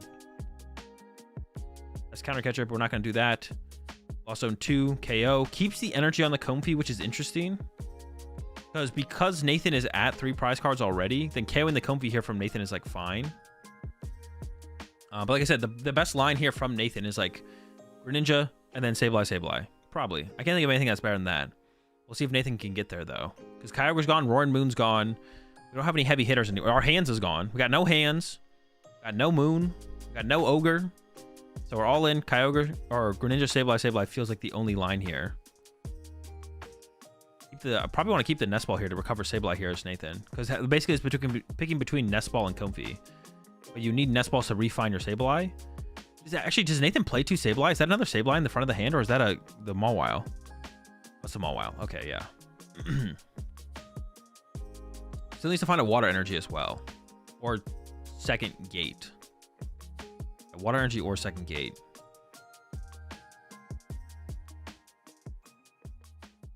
I wonder if there's a water energy in the deck. There's a Colress for next turn or a future turn. But I'm sure Pram is going to disrupt this hand on the next turn. Has Iono in hand, it has Pokegear, so it could even go find Roxanne. But probably Iono's just fine here. Escape rope coming from Nathan. Doesn't really matter. The escape rope's fine. Greninja attack is going to be the attack of choice here from Nathan on this turn. Nathan can pick anything to do. That's going to be the play. Might have to settle for a Sableye this turn though, which is fine. Like Nathan could go Sableye, Greninja, Sableye, and that would actually be a fine line to take. To be honest, you could settle for that line. There's the Pokestop. Nice. Double Battle VIP Pass. It looks like Nathan is going to shuffle back in what? Like double water plus another one? Or the Iron Hands actually is coming back. Oh, I didn't even think about this happening. Does Nathan have double Mirage Gate in hand? I don't think so, right? Unless I'm tripping. Maybe it would have been a consideration for Pram to try and get... Oh, settling for the Cram attack here. It's another decent attack. Get this 1 prize card. You still need to go then attack with Greninja and then attack with Sableye. I don't like that. Why is Nathan committing back to getting hands set up though? That feels really bad. Because now all Pram has to do is bench another Tina at some point. You get the Cram prize card here from Nathan, but then the rest of your prize cards from Nathan still have to come from attack with Greninja, and then Nathan still has to go attack with Greninja, and then Sableye to clean him up. So putting the hands back in the deck doesn't really make any sense to me ever. Because Pram can just bench another Tina at this point, and that fully plays around that. Well, I guess it doesn't play around. It doesn't play around Counter Catcher, I guess. So actually, that's not 100% true. It doesn't play around Counter Catcher. Yeah. So I guess Nathan could still set up a hands Counter Catcher play, but I feel like the Greninja Sableye play is easier than Counter Catcher. Maybe Nathan was scared of Pram benching Manaphy this turn to play around that, but we haven't seen a Manaphy from Pram yet. It seems reasonable to assume that Pram doesn't play the Manaphy. I also don't love this Cram send up here from Pram, because it is possible that Pram loses next turn to Nathan like hitting Roxanne into Iron Hands attack by attacking with Cram here, and then you just lose. I feel like you could, as Pram here, you could just probably go Lost Impact. Well, you only have 3 energy here. See, that's also why I didn't like that Grass energy on the Comfy. I feel like just the extra Grass energy on the Tina made more sense. So you go Lost Impact, Star Requiem. And we see Pram does have an Iono in hand, but is debating not playing the Iono. But not playing Iona while leaving your Cram in the active after what Nathan just did doesn't make any sense here, I don't think. Like, if Pram played Colress here and then attacked with Cram after Nathan shuffled back and double Lightning Energy Iron Hands, that feels it wrong. Also, I mean, having this Cram in the active feels wrong here as well. Because, like I said, Nathan could have Roxanne into Iron Hands. Nathan's probably not going to be able to draw into naturally into Iron Hands without a Roxanne draw, but could draw into Roxanne here. Ooh, okay, pretty good hits off that there from Pram. Has the Vacuum to get rid of the Pokestop. Has a Mirage Gate and a Super Rod in hand as well. Nothing else, though, actually, for Pram to work with here. Is playing the Super Rod to recover some energy, so now if you top deck an energy, you can use Radiant Greninja to draw some cards. I guess Pram could play the Gate right now and retreat this Cram this turn and go Lost Impact, and then next turn start Requiem. Or actually, no, you can start Requiem now, but there's just the Cram hit from Pram. This feels like a little bit, let's what I was saying, like this feels a little bit unnecessary from Pram. I don't know what Pram is playing around by not attacking with Tina. Maybe Pram is playing in fear of like second Roaring Moon. I appreciate the 16 months there, Condor. And the 5 months there, Mr. Bisco. Pram could be playing around second Roaring Moon. We've seen one Roaring Moon hit the Lost Zone. We've seen the Kyogre hit the Lost Zone. We know the Iron Hands is in the deck here for Nathan. If Pram knows Nathan doesn't play Roxanne, then I don't think this is a terrible play. Mew EX. I guess Mew EX could be another thing. I don't know if Nathan has a Mew EX. We did look at Nathan's list earlier, but I already forget if Nathan plays it. I guess that'll be another thing to play around here. But if the guy's crazy enough to play Mawile Pidgeot, I'd expect everything. But Mawile Pidgeot isn't crazy for the deck to play, though. Like, that's not crazy. It's like become like standard for the deck to play at this point. I don't know how in tune Pram is with the current meta, but yeah, it's not too wild. All right, here comes a comfy setup for Nathan. It would have to be off the, like, for Nathan to actually like pull off, like, once again, for Nathan to pull off like a big play this turn, though, it does basically have to be off of a it does have to be off like a Roxanne, because there's no way like a 3-card hand with a Colress is probably going to be enough to get there, especially now. Especially now that the Pokestop has been bumped, there's like, it's pretty much impossible for Nathan to get everything. But like if Nathan opened up this sequence here with a Roxanne, then anything's possible, to be honest. But not quite. I don't see a Roxanne in the hand currently. Could Greninja into it. Immediately goes into the Recycler. Also, it's possible there's not the Water Energy. Actually, to be honest, one of the things I didn't really think about is Nathan might not have access to the Water Energy to have ever pulled off the Greninja play, to be honest. I see one in the Lost Zone, one in the discard pile. I don't know if, and none were recovered off the Super Rod. So if there's a Water Energy prize here for Nathan, it's maybe impossible for Nathan to actually attack with Greninja. I didn't really like take that into account when I was talking about that Greninja play on that previous turn. We'll see.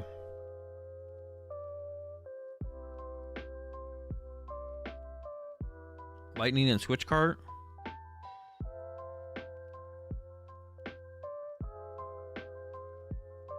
Yeah, what is even the win condition here for Nathan? There's the hands.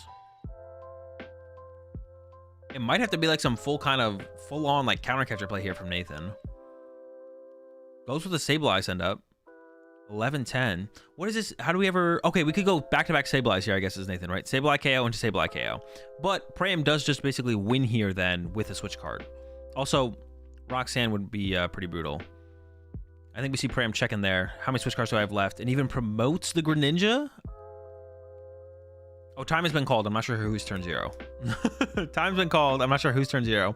Nathan's hand is not great. And Nathan did get a water off the prize cards there. So the last water was prize. So the Greninja play I was talking about was actually never possible. McDonald's iced coffee? No, it's smoothie. All right. Mirage Gate first here from Pram. Oh, the switch card was on top of the deck. And you saw the face. Pram made that little face after after like realizing it was right there. Well, it was close. So it has a Jet Energy in hand. So Pram needs to find a switch card off of this concealed cards here. So he needs to concealed cards away the Jet with the Greninja. Draw 2. Then find it out to switch card. Or, oh no, there's a Manaphy on the bench. I was like, maybe I missed the play again. I didn't miss the play again this time though, because there's a Manaphy on Nathan's bench this time. Before there wasn't a Manaphy on Nathan's bench, and then Pram went and knocked it out.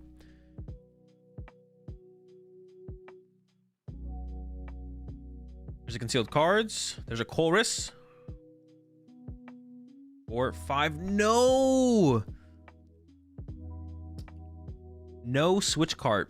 Now, Nathan doesn't guarantee to have the play in hand, though. Nathan Nathan doesn't guarantee to have the play in hand. This is as far as I can tell.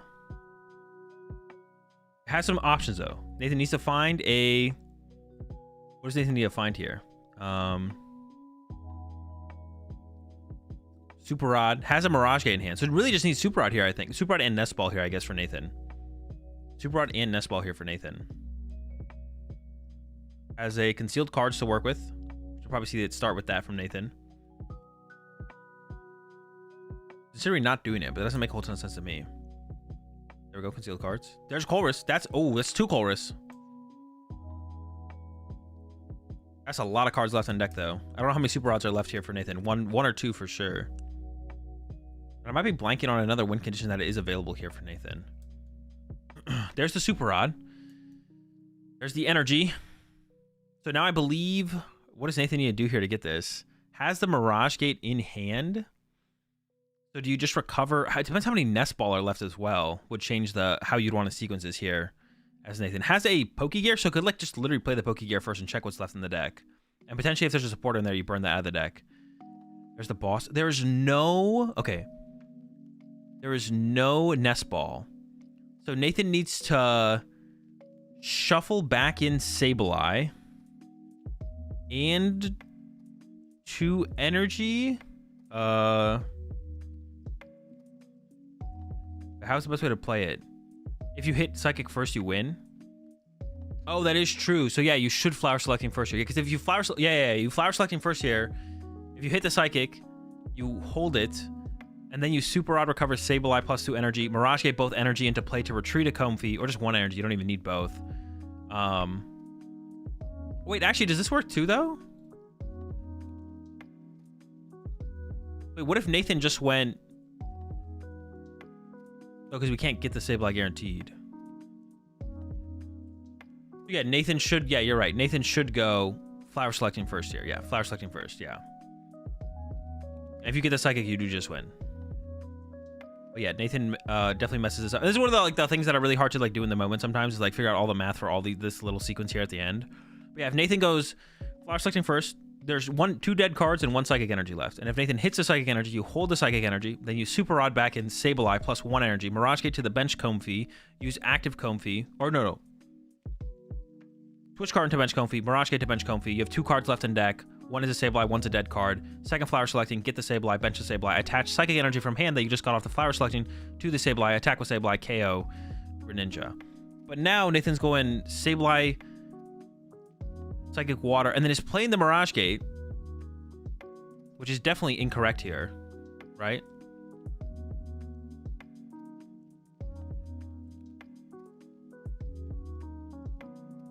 Is forced to keep the Psychic on the Comfey, which is also incorrect there as well. For if Nathan going Nathan going Psychic Sableye there is correct to put back in the deck, but should not have Mirage Gated both out back into play. Not sure why he was forced to do that. Hey, let me watch the sequence here. So Super Rods, Mirage Gate's there. Well, he already well, actually, I'm not even sure, because he didn't actually... I don't actually think Nathan should be forced to keep that there, actually. Did he start to shuffle? I don't think he did start to shuffle. Yeah, he didn't shuffle. Because, theoretically, the Sableye is not part of the shuffle, because the Sableye was never put into the deck to begin with.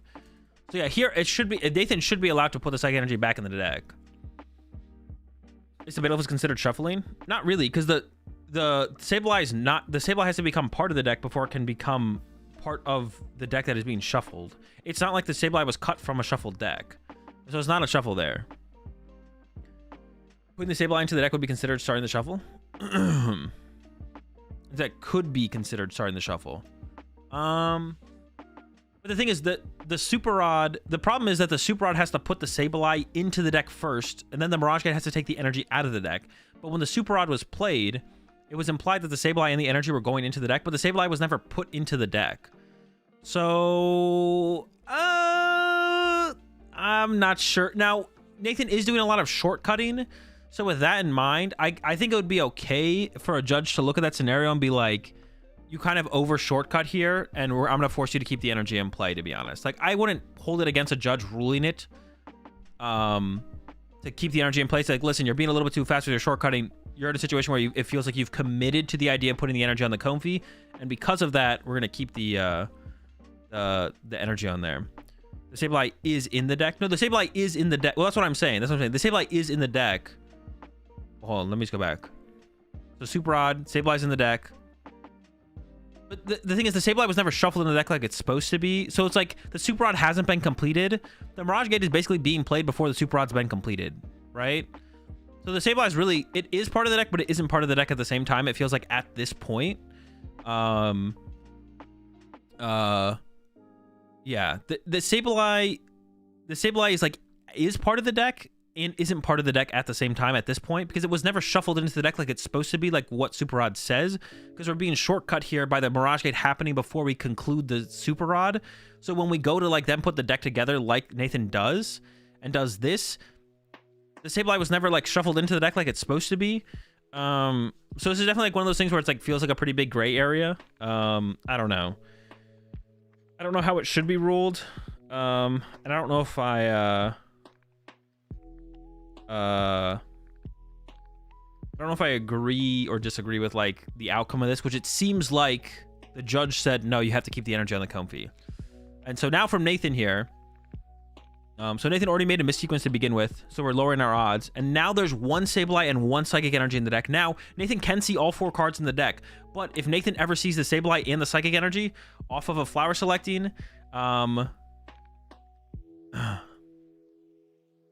if Nathan ever sees the Psychic Energy and a Sableye off the flower selecting, then Nathan does just lose. Let's see. Here we go. Flower selecting. There's the Sableye. Okay. Bench the Sableye. Switch card into the new Comfy. Flower selecting. Gets the Psychic. Retreat. And then KOs the Greninja. The whiff on the switch card there for Pram. I don't actually know where turns was here, to be honest. I wish there was an indicator on screen for turns, but it might be hard for like the production to keep up with where turns are at.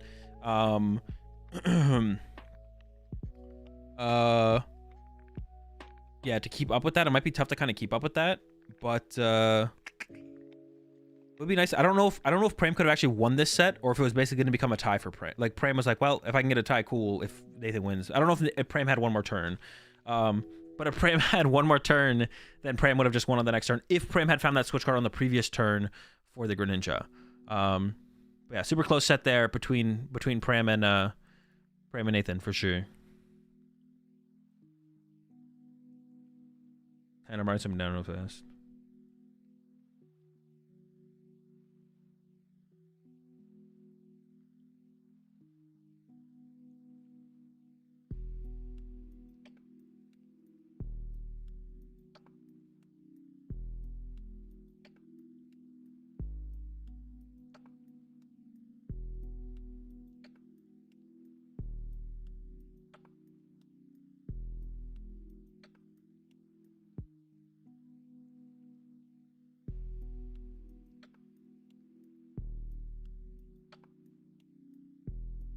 Nathan was turn 1, by the way. Turn 2, sorry. So Pram did have one more turn there. Okay. Good to know, good to know.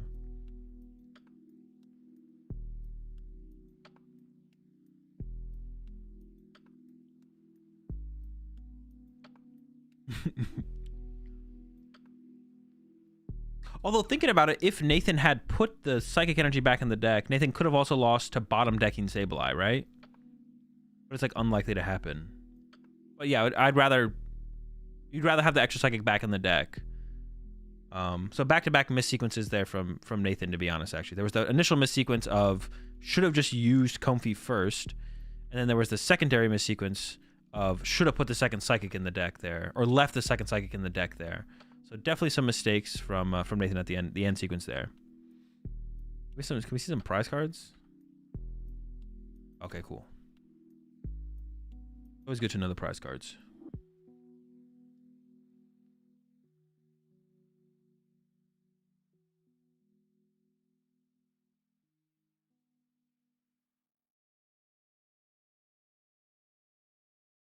If either bomb deck Sableye or what the play ended up going for could have hit Sableye's second Psychic off, same selecting. Well, it would have been only Psychic off same selecting, not even second Psychic. Well, I guess if you had hit... Then if you had 2 Psychics in the deck, you could hit Sableye Psychic off one of them and then bottom deck the Psychic. Actually, is that similar odds then? Because then you could... No, I feel like it still favors putting second Psychic in the deck, right? Wait, does someone want to run the math on that real fast? If in your deck you had 5 cards, 2 Psychic, 1 Sableye, if you hit Psychic Sableye and then bottom deck Psychic, you lose. If you bottom deck Sableye, you lose. Versus if you have a 4-card deck with 1 Psychic, 1 Sableye, and you hit Psychic Sableye off 1 Comfy. That feels like it has to be the lower odds, though.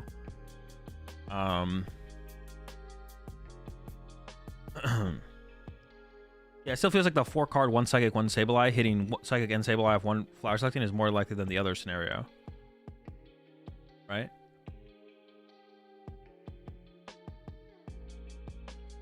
I was sure that it's when you let go of a card that it's fully played. That might have been the case.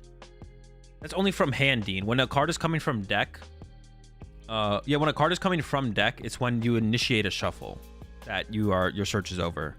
I'm pretty sure someone did the math already and they were both 50-50. Okay, good to know. Yeah, when you play an Ultra Ball, you look through your deck. You play Mirage Gate, you look through your deck. Well, actually, hold up. Mirage Gate's a little bit different. There's 2 instances where Mirage Gate could be completed, right? There's the deciding what energy you want.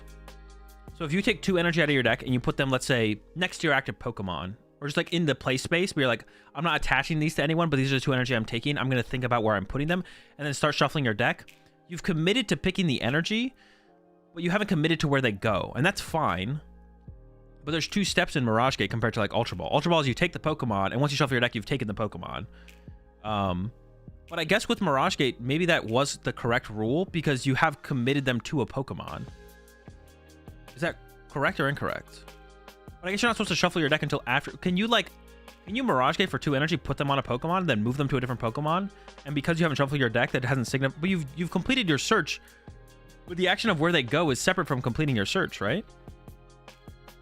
I've actually never thought about that before.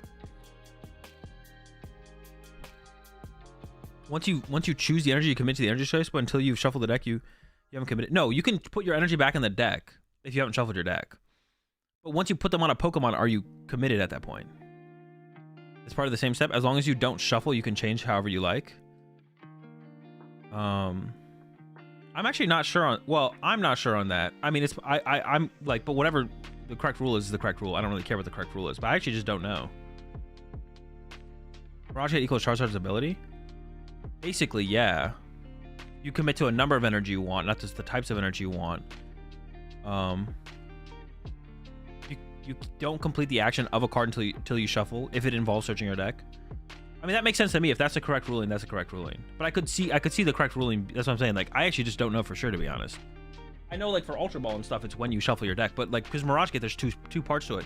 But Mirage Gate does conclude with you shuffling your deck, so that wouldn't make sense. Is there a rule book for all of it? Yes. But sometimes some rule... But see, that's the thing with the rule book, even. There's some rules that are... There's some rules that are missing in the rule book, like first turn searches. There's basically just an agreement across everyone in the Pokemon TCG community that you can take longer, from players to judges to... well, that's it. That's all you really need. From players to judges to tournament staff to tournament organizers, there's basically like an unwritten rule that you're allowed to take extra time on the first search of your turn to check your prize cards, which I think is fine, but I also think it should be in the rule book, and it's not in the rule book. We basically just all agree it's okay, which I think is stupid. It should be in the rule book, and there should be an example in the rule book as well. Same thing with like sufficient randomization. In the rule book, it says your deck needs to be sufficiently random, but it doesn't tell you what sufficiently random is. So what's the point? It doesn't make any sense. You're trolling. Why would you not give us an example?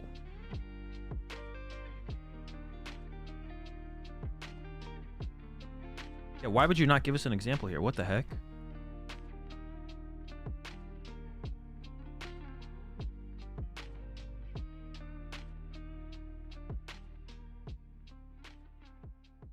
The rulebook does say that the first search has more time allotted than other searches. I'm pretty sure that's not true, Maddie. I mean, I've read the time in the rulebook recently, and it does not say that. No. There's nothing in there that says on the first search of your turn you can take longer than on average searches.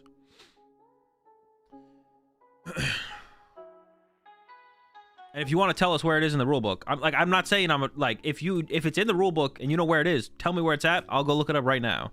But I'm pretty sure you're wrong. It's not in the rulebook. That's what I hate. I hate how there's like these unwritten rules. But they don't tell us. There's no example, and some of the stuff's not even in the rulebook. Yeah. Cringe. Cringe. We're going to round 4. I'm making little notes here on my notepad for each round. I'm gonna try and do a little bit more. Well, I want to so when I post these on my YouTube channel, I want to add a little bit more to them. I'm like making notes here on the games. No, I'm not gonna change anything that's in the information in the video. I'm not gonna re-commentate over it. But as far as the thumbnail and title go, I want to give people a reason to want to watch these specific rounds. Like the throw that Nathan made at the end of the game. You know, I'm titled the video for that one. Will this mistake cost him the match or something? You know, give people a reason to want to watch these rounds individually. I'm glad you don't VOD review your own stream games. Yeah, you're lucky, Edwin. Does the rule discuss? I mean, the whole game.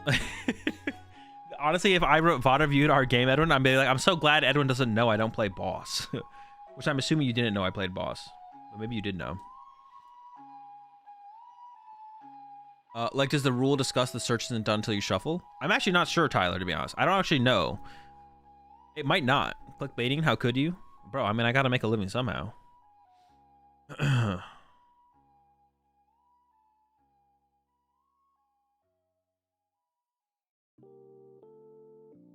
feel like all my clickbaits are pretty... My stuff isn't clickbait. I'm just emphasizing the intriguing parts. I would have played so differently. I would have benched Manaphy game 3 after you ninja and then collapse. Yeah, exactly. Yeah. My clickbaits are just emphasizing the intriguing parts about my videos. They're not saying something that doesn't actually happen in the video. It all happens. It's not gonna happen consistently throughout everything, but I mean that's what. Well, some clickbaiting the things that people put in the title don't even happen at all. But have I ever played Evan? Yes, I played Evan, Orlando Regionals, the one that Caleb won. Actually, Caleb beat Evan in the finals of the regional, and I played Evan in Swiss, where we played Zoro Toad Lasers.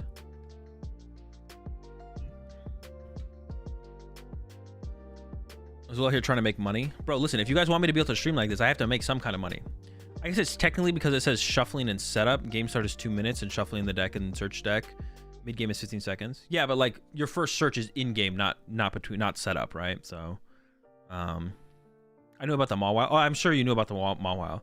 Game when I took the gamble, you didn't have horn in hand, but besides that, yeah, I reviewed it and saw my misplay, so I'm just happy I won't be exposed here. Give me the content for free, bro. If I could, I would, but I can't do that right now. Listen, when I become a multi-millionaire from winning the Pokemon TCG World Championships 10 years in a row, everything will be free at that point. Until that point, you guys gotta get hit with the clickbaits. You have to wait until I win Worlds 10 years in a row. That'll probably be enough. So 10 years from now. I think that makes you a multi-millionaire. I don't know. I could get, if I invest it all correctly, I'll be all right. Between that and everything, I'll get there. If I win Worlds 10 years in a row, I think I could do that. That'd be no problem. Of course, I want to be everything I'm doing, but it just takes me 10 years in a row. Gotta pass Pram in regionals, Tour to internationals, and what's his name in Worlds? Jason Klasinski. Travel back 25 years and invest in Charizards. Bro, if I could do that, I would just invest in Bitcoin. I don't really believe in Bitcoin, but it's not gonna stop it from blowing up. Yeah. I don't think is there a better investment than, if you could go back 20 years, is there a better investment than Bitcoin? I don't think there is, right? That probably is it. What's the drink? I don't know, it's like some kind of peanut butter smoothie that Lorelai got me. She was supposed to get me boba. She but she didn't go get boba. She went and got a smoothie instead, so she got me a smoothie. Tesla stocks and Nvidia. I think Bitcoin beats both of those by like a mile. Would you sell your champion trophy / card if you won Worlds? Not the trophy. You know, maybe consider the card though. Boba is nasty, bro. No shot.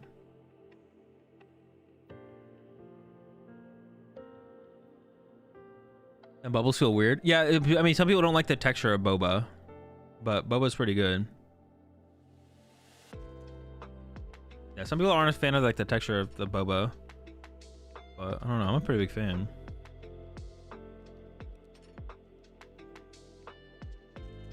Any more juicy rants? No, but they'll probably come up throughout the VOD review, to be honest. Let's go ahead and get into this next round 4. We got Joe with the Charizard versus Evan with Roaring Moon. I believe Evan also plays catchers. This matchup, honestly, I'm actually not too sure. With catchers, it's way closer. So the problem with this matchup for Roaring Moon is you want to try and draw prize cards before the Charizard player.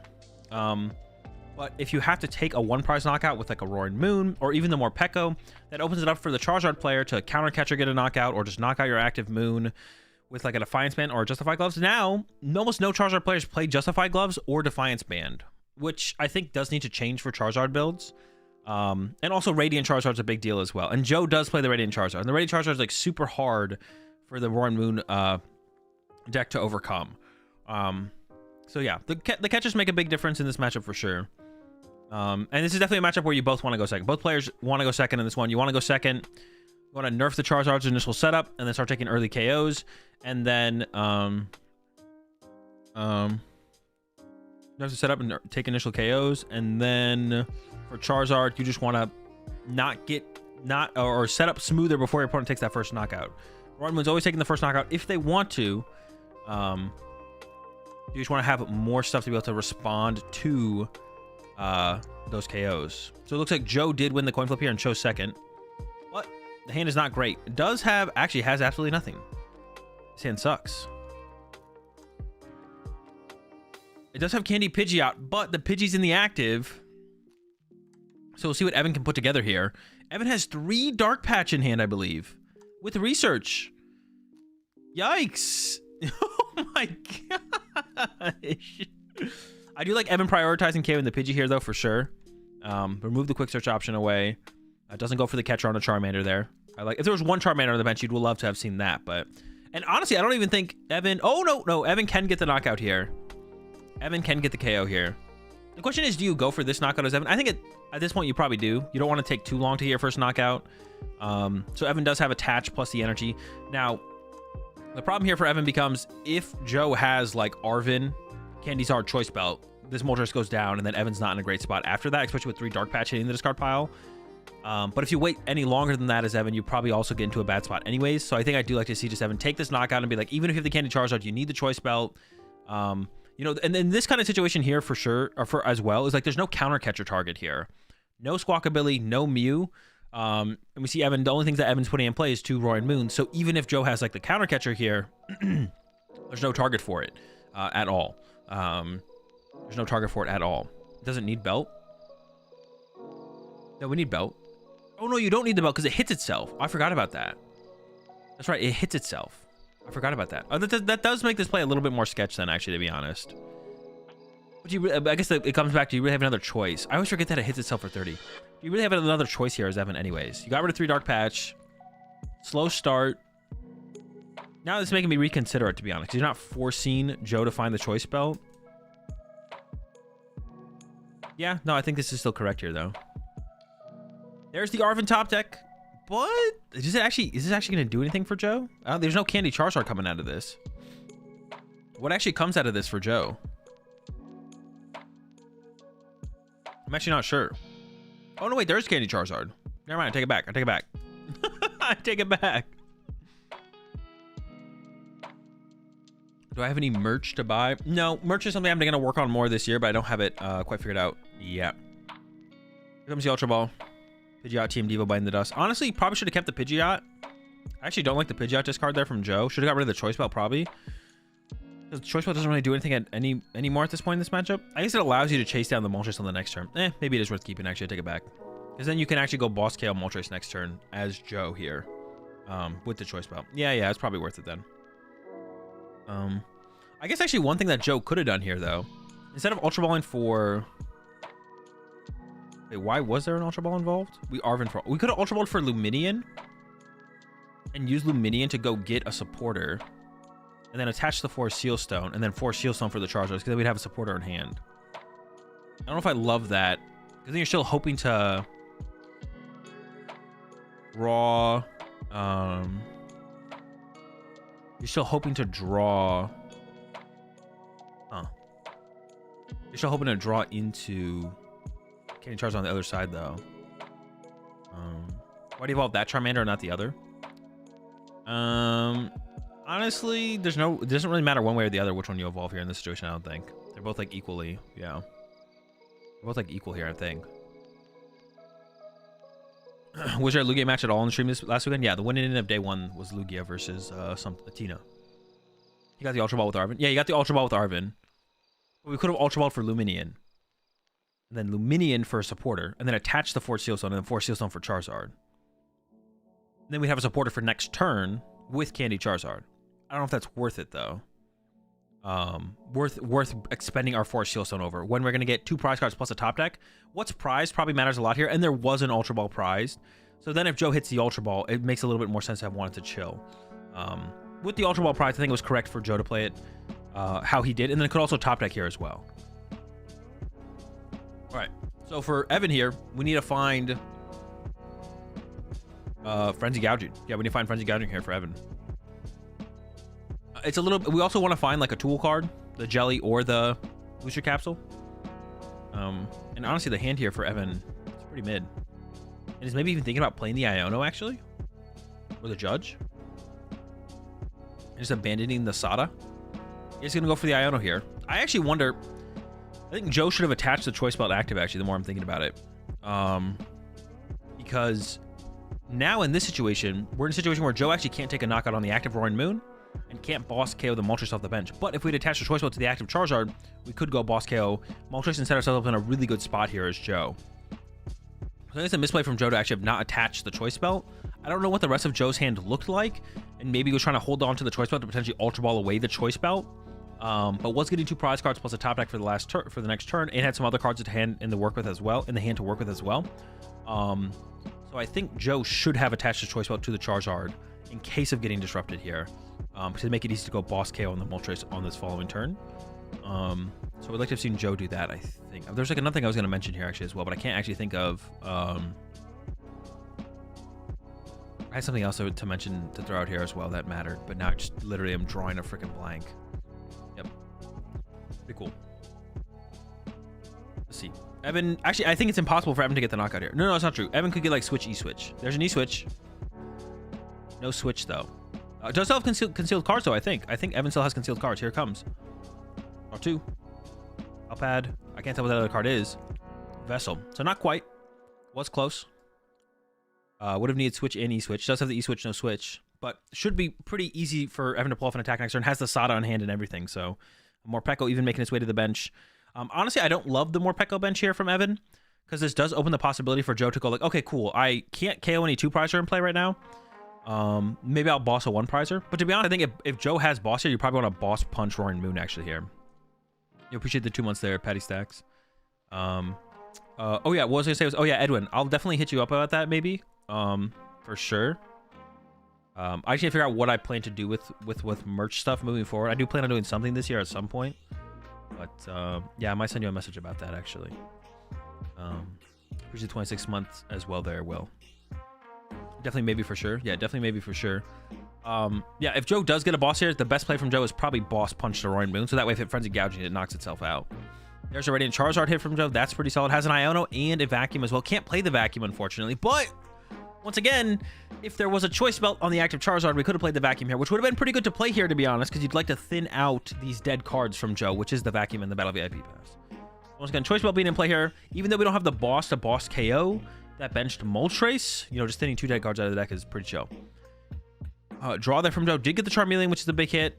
Has a Radiant Charizard with an energy. Also decent. And then it's just gonna be a punch from Joe, which isn't great. This still kind of leaves I feel like Evan in like the advantageous position overall.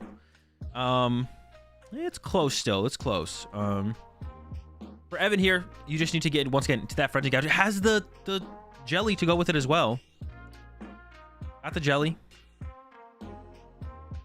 Has an energy switch. We're gonna start with the concealed cards here actually. Ooh, there's a 4 seal stones. That could lead to the Sada. Sada actually seems really good here. Sada seems like the play here, actually. You can Sada to both moons. Retreat the active moon. You switch to the active moon. Oh, you switch to that moon. Or we're just going to go 4 seal stone for a switch card. I guess that also makes sense. Maybe I'm trolling with the Sada play, actually. Well, I feel like Evan might be trolling with getting rid of boss, though. Boss seems pretty good to keep here as well, though. No, but isn't Sada better than... Sada sees as 3 cards, whereas switch card is just a switch card. Because what Evan could have done was Sada to both moons. As long as there's enough energy in the discard pile, to be honest. There might actually not be enough energy in the discard pile. Sada to both moons. Moltres for an energy. E-switch to the active retreat. I guess we end up with 1 less energy in play overall. Because like in this situation, we keep an energy on our Moltres. But then we get to Sada for +3 cards. So if there's enough energy in the discard pile, I feel like Sada's better. But honestly, there might not be enough energy in the discard pile. I appreciate the 8 months there, Rotom. There's the switch card, excuse me. And then here comes the Frenzy Gouging. Not a whole ton left in the hand for Evan to work with, to be honest. There's the damage. Could have also Ultra Balled for Mew EX there to get more options for the next turn. I wouldn't have hate to see that from Evan, but then was going to give up the boss, which boss seems pretty good here from Evan. So I don't know if I love the idea of losing the boss there. And it seems like Evan also did not love the idea of losing the boss. So for Joe here, Joe needs to attack with Radiant Charizard or a Charizard. So Joe needs to top deck. Joe's hand currently doesn't have an attack for either of those Pokemon. So Joe needs to top deck Ultra Ball, Charizard, or Energy. So with that in mind, you probably send up Radiant Charizard because that does maximize your odds to attack with. Even though you'd like to attack with Charizard instead of Radiant Charizard here, I think you probably push the Radiant Charizard because it does maximize your odds for getting off an attack this turn. We see Joe's working through it here, trying to figure out what to send up here. Now you would rather push up the Charmeleon than attack with Charizard because then once your Charizard gets knocked out, you can take a knockout back with the Radiant Charizard. But you have less odds of making that top deck here. Doesn't mean it's definitely the incorrect play, but it's like the higher odds play of getting a knockout this turn is Radiant Charizard. Is it the correct play though? We'll see. You appreciate the 2 months there, D-Thrash. There we go, Radiant Charizard up. Top deck is...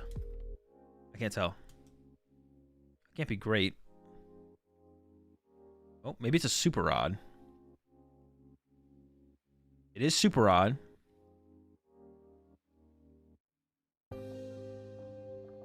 Is there an Iono in the hand here for Joe? There might be an Iono here. Nope, it's VIP Pass Candy. And there's the pass over to Evan. All right, now here's where things probably get a little bit out of control here. I think we have the boss in the hand for Evan as well. But if you boss and the Radiant Charizard can attack you. Actually, this is actually an interesting situation here for Evan. So if you boss KO the Charmeleon, there's no Charizard threat. Because currently, Evan's board can't handle the threat of a Charizard. That's like the big thing here. Currently, Evan's board state cannot handle the threat of a Charizard. I actually question whether Joe should have played that Super Rod for what... Because Joe putting 2 energy back in the deck doesn't do anything for Joe. The Charizard's good, but you have to assume Evan's going to take a knockout here almost for sure, right? Like, I think Evan's definitely taking a KO here, so why would you put the 2 energy back in the deck at that point? If you put both energy back in the deck at that point, now you decrease your odds of top taking a Charizard. And then if Evan KOs your bench Charmeleon, your Charizard can attack. I feel like Evan... Or I feel like Joe shouldn't have shuffled all that back in the deck. Joe maybe should have just shuffled back Charizard.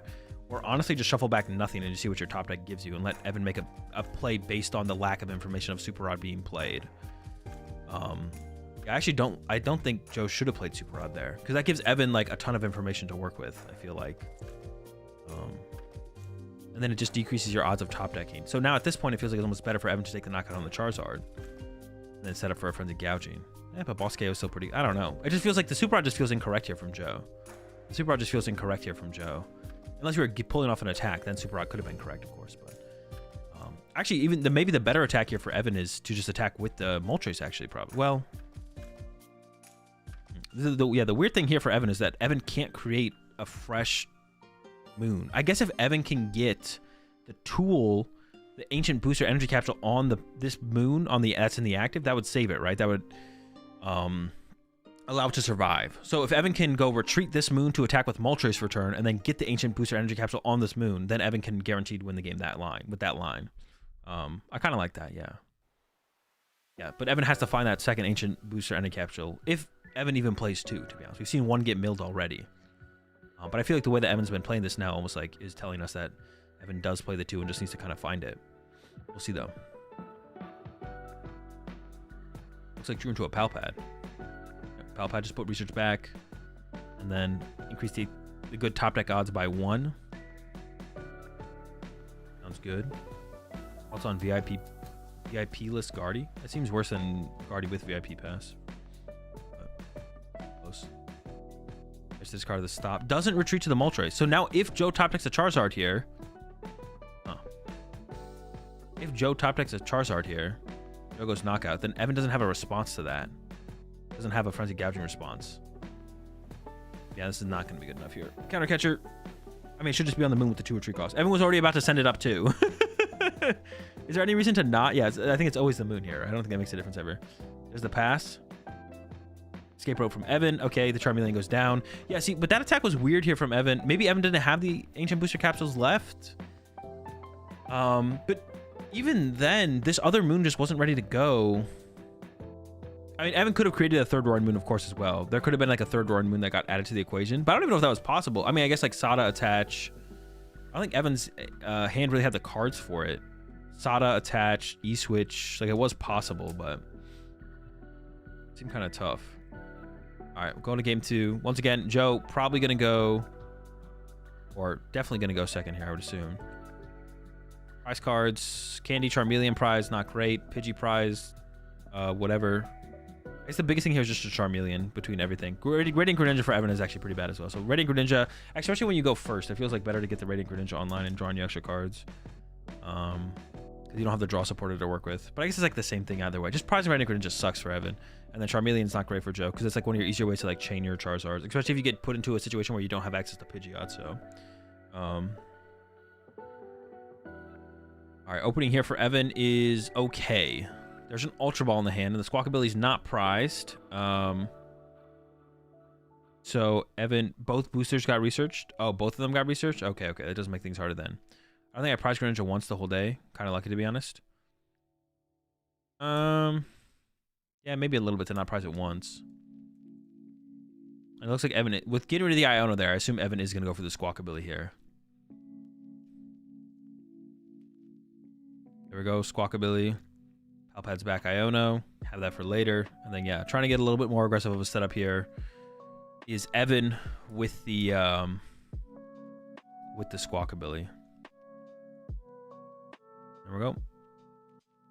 10% chance every game to prize a 1-of. Well, it's a little bit less with a basic Pokemon, right? Yeah, so nothing too egregious was discarded there, I don't think. Yeah, it should be fine. And it did hit the Battle VIP pass. Go get, well, Greninja ideally, but Greninja's prized. So we're going to look for probably another Moon. Maybe a Mew. Is Lonnie up second Moltres? But I don't think we're taking second Moltres here as Evan. That was only that first game when we thought there was a possibility our first Moltres got KO'd. It is Moon Mew. No Greninja to back up the squad, unfortunately. But I think we actually might even be able to draw some cards here off this Mew this turn. There's another Moon in hand. There might be a Dark Patch in hand as well. And another Moon. We've already attached return, I believe, to the active Moltres. Unless that was the ability. That was the attachment. So here comes the ability there. And then, that's what I wanted to ask. When does Jelly trigger? Is it, so yeah, I assume it doesn't discard at the end of your turn, right? It's only when you have like the damage? Okay. Well, this could get vacuumed now, but I think that's probably fine. Like if it gets vacuumed, it gets vacuumed.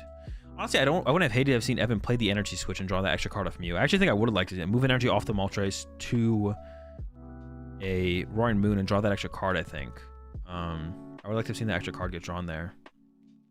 And there's the pass. I actually don't even hate the idea of playing the Vessel as well to get an extra energy in the discard pile. So if you do get Iono'd here as Evan, then you have more energy in your discard pile to work with. One more thing well, there's one more thing that I thought I saw there too. No,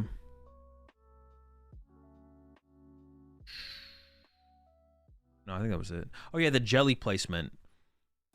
I guess it depends if we want our Moltres to be in the active or not, but we could have... I don't think we want the Moltres to be in the active, though, if we take our first knockout. I think we want it to be a Moon.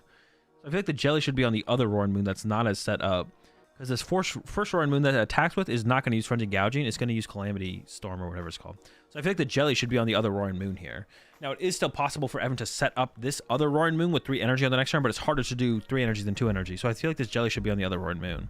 Because the first Roaring Moon we attack with probably isn't using Calamity Storm.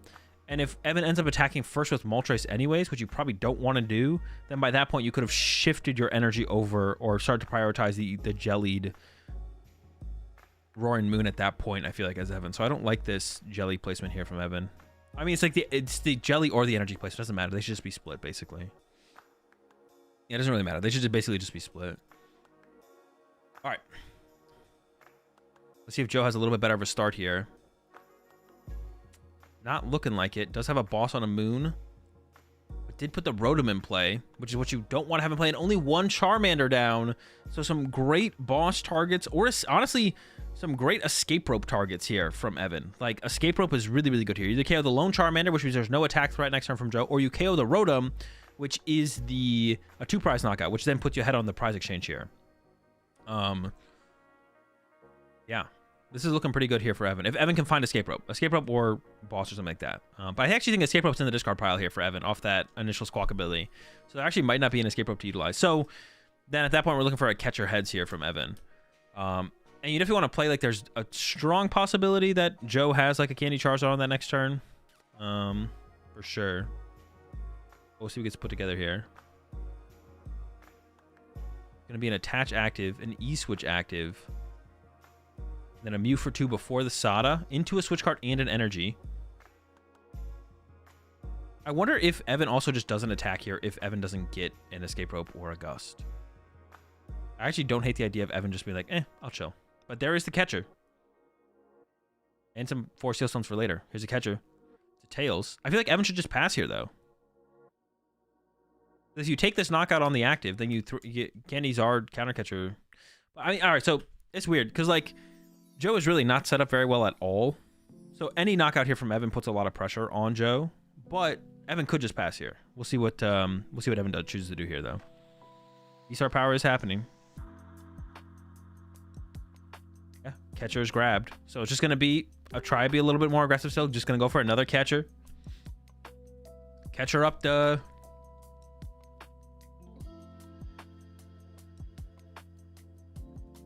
And... it is a Tails, I think. See, I don't know if I like that from... I think Evan could have just passed. Be like, all right, hold my hand, pass. Because, like, there's nothing Joe can do to be aggressive on this next turn. It's just never happening. So then Evan could use the 4 Shields to go get boss. And then you boss KO the Charmander or something like that. Yeah, so I don't love this choice from Evan. I think Evan should have chilled. Like, I think you're in a comfortable spot enough here as Evan should just chill. You should just chill. Hold the 4 Seal Stone used. Don't even put it in play. Don't let it get vacuumed. Use the first catcher. If you get heads on that first catcher, dope. You know, bring up the Charmander, knock him out. You know, go from there. But I think it's an overcommitment here from Evan to put the 4 Seal Stone in play. Use the 4 Seal Stone to get a catcher when you could just pass here. And with how slow of a start Joe had, I think passing here is just like fine for sure. Calamity for 100. Oh yeah, I guess at least a Calamity for 100 on the Charizard, of course. Yeah. Yeah, you may as well Calamity for 100, but.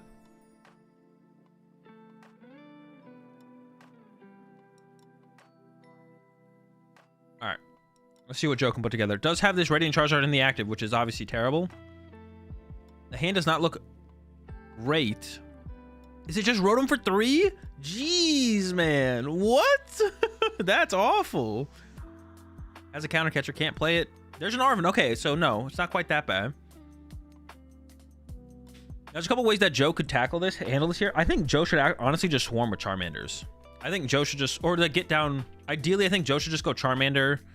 I think Joe should just go Charmander, Pidgey, and then draw 3 more with Rotom.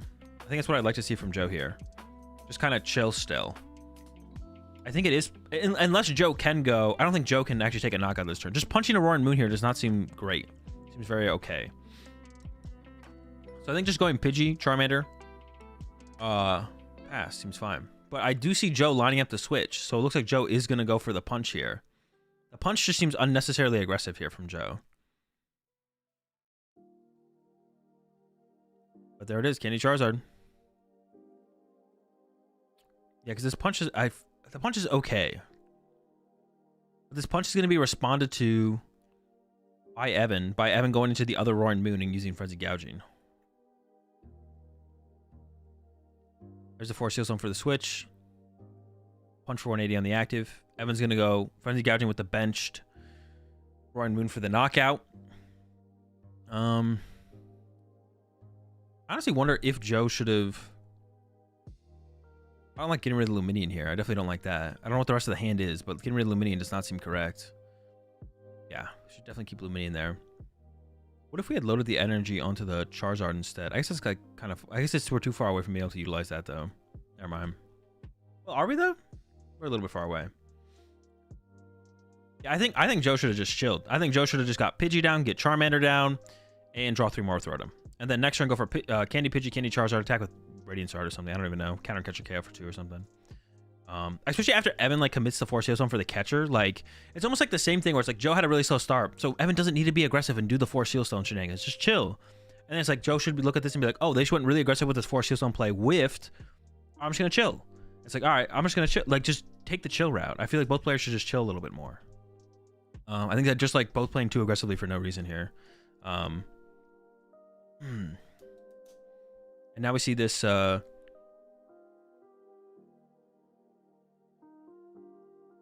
Charizard in the active, and now it's just going to go down to a Frenzy Gouging.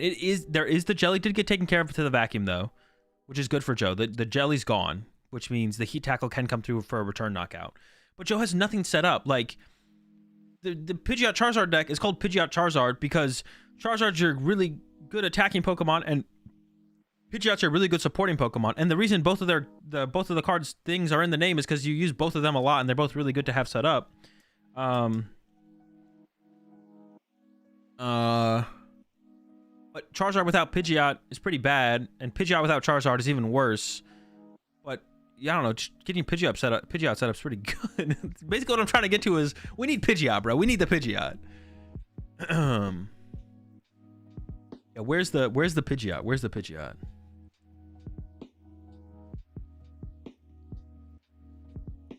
No Pidgeot. I mean, obviously in the first game, Evan KO'd the lone Pidgey, so that changes things a little bit, but would it not have been fine to punch with Heat Tackle last turn? I don't think it's worth using your Force Seal Stone to get a switch to use Heat Tackle. Like, Heat Tackle's like fine, but like I don't think it's worth it. Yeah, you should just chill. Okay, so Evan gets the Frenzy Gouging off. Now, the one thing here is both of these Roaring Moons are really damaged. And the Heat Tackle's going to come through for a knockout. But Joe needs to find like another Charizard here. Another Charmander, excuse me, to get into a Charizard. Sooner than later. Sooner than later for sure. Even had the Pidgeot in hand. So if Joe had gone the Pidgey route and just drawn 3 more with Rotom, we probably would have had Candy Pidgeot, Candy Charizard, and Joe would have been cooking from there, I feel like. He's just going to go for Luminion for Iono. But now, Joe does have two more 2 prizers in play in the Rotom and the Luminion. Is going to force Evan to have to find the guts to do that, though. But still, they're there. They're right there on the bench. One is Rotom and one is Luminion. So now that Evan only needs to go Gus to win this game at this point. And like the attackers are basically set up here for Evan. Evan has a Roaring Moon on the bench with 3 energy and the Moltres, which can self-accelerate energy to itself. So all you need to do is find a Dark Patch or an attachment over 2 turns for Evan. And here are your 2 attackers to close out the 2 prizes here. You will need to find a stadium so you don't have to Frenzy Gouging here as Evan. But yeah, Evan is just a Gus and a Gus away from getting there. Does Joe have Collapse left? Joe does have Collapse left, but being able to actually get the Collapsed off at this point in this situation is pretty unlikely, to be honest. It's pretty unlikely. Joe thinking about discarding Ultra Ball here. I think should probably give up the Fire Energy here. He's gonna go get another Charmander, I assume. But probably I think should have gotten rid of the Fire Energy and then look for a Super Rod Candy with Ultra Ball in the next turn. Because he's getting a card off the top deck plus 2 cards off the prize cards, which frees up the Arven to go find Super Rod, and then use the other Ultra Ball to find another Charizard. So I actually don't like that play there from Joe. Probably should have kept the Ultra Ball. I don't like getting rid of the Ultra Ball there from Joe. Should have kept the Ultra. Should not have Ultra Ball. Should have Ultra Ball away Vacuum and the Fire Energy in there. I think we had time to find Super Rod out of that hand. Oh man, there was really good prize cards to pull off Candy Charizard as well. We had Charizard and there were Candy in there as well. Oh, and another Ultra Ball. But still. All right, catcher coming in from Evan. We already talked about it. There's the heads. You should go after the Luminion here, I think. You should go after the Luminion here, I think, because this allows Joe to vacuum away the Force Seal. There's already Force Seal on your side. Does it matter? No, I guess you always go after Rotom so Joe can't draw with Rotom, but that's still a losing situation anyways. But yeah, I guess you always go after Rotom because of that anyways, though. In my head, I was thinking You don't want to remove the 4 Seal Stone from play because then it allows Joe to vacuum the 4 Seal Stone, but you have 2 4 Seal Stones on your side as Evan here, so it doesn't really matter, to be honest. And actually, now we are setting up a fresh Roaring Moon here for Evan as well, which will give us actually the out to the Frenzy Gouging if we want it, without like tying the game or going to a tiebreaker match, which Evan's already like advantaged in anyways to begin with, so it's like not that big of a deal for Evan. Like Evan would be fine going there. And there's the Pokestop hit as well. Actually, I feel like the matter Pokestop versus Town Store. I think the Pokestop was better to save here as Evan should have put the Town Store in play. Use the Town Store, thin out a tool if there's anything left. Then discard the Town Store, but save the Pokestop to draw into off an Iono. Feels better than not. I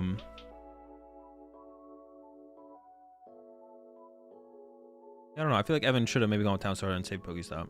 I don't know. All right, here we go. Pokestop. No hits. Doesn't matter though. Those are all cards that are fine. Probably getting milled away anyways. Attach to the Moon. Start right with the Moltres. And then yeah, we do have the Calamity Storm from the Damage Roaring Moon here to knock out this Rotom. And there's the boss in the hand already here for Evan to win the game on the next turn. Treat. And here we go. Let me Storm knockout. Now the Radiant Charizard is online for Joe. So Joe can take the knockout on the active here. And then would probably like an Iono to go with this whole combination here. Thinking about using Arven. Only has Arven actually, so has to use Arven. Tool card, Ultra Ball.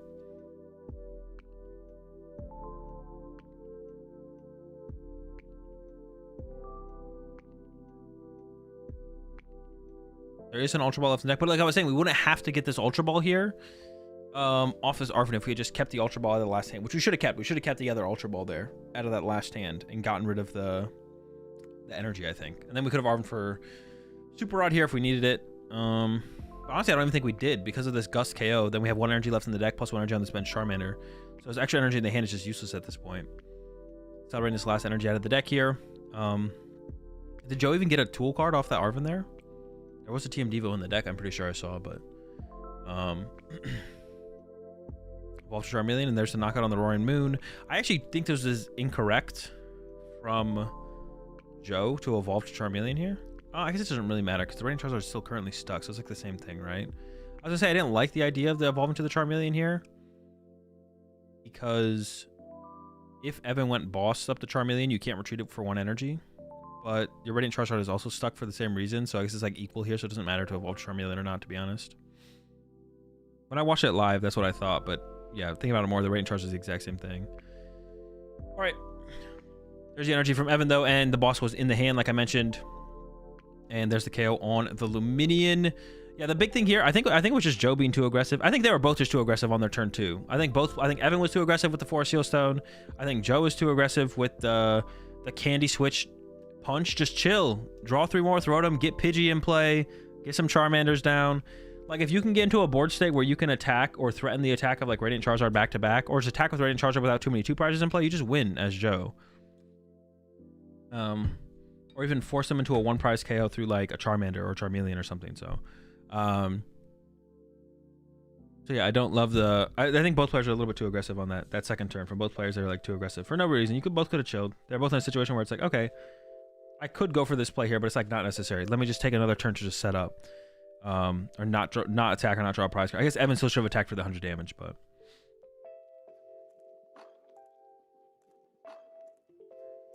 Let me see.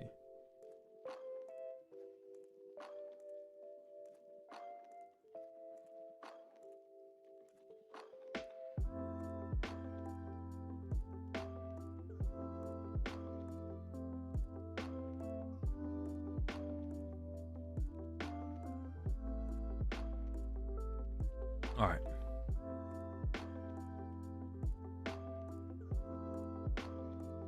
Dude, I'm so glad they did this. Now, I've been talking about this for a while. Now, I don't know how much influence I had on this. Do they even when do they show it?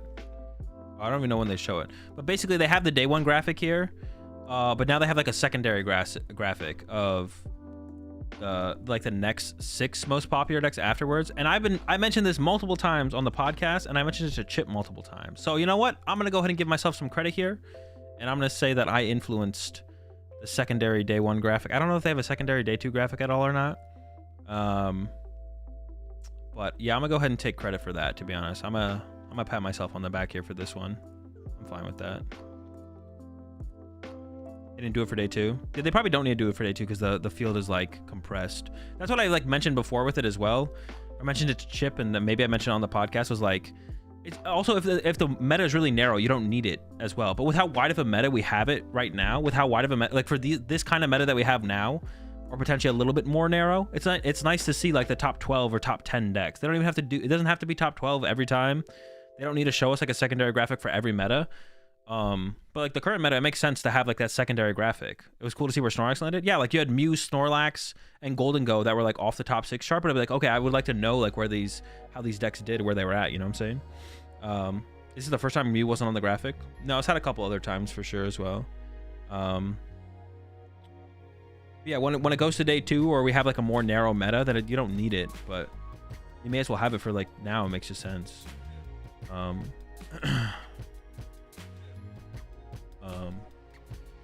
Yo, appreciate the 20 months there, Vince.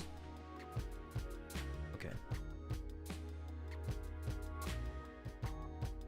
Got John, of course, with the Tina versus Eric with the Roaring Moon. Actually, this matchup, I'm actually not too sure if you want to go first or second, because you could get path cheesed by Tina. So I assume that means that you want to go first in this matchup. But also, getting turn 1 attacked as Tina when you're less established sounds really bad as well. So maybe going second is just better. I'm actually not too sure. Like, is it like, it's like, do you want to play for the path cheese, or you just want to set up and play the game? Sounds like the biggest question. Getting Tombed sucks too. You go first. Tomb's kind of annoying, but if the thing is with the Tina deck, they're way more likely to be able to get Tomb online if they go second. Because going first and prioritizing Tomb is like almost not possible for Tina, like ever. They have to draw so well for that to happen. It's like not gonna happen, I don't think. You're a fan of going second, Jesse? Yeah, it probably is just correct to go second. But yeah, you just don't, I guess getting path cheese kind of sucks, but and yeah, even if the path sticks, yeah, true. Even if the path sticks, as long as you get to like find a research, you're still maybe playing the game. So yeah, you're still maybe playing the game enough where it doesn't matter at all. But we'll see. It looks like, well, I was gonna say it looks like Eric chose first, but to be honest, John could have chose second here, so I actually just don't know. But Eric is going first and does have the Battle VIP pass, so good start, good start. Love to see it.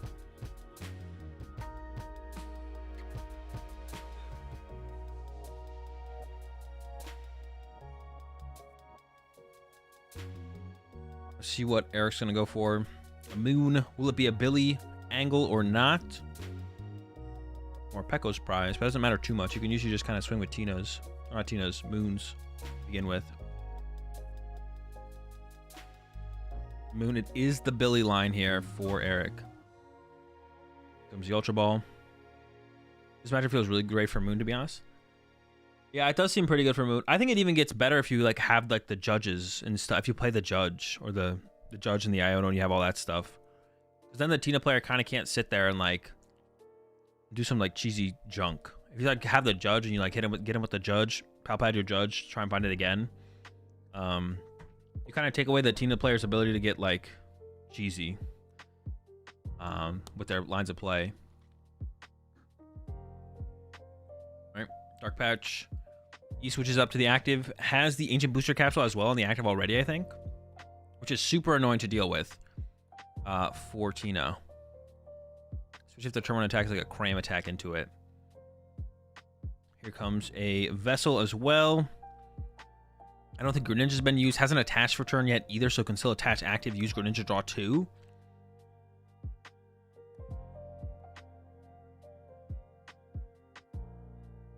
What they get here? Why should I just play it over a second Iono and Moon? Because you just want to be like aggressive. Yeah, for early game. Early game aggressive disruption, basically, yeah. Yeah, really good follow-up hand here as well for Eric. Oh, maybe it wasn't a Dark Patch. Maybe it was a Moltres ability here. Here's the attach active. There's no reason to play this Dark Patch here as Eric, because you could wait till the next turn to use the Moltres, right? It's like the same thing. Yeah, I don't actually like that Dark Patch there from Eric. I think there's only one energy in the discard pile here. Just for the Charizard matchup, KO with more Pekko. V-Star for Judge is strong. Yeah, good against Zard.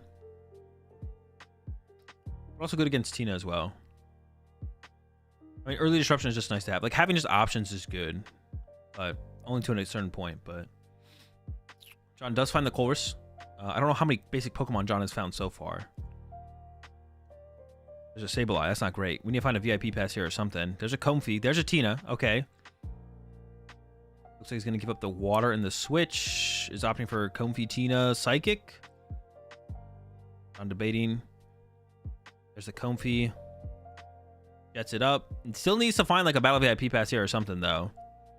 Did not want to lose the lone Tina here. There's another Comfey, though. All right, so starting to chain the Comfeys here together. Another Comfey use.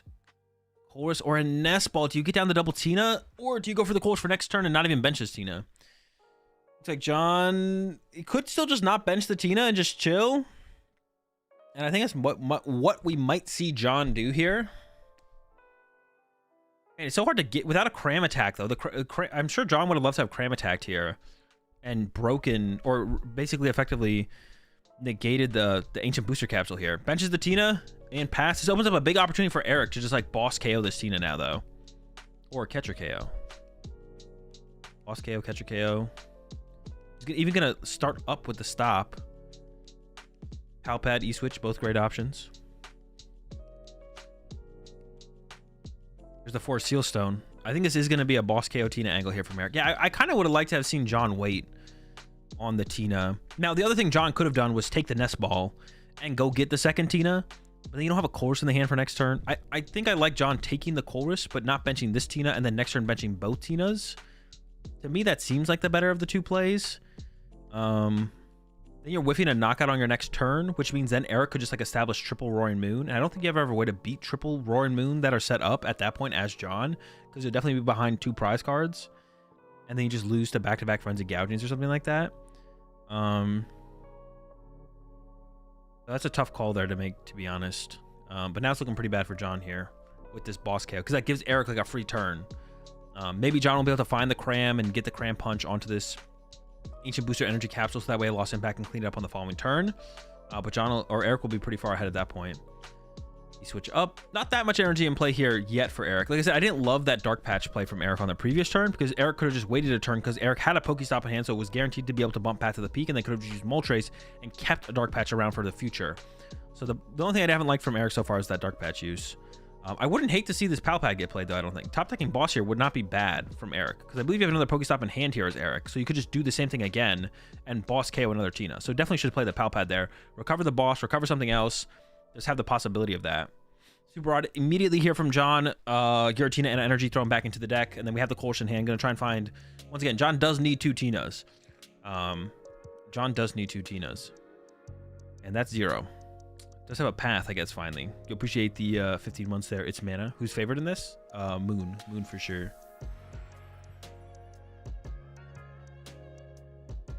I guess path doesn't really matter. Oh, there's a Tina in hand. Did John top deck a Tina? Or Greninja into a Tina, maybe? There's the Cram, though. So the Cram will be able to punch. I guess the path doesn't matter as much as I thought. Like, in my head, I was like, path kind of matters, but it doesn't really matter because you just get to bump it as the Moon player. But I guess it could stop the draw power. It could stop the energy acceleration from Moltres, draw power from Greninja, draw power from... I mean, it's still good. It's definitely still good, I guess. All right, double Tina here now for John. And has that Cram. So the Cram will be able to punch through this Ancient Booster Energy Capsule. Especially if John can't get to... I mean, I'm sure John wants to Rock Sand next turn. The biggest thing is John wants to Rock Sand next turn for sure. So with that in mind... with the idea in mind that John wants to Rock Sand, you definitely want to... You're not going to Colress, so that means you won't be able to get access to probably 10 in the Lost Zone for the Star Requiem, so you need to set up for a Lost Impact. Moltres top deck here from Eric. Not a boss. Like I said, Eric probably wanted that boss. So I would like to have seen Eric play Palpad last turn, like I mentioned. So that way, the top deck could have been boss. And if the top deck was boss... Oh, it's still not Palpading the boss back! But we could have. And then we could have drawn into boss. And then we could have gone boss, KO with another Tina. I believe there is also a Pokestop in the hand here for Eric. There is! Alright. I don't love this. I don't love this sequence here from Eric. Definitely not loving this sequence here. Mew making its down as well. The Mew making its way to the bench is fine, of course. Although, I don't hate the idea of trying to get like another Roaring Moon in play maybe instead. Triple Roaring Moon set up here. You just kind of win. It's still a pretty good spot for Eric though, I guess, overall. Is there a reason to hold the pad in this matchup? Not that I can think of. Pokestop getting used. This seems fine. Dark Patch, Ultra Ball, Energy to the discard pile. So now we'll be able to utilize that Dark Patch. Dark Patch, another Moon. Ultra Ball thin out the deck. Oh, maybe he has a Sada in the... Wait, is that Sada in the hand the whole time? Or... I thought that was a research. Was that a... No, now there's a Sada and a research. This Sada came from the Greninja or something, I think. Goes for the Sada here. Or Sealstone Energy and something else. Is it a Pokemon catcher? It is a Tails, thankfully for John. John has a chance. Hasn't attached for turn, I believe, so could attach this other Roaring Moon here. I would love to see this Palpad finally get played here. You appreciate the 2 months there, the rip. I would love to see this Palpad. Yeah, there we go. Let's get the boss. Sada boss. That might have been the only 2 supporters in the Discord pile, to be honest. I was wondering if there was like a something else there, but yeah. Yeah. Oh, that's true. Yeah, if the path was put in play, I guess you could KO with Calamity Storm. I don't know. Maybe taking away the draw power is still correct, though. Like, taking away Eric's draw power still might be correct there, though. Move the Greninja, the possibility of the Mew draw power. All right, we find the right damage number and knockout on the Cramorant. Does have to discard the Pokestop again to get the KO. That's fine, though. Eric's definitely set up in a pretty good spot here. So now the big card here for John is Roxanne. John does not have a Roxanne in hand, but that's the big card for John to find here. Roxanne, and then Lost Impact, knock out the first Roaring Moon. The second Roaring Moon comes up, and then you Star Requiem KO that one, or Lost Impact it, and then find a boss or a counter catcher to win the game on that final 2 prize there for John. But does need to find a Roxanne here to begin with. And I don't think I saw one in the deck. It's going really fast, though. I do have it on 1.5 times speed, so it might be in there. It might be in there. For Water Psychic? I don't even know if John has a grass. There might be a grass in hand. That means we're not going to be able to jet this turn. There's a grass in hand. Dude, John's hand sucks. It literally is like Comfey into... He's thinking about even putting the water on the active Comfey. Does. There's a Pokegear. There's a Pokegear for 7. Colress, no Roxanne. That's going to give Eric another turn with this massive hand to just set up another attacker to basically close out this game. Not looking good at all here for John. There we go. Eyes up the path. Switch cart something. And the double Tinas. With the Colress now, we can see the Star Requiem here from John, which looks like it has to be the Star Requiem from John. Jeez. I guess you could counter. No, you probably don't want to counter. You probably just knock out the active. Yeah, probably just knock out the active. Could play the switch card here to keep the pivot of the Comfey around in play. But then if you draw into a jet energy, that could feel a little bit redundant. But you would probably want to jet on a Tina anyways. You're just gonna go ahead and use another Comfey here. I can't really tell what the options are. Boss and Colress. Honestly, I'd probably just go for the boss because I feel like you have to hit Roxanne here on this next turn as John. So you don't have time to use the Colress ever, I feel like. So I'd probably just take the boss here. But I guess the Colress could dig for the counter catcher on the last turn of the game. Does go for the Colress. But Colress next turn, I feel like it means you're just losing the game. So John does need to like Roxanne next turn. And then here comes the Star Requiem for the KO. I think one of the Roxannes was prize though. So, but isn't going to get it off these first 2 prize cards, I believe. Yeah, it's not looking good for John. I guess John's debating putting this Path to the Peak in play. Does go for the Path to the Peak in play, which is okay. This does like slow, like Eric. Yeah, this does like slow down Eric's like turn of energy acceleration or draw power with Mew and stuff. So I guess I do like the Path to the Peak here for sure. You could try and save it for the Roxanne turn, but you may as well just throw it out this turn and hope it kind of sticks. Does go for the other Roaring Moon as well, and is going to KO this one with the Star Requiem. Does not get the Roxanne off the prize cards. Is there really a reason to go after the other one? I guess that means like if there's a second Ancient Future booster, what was it? Dude, I hate the name of these. If there's another booster capsule, I'm just gonna call them booster capsules. If there's another booster capsule for the other moon, then you wouldn't be able to KO that moon with a Lost Impact. So you kind of actually have to maybe do the counter catcher play. You don't have to, but it does play around that. Capsule. Let's call it capsule. I like that. Thank you, Jesse. Yeah, the capsule. If there is another capsule, makes sense. Capsule.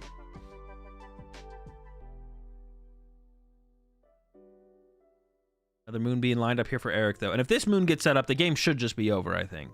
If this new moon, actually, if either moon uses Frenzied Gouging, I think the game, and there's a backup moon, I think the game just ends.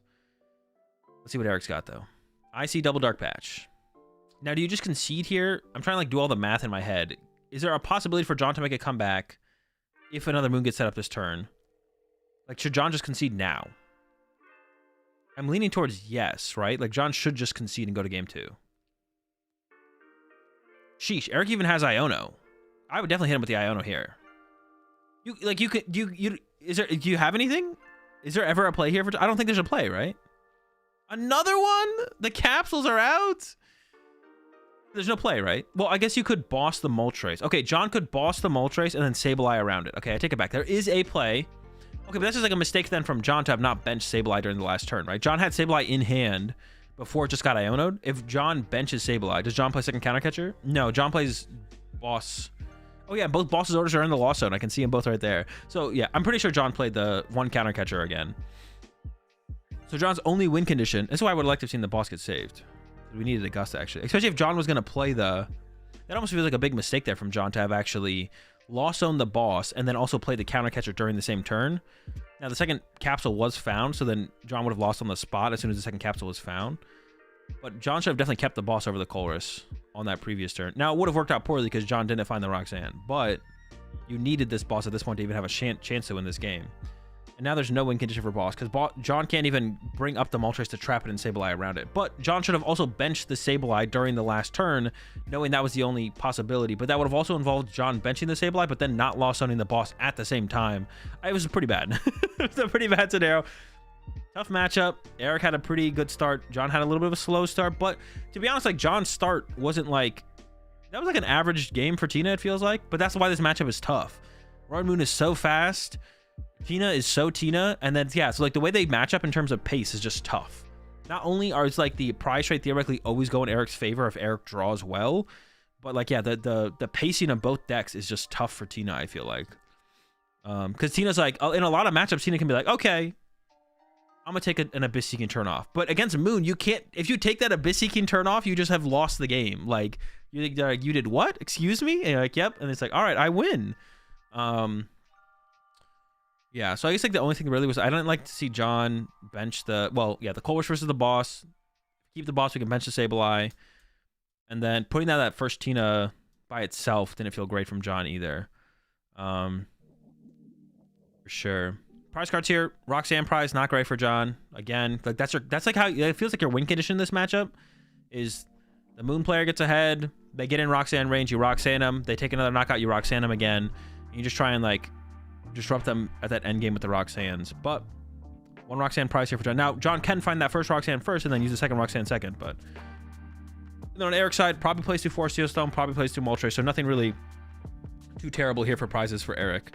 Worst prize card probably between both players is the Roxanne here on John's side, I would say for sure. But it can be found before it matters. Opens a Spiritomb, which isn't a bad starter in this matchup, because it can stop that Moltres energy acceleration, which kind of makes E-Switches almost useless. To be honest, the best combination with E-Switches is you accelerate energy with the Moltres to itself, and you E-Switch it off the Moltres. So yeah, Spiritomb is a pretty good Pokemon in this matchup to slow down the energy acceleration from the Moltres. So Spiritomb is good to have in play. It's even good turn 1, to be honest here, going second from John. Because attach has a Pokestop. We're actually going to see Eric go ahead and rip the Pokestop as well. Oh, and there's the VIP pass. That's what Eric was looking for sure. I don't even know. Eric's hand's pretty good. Eric's hand has a decent amount of options. I don't even know if we'll see the Billy come out here from Eric. Might just be a Moltres. Actually, no, you're not even going to get Moltres. Well, you could get Moltres here, still to have access. Honestly, this looks... it doesn't need to be a Billy angle, I don't think. You have a Research in hand and another Pokestop. Potentially, like, bump Path again. I don't think this needs to be a Billy angle here from Eric. You could still get Moltres, because if Eric does play 2/4 Seal Stone, then you want, like, a target for the second 4 Seal Stone. Yeah. We see Eric, a couple moons, gets the Mew. No Billy in hand, I believe. Has Ultra Ball, so the Billy could still be coming. Switch card into the Mew. And is it just a pass from there? I actually don't like that switch card. So this is a bad switch card here from Eric. All right, so this is why it's important to know what your opponent's playing. Tinas generally don't play Iono. Now, you could even go a step further than that. Now, not everyone's going to put this much analysis into the game. Now, I think I'm definitely comfortable critiquing players on just like not knowing what meta decks play, because that is part of the information. Like, the optimal line of play comes from the information available to you. And the information of what a deck plays on average is available to literally everyone. All you have to do is, you know, just like go look at online tournament results, previous major tournament results. Tina players, like 80% of them, maybe even higher, let's say 90%, don't play Iono. So there's no possibility. Oh, there's not no possibility. It's very unlikely Eric's hand gets disrupted. Now, you could go a step further, and you could be like, well, John's been playing and doing well with Tina for a little while. I'm just going to go look at his previous result from, I don't know, what did John just win recently? Portland. Or any other result. And you'd be like, oh, John doesn't play Iono. So even if there's a possibility some Tinas play Iono, I know John doesn't play Iono. So why would I want my Mew EX to get punched by a Cram when I could let my Greninja get punched by a Cram? Now, because John opened Spiritomb, I don't think Cram's going to happen this turn anyways for John, but there's a possibility it happens. So why would you want your Mew to get punched by a Cram, which is a 2-prize Pokemon that could then be later cleaned up by Sableye or Greninja, when you could let your only 1-prize Pokemon in play, Greninja, be punched by a Cram, and then guaranteed have your switch card on your next turn. Greninja getting hit by Cram can also be healed by Jelly. Even another reason. Jesse with another reason. It can heal it. You can heal it with Jelly later. So yeah, your hand's not going to get disrupted. The switch card is going to stay in your hand. And you'd rather have... Now, if John played like 4 Iono in the deck, there would be a decent argument for Eric to play the switch card now before it potentially gets Iono to the bottom of the deck. Also, getting roped now feels a lot worse for Eric. That is true. Yeah, getting roped here would feel worse as well. So yeah, no reason to play the switch card here. Just hold on to it. Now, I don't think we have to go as far as critiquing Eric on not knowing John's perfect 6 or keeping up to date with John's recent tournament performances, but we can critique him as far as being like, well, pretty much no Lost Tina players currently playing Iono. You shouldn't be playing around Iono, and because of that, you know your switch card's going to be in your hand at the beginning of your turn, so you should just hold your switch card here and wait, because you know you'd rather have Greninja be in the active here. If something was to punch your active this turn, which would be a Cram, you'd rather get punched, your Greninja get punched by a Cram than your Mew. Another Battle VIP pass here for John. Already has one in hand, but would be giving up a Path to the Peak. A Path to the Peak early on isn't that powerful in this matchup because it just gets bumped by Calamity Storm. But this is John's second Path to the Peak and only does play the 3. And they are good late game to shut down the draw power. Like, comboing Path with Roxanne is really good. Yeah, comboing Path with Roxanne is really good. For John into the late game. Losing all those doesn't feel great. Question is, what is John going to grab here? More Comfies? Probably. Maybe a Tina. Probably a Tina, to be honest. You do want the double Tina here. There's a Tina in the hand. Has another Battle VIP pass in hand, so it can grab a lot more Pokemon out of the deck here. And should prioritize the Pokemon out of the deck versus the cards out of the hand. So should probably go get Tina Comfy here off of this next Battle VIP pass. Maybe the Greninja. There's a lot of energy in hand, so probably the Greninja maybe takes a little bit of priority here. And already attached to Jet Energy for turn, so we're not seeing an Abyss Seeking here. John is trying to end the turn with a 1-prize Pokemon in the active. But he's going for the Cram. This is what that Cram hit can do. Now we can Cram Punch this Mew. I don't know if John has a switch in hand, so I don't even know if the Cram can for sure attack. But yeah, it is going to be the Cram and the Tina. So no Greninja. Even with the energy in the hand like it is for John. Not going to opt for the Greninja. Extra draw power. The biggest thing is sometimes with Greninja is not even drawing cards. It's just getting energy in your discard pile. So that way you can actually Super Rod it back to the deck and then Mirage Gate it back into play. There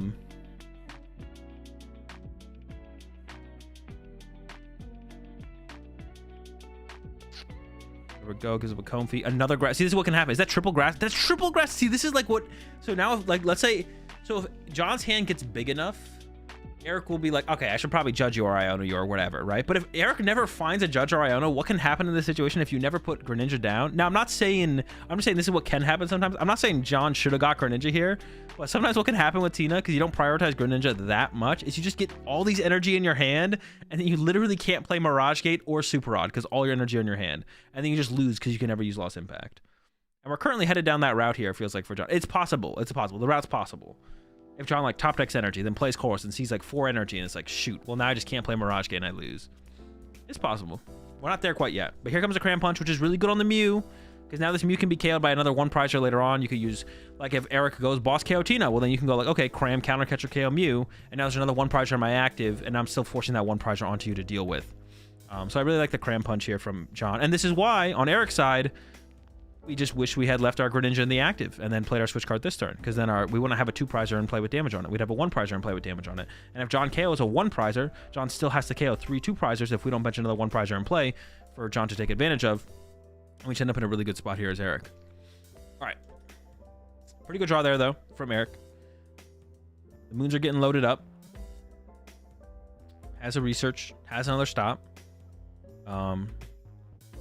Guaranteed has this mood loaded up.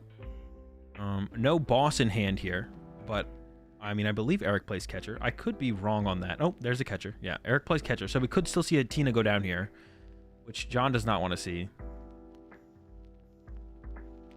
What if we get to the point in this meta where every deck plays 4 catcher? And then it's like that one tag team format where every deck played 4 crushing hammer. We kind of then it would be a little toxic. Right now, catcher's like an okay card. It does suck to play against, and your opponent like gets the heads, and you're like, bruh. Like, imagine we get to the point where it's like that. Okay, there's the research for 7. There's a catcher. Hey, it's happening. Has plenty of energy to work with here. Has a dark patch. Hasn't attached return yet. Can't use the Moltres because of the Spiritomb. Here comes a dark patch though. Going to the other Roaring Moon. Nope. That'd be an interesting interaction though. Could you use the Vessel every turn? It is a heads on the catcher, so the first 2 prize knockout coming from Eric. But like I said, because we got this initial damage on the Mew, John still has a cramp, like a counter catcher here, a Sableye later, a Greninja later can still get that 2 prize knockout on that Mew, which is a big deal. It's even possible here, to be honest. The best play, okay, Pokestop, some pretty good cards there. The best play here from John might even be like counter catcher KO the Mew right now. I guess you need to get through this ancient booster capsule as well, though. That's kind of annoying. Once again, I think Eric kind of overplaying here. Once again, we're not going down into Roxanne range. Eric is drawing 2 prize cards. You have 4 prize cards left. We're not going down to Roxanne range. We're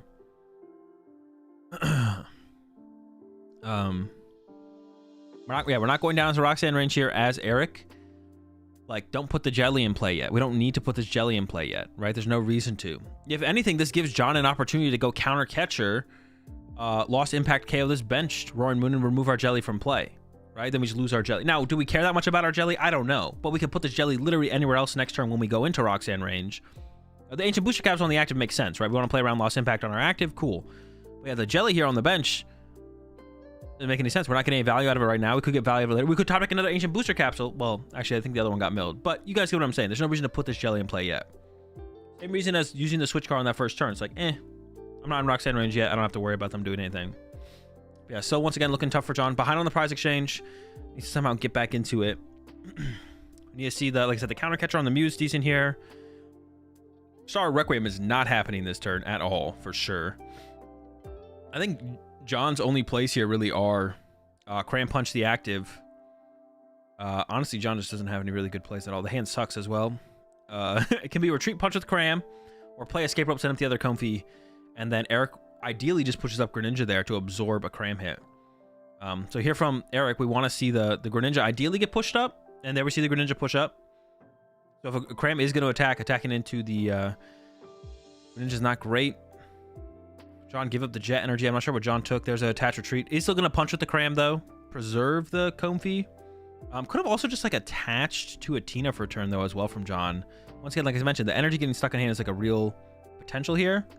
I'm actually not sure about that, to be honest.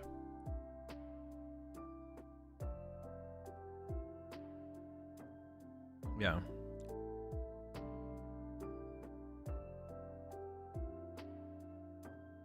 Oof. Pokestop, 2 supporters bite the dust. Does get a Vessel.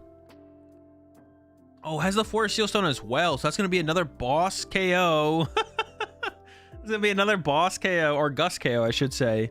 Probably through a boss with the Forest Seal Stone. On a Tina with 2 Roaring Moon set up. And I think that'll basically... I think with this play here, Eric's basically calling game. It would be almost an impossible comeback from John at this point. We'll see. Oh, I don't see a boss, though. Is there a boss in hand? Let's just go get a switch card. Let's see. Hold up.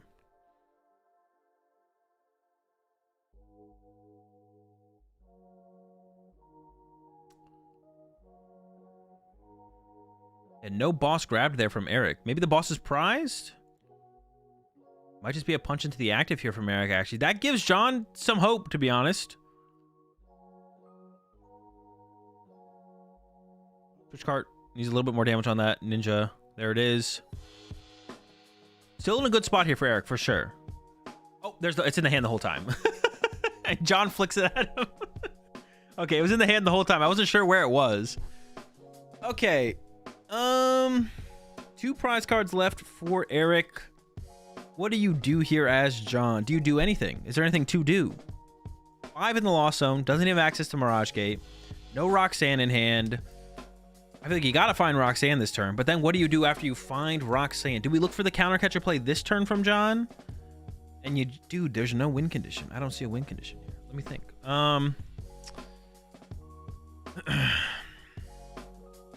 I guess John could go for... Jeez. I think John's only play here that I see is Roxanne plus counter catcher up Moltres. Bench Sableye, and next turn Sableye spread around the Moltres for 1 to 2 turns. And then...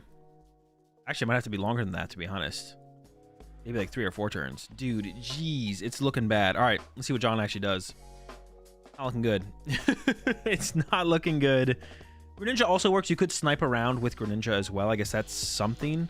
I feel like Sableye's a little bit more efficient, but John does go for the Greninja here. I feel like you need a Roxanne this turn from John, though, because even if Eric doesn't win the game next turn, if Eric just gets another turn of, like, developing the board through a really big hand, I think you just lose here as John, so...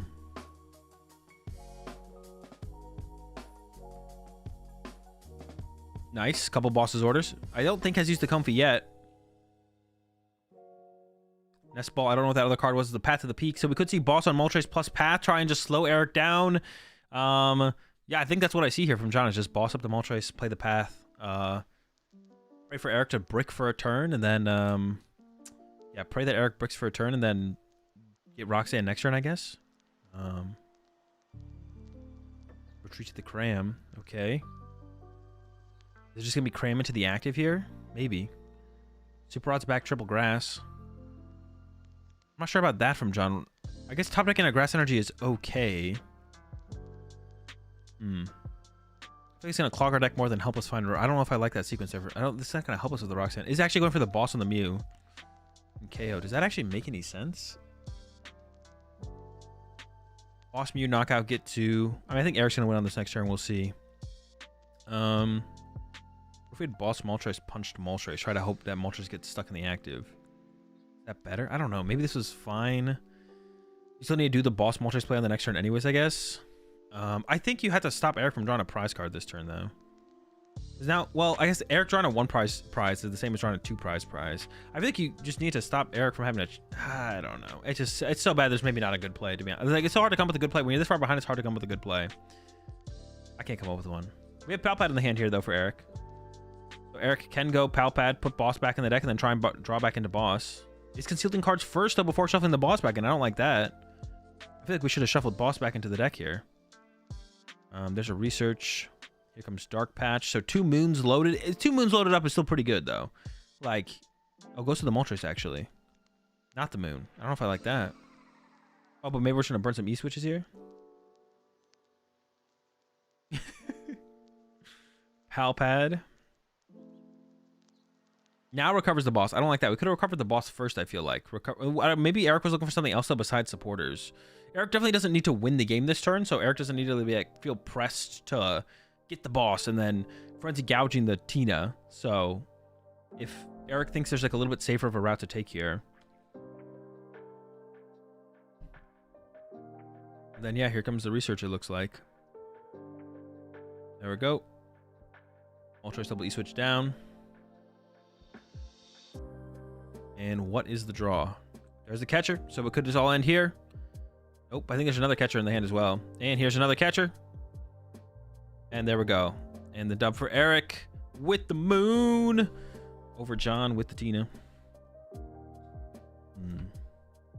Yeah, I mean, there wasn't too much John could do. I feel like there's a couple choices John could have made a little bit differently to, like, set up for some bigger combo plays to make a comeback.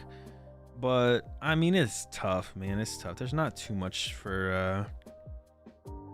There's not too much to have been done there. You know, I also always forget that there's also Mew in this matchup. You can, like, use Mew to KO Tinas without putting yourself in, like, Cram or Sableye range through Frenzy gouging. Dude, this matchup is just terrible. You can even use Mew to copy Greninja and KO double Comfy or something like that as well. Yo, appreciate the 3 months there, NYC man. Appreciate that gifted sub there. Yeah, for D over to Mr. Neon. Into the pack Neon.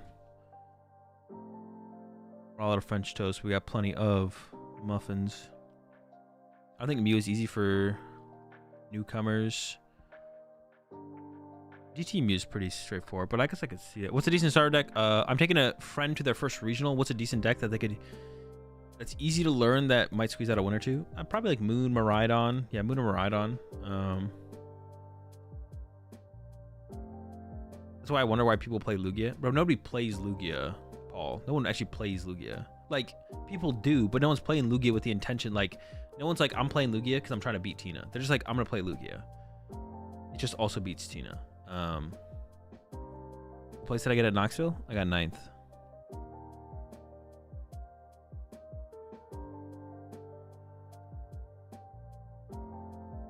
You don't play Lugia, the deck plays you. Yeah, like no one's like playing like, oh, I'm trying to get a good Tina matchup. Let me sleep with my Lugia. Well, maybe some people are, to be honest. I think that people who are like playing Lugia are just playing Lugia because they like playing Lugia. I don't think anyone's like playing Lugia to try like metagame Tina. I could be wrong though. I don't know. Are there any Lugia mains in chat right now? Why do you play Lugia? Yeah, I feel like people just play Lugia to play Lugia. They're not trying to like metagame. Not trying to metagame anyone or anything, you know.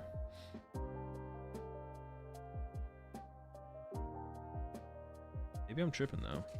Wait, did I miss round 5? Or did I just not, was I not aware? Oh, no, hold up.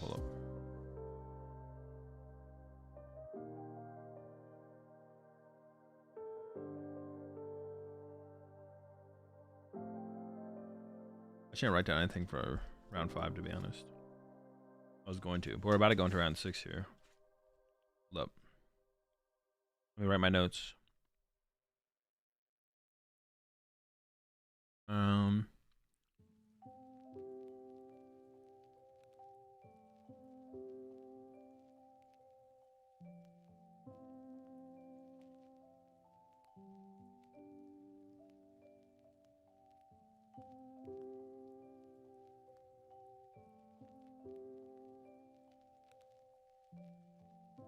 The people who play Lugia right now must have a vendetta against Lugia or against Tina. That's what I'm saying. Or maybe that is it. Maybe they just really hate Tina. That could be it as well. Maybe they are. Maybe that's fully what they're consumed by. They don't even care about beating anything else. Like, as long as I can roll up and beat all the Tinas I play against, that's it. I'm good. Yeah, that could have been it. That could have been it. Maybe.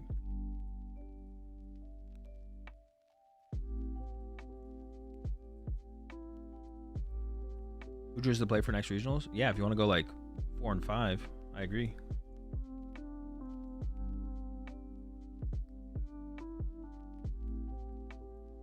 Could probably get 4 wins with Gudra. Just dodge Miraidon. True. Oh wait, there's actually an Arceus Ray on stream. I didn't know that made it on stream. Wait, is this from this tournament? Or am I trolling?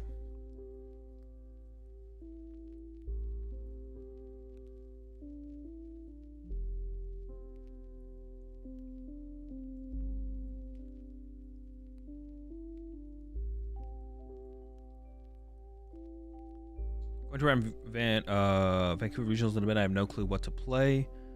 Hesitating between Moon, Zard, Golden Go, but they all feel like they really depend on starting hands. Any tips?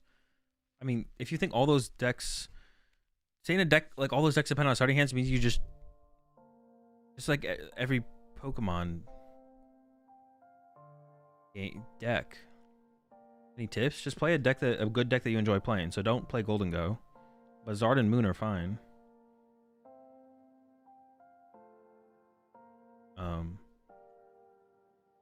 Yeah. Yeah, don't play Golden Go, but yeah, Zard and Moon are both fine. But yeah, I don't know. I just don't know how to respond when you guys make that comment to me all the time. I feel like this deck really depends on starting hands. Like, I just don't know what that means. When you guys say that to me, I just feel like we're playing 2 different games, to be honest. Like, I'm playing Pokemon, I don't know what you're playing. Like, it just, yeah, I don't know. I guess I just compute stuff differently as to what I'm looking for in a deck.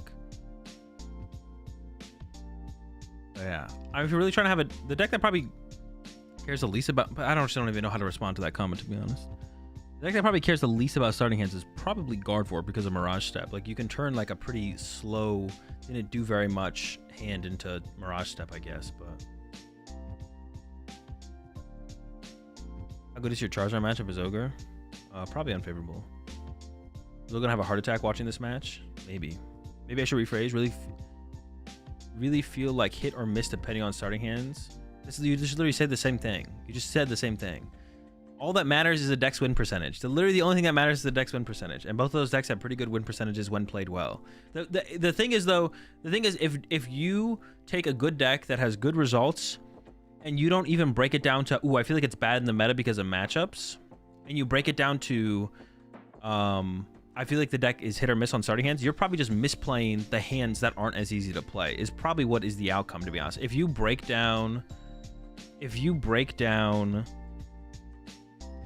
analyze a deck to the point where you're like, oh, this deck is super dependent on starting hands, when the deck is proven to be a good deck in the meta and has consistent good results, which Moon and Zard both do. Moon a little bit less so, but that's because its early play rate was less so. And as it's gained more and more play rate, its results are going up and up. Overall, I don't think it's that good of a play in the meta. I think it's like fine. But if you take both of those decks and you break them down to, I think it has bad opening hands a lot. Then it's probably you just don't know how to tackle the bad opening hands. If you're breaking the deck down to that point, it's probably you just not understanding how to play through like non-autopilot hands where it's like, oh, I have double battle VIP pass. Well, I know what to do here. When you have one nest ball and not much else to work with, trying to calculate how to play through that hand is harder. But it doesn't mean that the bad hand automatically leads to a loss. It means the bad hand is harder to play. So just becoming comfortable and understanding how to play out situations that you're less familiar with or less comfortable with is what you should focus on more so than anything.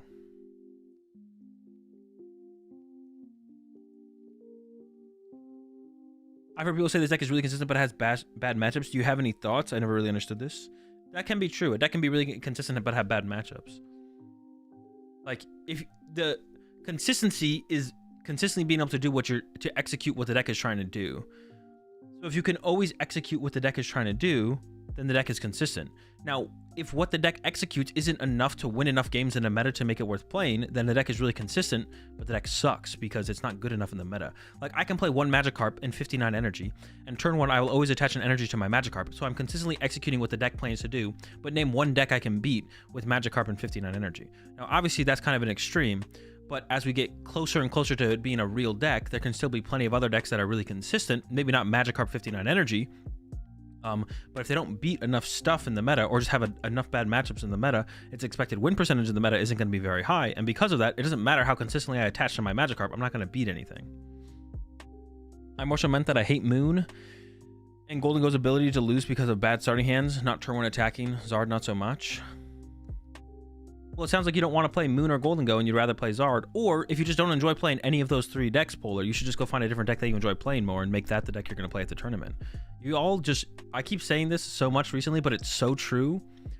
You guys overthink picking a deck way too much. Just pick a good deck you enjoy playing and get good at the good deck, and that will lead to your best results. You guys overanalyze this. You guys aren't good enough to overanalyze picking a deck. Like, that's just straight up how it is. You guys are not good enough to overanalyze picking a deck. Just pick a good deck and get good at good deck, and then that will lead to your best results in tournaments. Don't be like, oh my gosh, there's these 5 different decks in the meta right now, and they're all really good, and then this one beats this, and that one beats that, and this one beats this, and this one beats this, and that beats that, and there's these deck cards and those deck cards. Just find a good deck, get good at the good deck, play good deck at tournament, repeat process. And the better you get at the game, the more easily you'll be able to pick up deck A or B or C closer to a tournament. But just like, slow down, stop overanalyzing things, and just pick up a good deck and try and get as good as you can at a good deck. It can even be, like, you could have deck A and B that you come to, you analyze the meta and you're like, I have deck A and I have deck B, and I think these are like the best 2 decks to play in the meta right now. And you could be like, deck A is my favorite deck, and deck B I think is a better play, but I don't really like playing deck B very much. That's a good enough reason to pick deck A over deck B, is even if you think it's the better play, if you enjoy the other deck that much more and it's still a good play, then just pick deck A. It's not that complicated. You guys make this stuff way more complicated than you need to, which leads to you, like, picking decks that you don't want to play or that you're not comfortable with just because you think it's a better play. Now, the one thing you don't want to do, though, is once you commit to playing a deck for a tournament, do not backtrack and play your comfort pick or some other deck that you all of a sudden think is a better play. Do not do that. That's just as bad as overanalyzing what deck you should be playing at the tournament. Both of those are bad things to do. Do not do that. I wrote too much on my notepad. I gotta get a new note.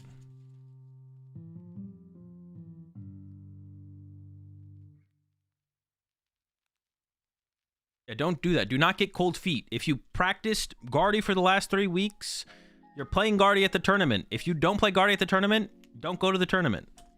That's simple. And obviously, I'm talking towards the more competitive players in this situation. That's why we play Tina for an entire year before it's good. We do a little investing. We do a little investing. So we were playing Rayquaza? Exactly. I'm going to go over my last game? Probably not, no. Probably not. All right. With that said, there's just too many decks, too many fun decks to play, though. I mean, that's one way to look at it. That's one way to look at it. If that's how you feel about it, that's fine. You should, if you want to maximize your win percentage, you know, you got to lock in on like which of the fun decks you want to put that extra time into to actually try and perform at a tournament. Which is the systems there, shitty coconut. I feel like that speech was for me.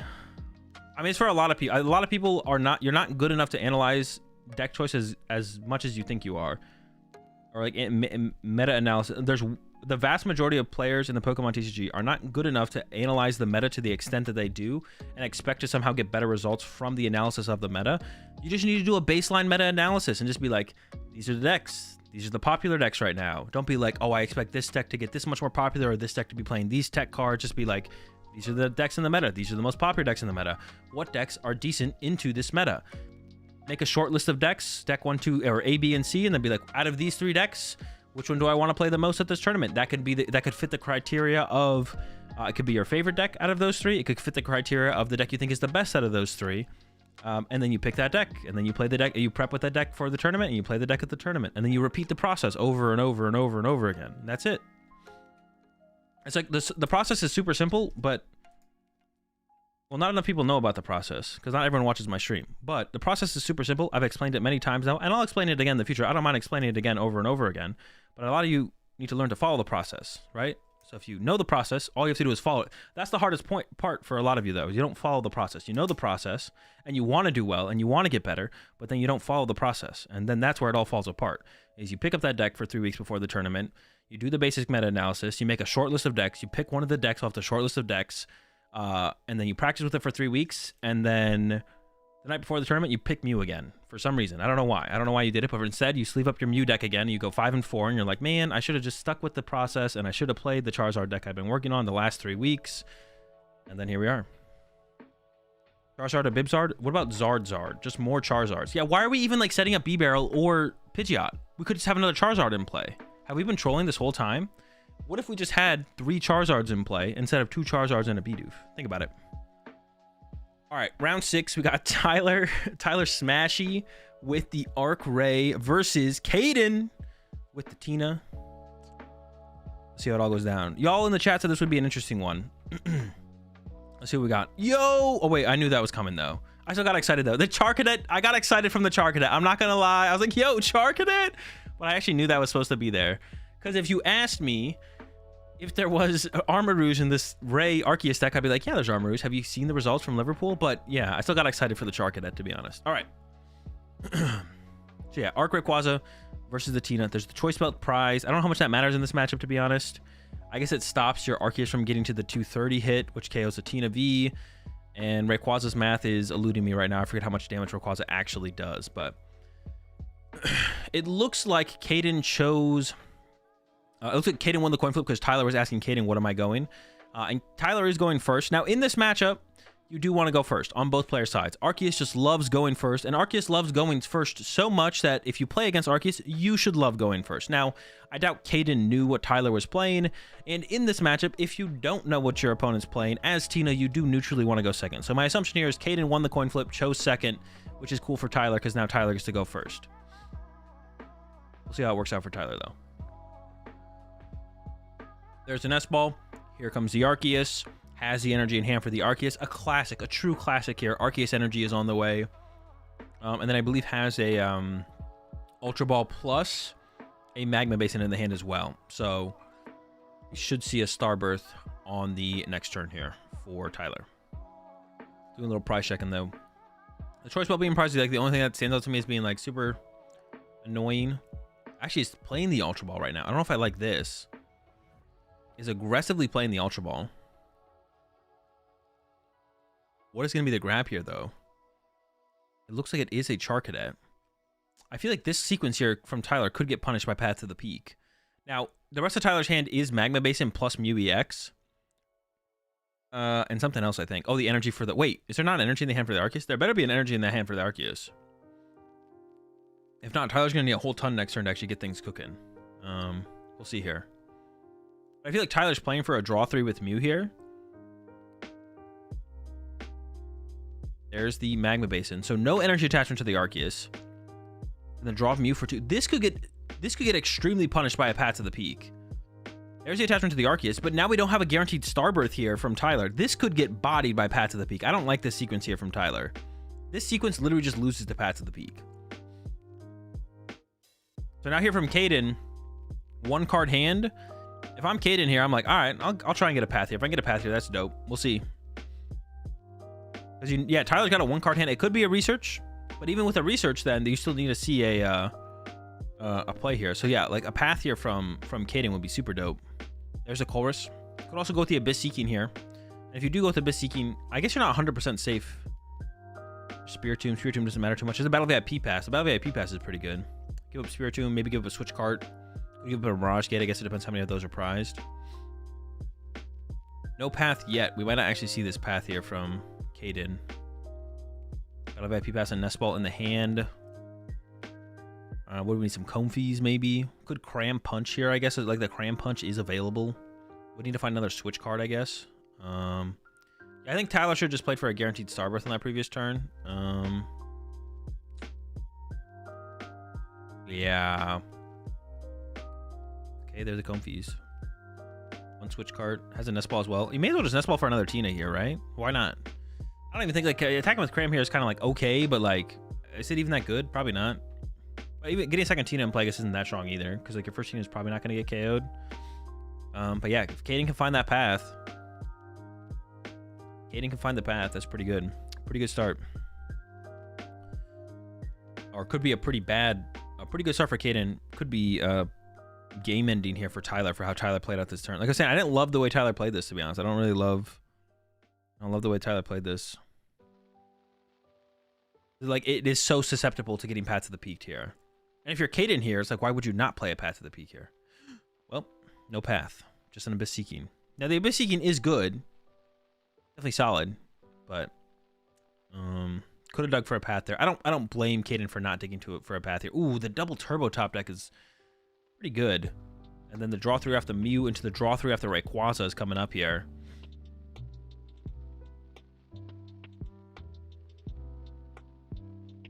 There's the Arceus. And then here comes that research. Another Magma Basin gone, but if the Starbirth happens this turn, it's not going to be as bad. But I don't see a Arceus in that hand. I might be tripping. There's an Armor Rouge. Oh, well, what do you attack with here, actually? There is some options here for Tyler. You could attack with Delphox. Escape Rope first. Is going to be the Comfy send up. The Mew send up. Is Tyler's going to take out double Comfies here with the Delphox? That's actually pretty sick. Goes into the Ray draw. So we still could see a Starbirth here. There is the Arceus V-Star. So Starbirth is here. Delphox could happen. Wait, no, Delphox can't happen because you can't move the double turbo with Armor Rouge. I'm trolling. Okay, I guess Tyler... Okay, hold up. Tyler could go... There's just retreating to the Arceus. Okay, Tyler could have gone here. Starburst for Ultra Ball. Plus Fire. Ultra Ball him away. Magma Basin the energy. And then move the 3 energy off. Once again, though, Tyler does not prep for the idea of Path to the Peak. I do not like this play from Tyler. Maybe it's not that bad, but Tyler could have used Starbirth here and like got some good options in the hand. Once again, does not prep for the idea of Path to the Peak. So Caden this turn could go Lost Impact plus Path, take away, or I guess you KO them so you don't have to get Starbirth. The Muse shut off, the Rayquaza shut off. Like, a Tyler here probably should have, like, Starbirth and just got a Magma Basin and been like, okay, even if I get Path, I got some options on the next turn. You know, put that in play. You get access to Mew, you get access to the Rayquaza, or Mew's down here now. But instead, Tyler's like, nah. Now, Caden could even just, like, put a Path out there, and then you lose Starbirth on your next turn potentially as well, and might not even get the knockout. Now, if Caden doesn't get the knockout here, it's getting a little bit scary for Caden. I'm sure Caden would love to get a Lost Impact cooking. That hand is not screaming Lost Impact, though. Yeah, that hand is screaming Path Pass. 4 Mirage Gate in the hand here for Caden. Yeah, this is a Path Pass hand if I've ever seen one here. This is actually a really bad Path Pass hand here from... Should Caden have just gone with an Abyss Seeking there, actually? The more I'm thinking about it, I feel like... Hold up, let's go back. Because the Flower Selecting saw, like, Jet Energy and VIP Pass. Caden could have just jetted up, played the Path, and then used Abyss Seeking. And then been at 7... had another backup Tina in play, has 4 Mirage Gates in hand, and that would have allowed Caden to go Mirage Gate, Roxanne next turn, and then try and get another Tina. Like, get Tina, Mirage Gates, Roxanne, and then you have back-to-back Tinas to work with from there. I don't know if Caden, like, I don't feel like Caden because of that, I don't think Caden needs to attack with a Tina this turn. It would have been great, obviously. But I feel like you almost could have settled for the Abyss Seeking, and then followed up. You put a Path out there to, like, limit Tyler's next turn, and then next turn go Roxanne Path plus a bunch of gates, get the Tina V-Star. Hopefully, I guess you could still whiff it, and then start cooking from there. I feel like Caden doesn't need to take the knockout this turn, and because of that, could have just jetted for the Abyss Seeking here to get to 7. But now that Caden's whiffed, the problem is now that Caden's whiffed, for Caden to get to 7 next turn, it probably has to come through a Colress, which means Caden can't Roxanne, and that gives, like, Tyler, like... Wait, would Tyler have even been able to use Roxanne? Well, I guess actually Tyler might knock out the Comfy, but that's even still bad. If Tyler goes knock out Comfy, goes down to 4, you can't even Roxanne anyways. Sheesh, I feel so bad. He has a switch card in hand. Oh, does Caden have a switch card? Maybe I'm tripping. I didn't think I saw. Oh, there is one. Okay, we could still actually see the... So we should still... Okay. Then this actually makes more sense from Caden than to actually play it like this, because we still have the switch card to be able to use Abyss Seeking if we do whiff. Okay, no, that's fair then. I thought we were locked out of Abyss Seeking here, so I didn't love the idea of that. But I want to see Caden... Let's get a Path down. Okay, let's get a Path down. All right, cool. Path, Boss, boom, Punish. Okay, Super Rod. Get rid of Manaphy and Grass here, probably. Keep Super Rod and Nest Ball, because you need to get another Tina here in case your active Tina gets KO'd. So I'd like to see... Yeah, I want to see Super Rod plus Nest. Yeah, Super Rod plus Grass. That's what I wanted, right? Is that what I wanted? No, I wanted Super Rod plus Nest. Although if there's a Grass prize, I guess maybe we need to keep this Grass, to be honest. Also, actually, how much does bossing this thing up actually do anything? Because can't Tyler just, like, move the energy up to the act? Oh, but I guess it can't KO the Tina. And the double triple trapped on the bench. Okay, that's fair. And actually, you'd love it if Tyler just punches you but doesn't actually take a knockout, because then you could go triple Tina this game. Although it is kind of hard for Tina decks to do usually, you could still do it. It's, like, possible. It can with a belt. That is true. I guess a belt could get involved here.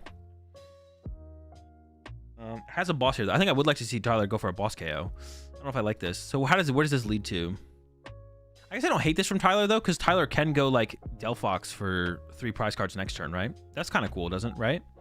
Tyler goes Delphox, draw 3, and then KO 1 Tina for the win. Okay, I actually kind of like this punch in the active then, actually. I didn't really think about it too much, but because of Delphox, it's actually kind of chill. All that energy on the... Oh, but you have to have the energy on the Ray, right? It's a little bit scary to have all this energy on the Ray. It's like Counter Catcher... Star Requiem is, like, real from Caden next turn, possibly. You could go Counter Catcher, Star Wreck the Ray. With a Colress. Colress plus Comfy. So Jet draw. Alright, the gates are here. The Tina's here. There's, like, no energy in the discard pile for Caden either, so these gates are gonna go pretty hard here, for sure. There we go, gate number 1. Yeah, I was just concerned with trying to get this extra stuff in the loss zone. Wait.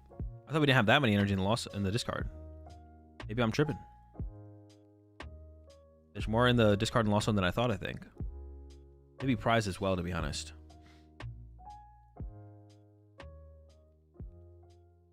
One of the best ways to beat Tina is to let them board lock with 2 Tina, put damage counters onto them, and clean up with Delphox. They can't respond. That is a pretty sick play, to be honest. That is pretty sick. It involves a lot of gust effects, but if you can get there... All right, grass to the bench. I mean, I'm assuming we're seeing the Tina V-Star here. It does have the counter catcher, but I don't know if we're counter catcher in here as Caden. Unless you want to counter catcher the Delphox to take that out of play. Which, to be honest, I don't hate removing that Delphox from... Honestly, the Delphox is kind of the biggest threat here. The Delphox is kind of the biggest threat here. Is Tyler just going to go into the Delphox here and draw 3? Good. Draw 3 prize cards, and then the Rayquaza is there to KO the last Tina. Now, Caden does have counter catcher in the hand, and it would be active. And Tyler goes right into the play. There we go. Does not have it. See, the thing is right here is that there's not that much energy left to actually use with the Rayquaza.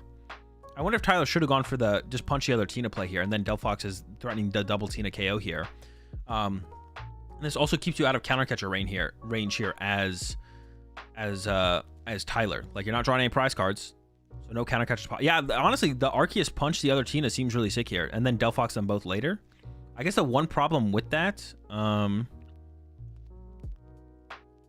the one play with that, though, is I guess if there's a switch card happens to this Tina V, then that takes this Tina V out of range if it becomes a V-Star. You go Tina V, 180, heal 30. Because what? Delphox is what? 120, 120? So it's 270? Yeah. All right.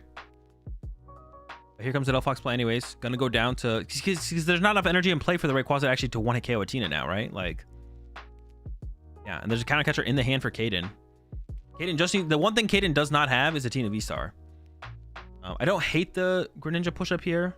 Could we even use Greninja as an attacker this turn? I guess you could, right? Yeah. All right, Colress top deck, but we want to be Roxanning here, I'm sure. Actually, I don't even know how many cards Tyler has in hand.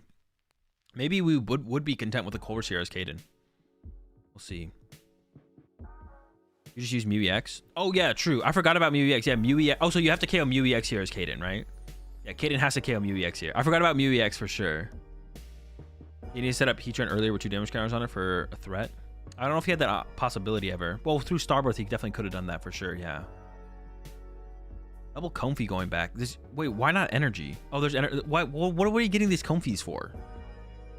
Isn't there already some Comfeys in the deck? I feel like this is just going to clog the deck with, like, bad cards. I don't know how many Comfeys are in the other Comfeys are in the discard pile or in the Lost Zone, but this feels unnecessary to put so many Comfeys in play. But Mew can be accelerated to in one turn. Yeah, you can use Armor Rouge to move the energy from Ray to the Mew. I guess so. There's a couple ways that Caden can tackle this prize trade, to be honest. Sableye Roxanne, I guess, is good now. Yeah, I guess Sableye Roxanne is fine and KO the Armor Rouge, and then you could counter catch or KO Rayquaza. Yeah, there's a couple ways that Caden can tackle this, to be honest. Caden can go KO Armor Rouge with Sableye, and then counter catch or KO Rayquaza next turn. Could go KO Rayquaza this turn. Could KO Armor Rouge this turn. Could KO Delphox. KO Delphox feels like the weakest play, to be honest. Tyler isn't doing the best job of moving the energy around end of turn.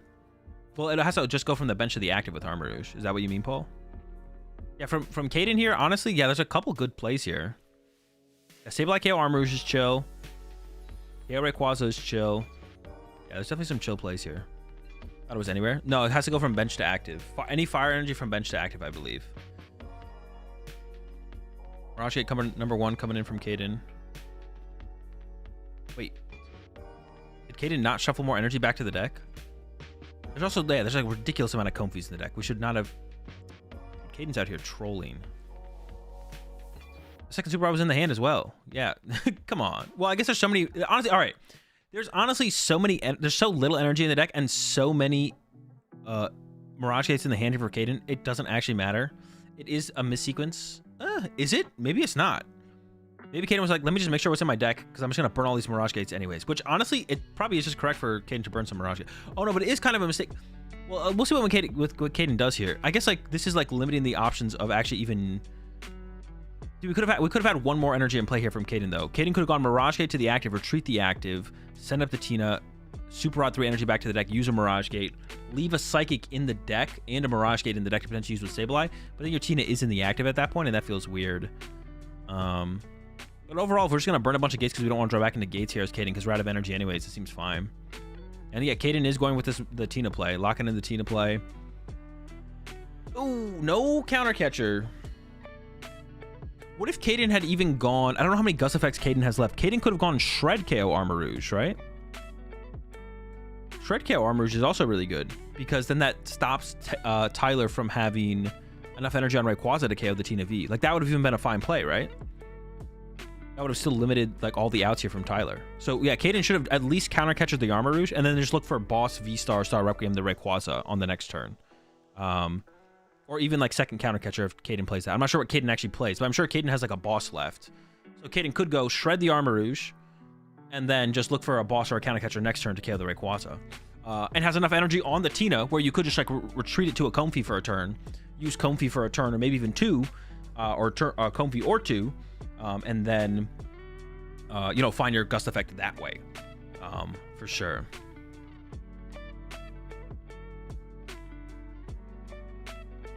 See, there's all those, dude. I did not like. I mentioned it.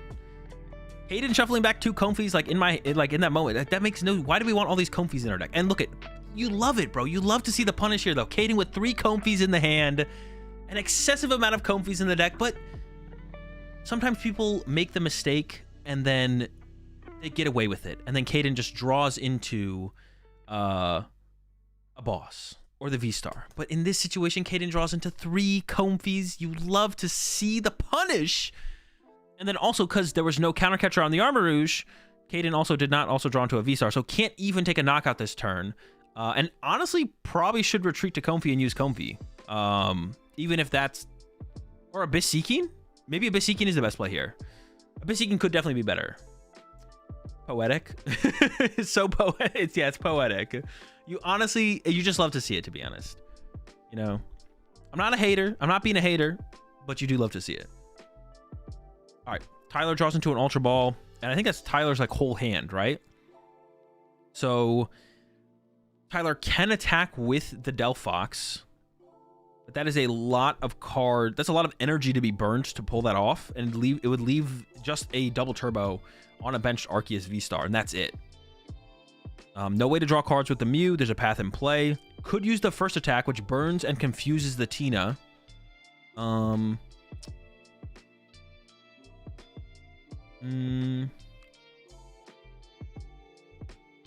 he's gonna go with the burning confuse. I think that's probably correct. Conserve the energy for more options later. Like doing the Delphox play here.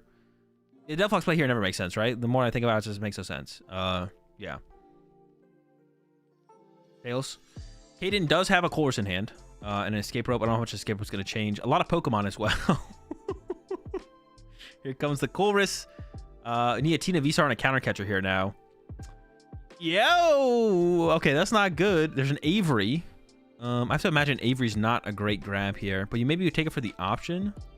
There's only one Fire and Bench, so you can't even Delphox. No, you can. It's Fire, Colorless, right? So you move... Oh, you can only move Fire Energy, though. Yeah, you're right. You can't move the Lightning. Get rid of the Comfey, please. Don't even be tempted by it. And could Abyss Seeking here. Could attempt to Abyss Seeking. That doesn't seem very good, though. Retreat into Comfey is okay. You definitely don't want to play... Do not play Escape Rope. Retreat the Tina, see what you get, and then maybe we Escape Rope after that. Escape Rope to begin with here, it seems terrible here from Caden, because then Tyler always just pushes Mew and then has options next turn. You do not want to give Tyler options. Does not play the Escape Rope. You love to see it. Oh, no! Did Caden actually see the third card? Gosh darn it. Well, I believe that will be a 2-prize... Well, maybe not. Hold up. Yep, 2-prize penalty. All right. Dude, after all of that... What? After all of that, game 1 ends with a 2? Come on, give me the... Dude... This game, like, all right, so there was a lot of misplaying on both sides. Obviously, that's fine. It doesn't matter. Who cares? We're here to just, like, analyze the gameplay. And there was misplays. Who cares? We're still just trying to watch some Pokemon gameplay, though. Dude, that is so anticlimactic, though.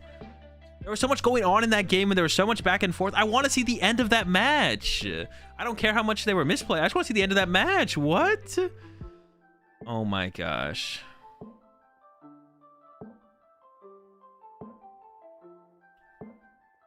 Now I'm tilted. There's a lot of stream penalties on this tournament, bro. They have to rein it back in with the, like, people just play sloppier and more nervous on stream. Like, it is just true. Like, I don't think like people on stream should receive less harsh of penalties. I don't know, man. I don't know. I'm not sure. I'm not sure what the answer is here, but it's just so, it's also like so, such a bad look for people to like turn into the Pokemon TCG stream and like they see that and it's like, oh, I don't know. Okay. DPL should go down to single prizes, IMO. It just shouldn't be any kind of prize penalty. It should just be like a strike system. It's like, you see an extra card off the top of your deck for the first time, strike 1, and then strike 2, and then strike 3 becomes a game loss, and then strike 4, match loss, and then game loss, match loss, DQ? Maybe not DQ, maybe it's just another match loss. I don't know, but like I think it should be a strike system. Strike, oh, you saw an extra card off the top of your deck? Okay, that's strike 1. Saw an extra card off your deck? Okay, that's strike 2. Okay, strike 3, that's a game loss. Okay, strike 4, match loss. Strike 5, match loss. Strike 6, match loss. I mean, maybe at the 10th strike, it's a DQ. I don't know. But, I mean, a match loss after a match loss. Like, it can only happen so many times before the tournament's over. So, it being a match loss is probably reasonable. Or maybe it'll always just be a continuous game loss. Maybe it should never become a match loss. It should be like, for other things, maybe a match loss makes sense. It'll be like strike 1, warning. Strike 2, warning. Strike 3, game loss. Strike 4, game. And then from there, it's just game losses. Maybe game loss makes, I don't know. But it's when it's a double price penalty, it just ruins games. And also, like, on stream, it just looks terrible. And there's, like, DPLs I think are way more likely to happen. Or drawing an extra card on stream is way more likely to happen because people are nervous. Different environment. Like, it's just more likely to happen on stream. Like, I don't know. All right, let's get into game 2 anyways. So, prize cards. The Heatran is prize here for Tyler. It wasn't prized in game 1, but it is prize here in game 2. And it does seem like it's a pretty useful card to try and utilize in the matchup. Once again, okay, so here's a mistake from Caden. Caden chose, and I'm not gonna lie, Caden's hand for going first would have sucked, but it's definitely correct to go first in this matchup. So I know Caden thinks like, oh, I want to go second with Tina, which is true, but only up until the point where your expected win percentage in a matchup would shift based on your opponent going first over you going second, which is this matchup. Letting Arceus decks just go first for free when you can say, nah, I'll go first is definitely incorrect. So definitely a mistake here. Definitely a mistake here from Caden to choose second. Yeah.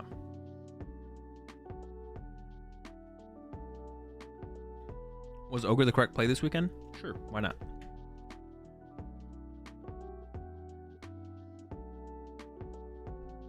And Tyler does have this turn 1 Ultra Ball, so Arceus V is on the way.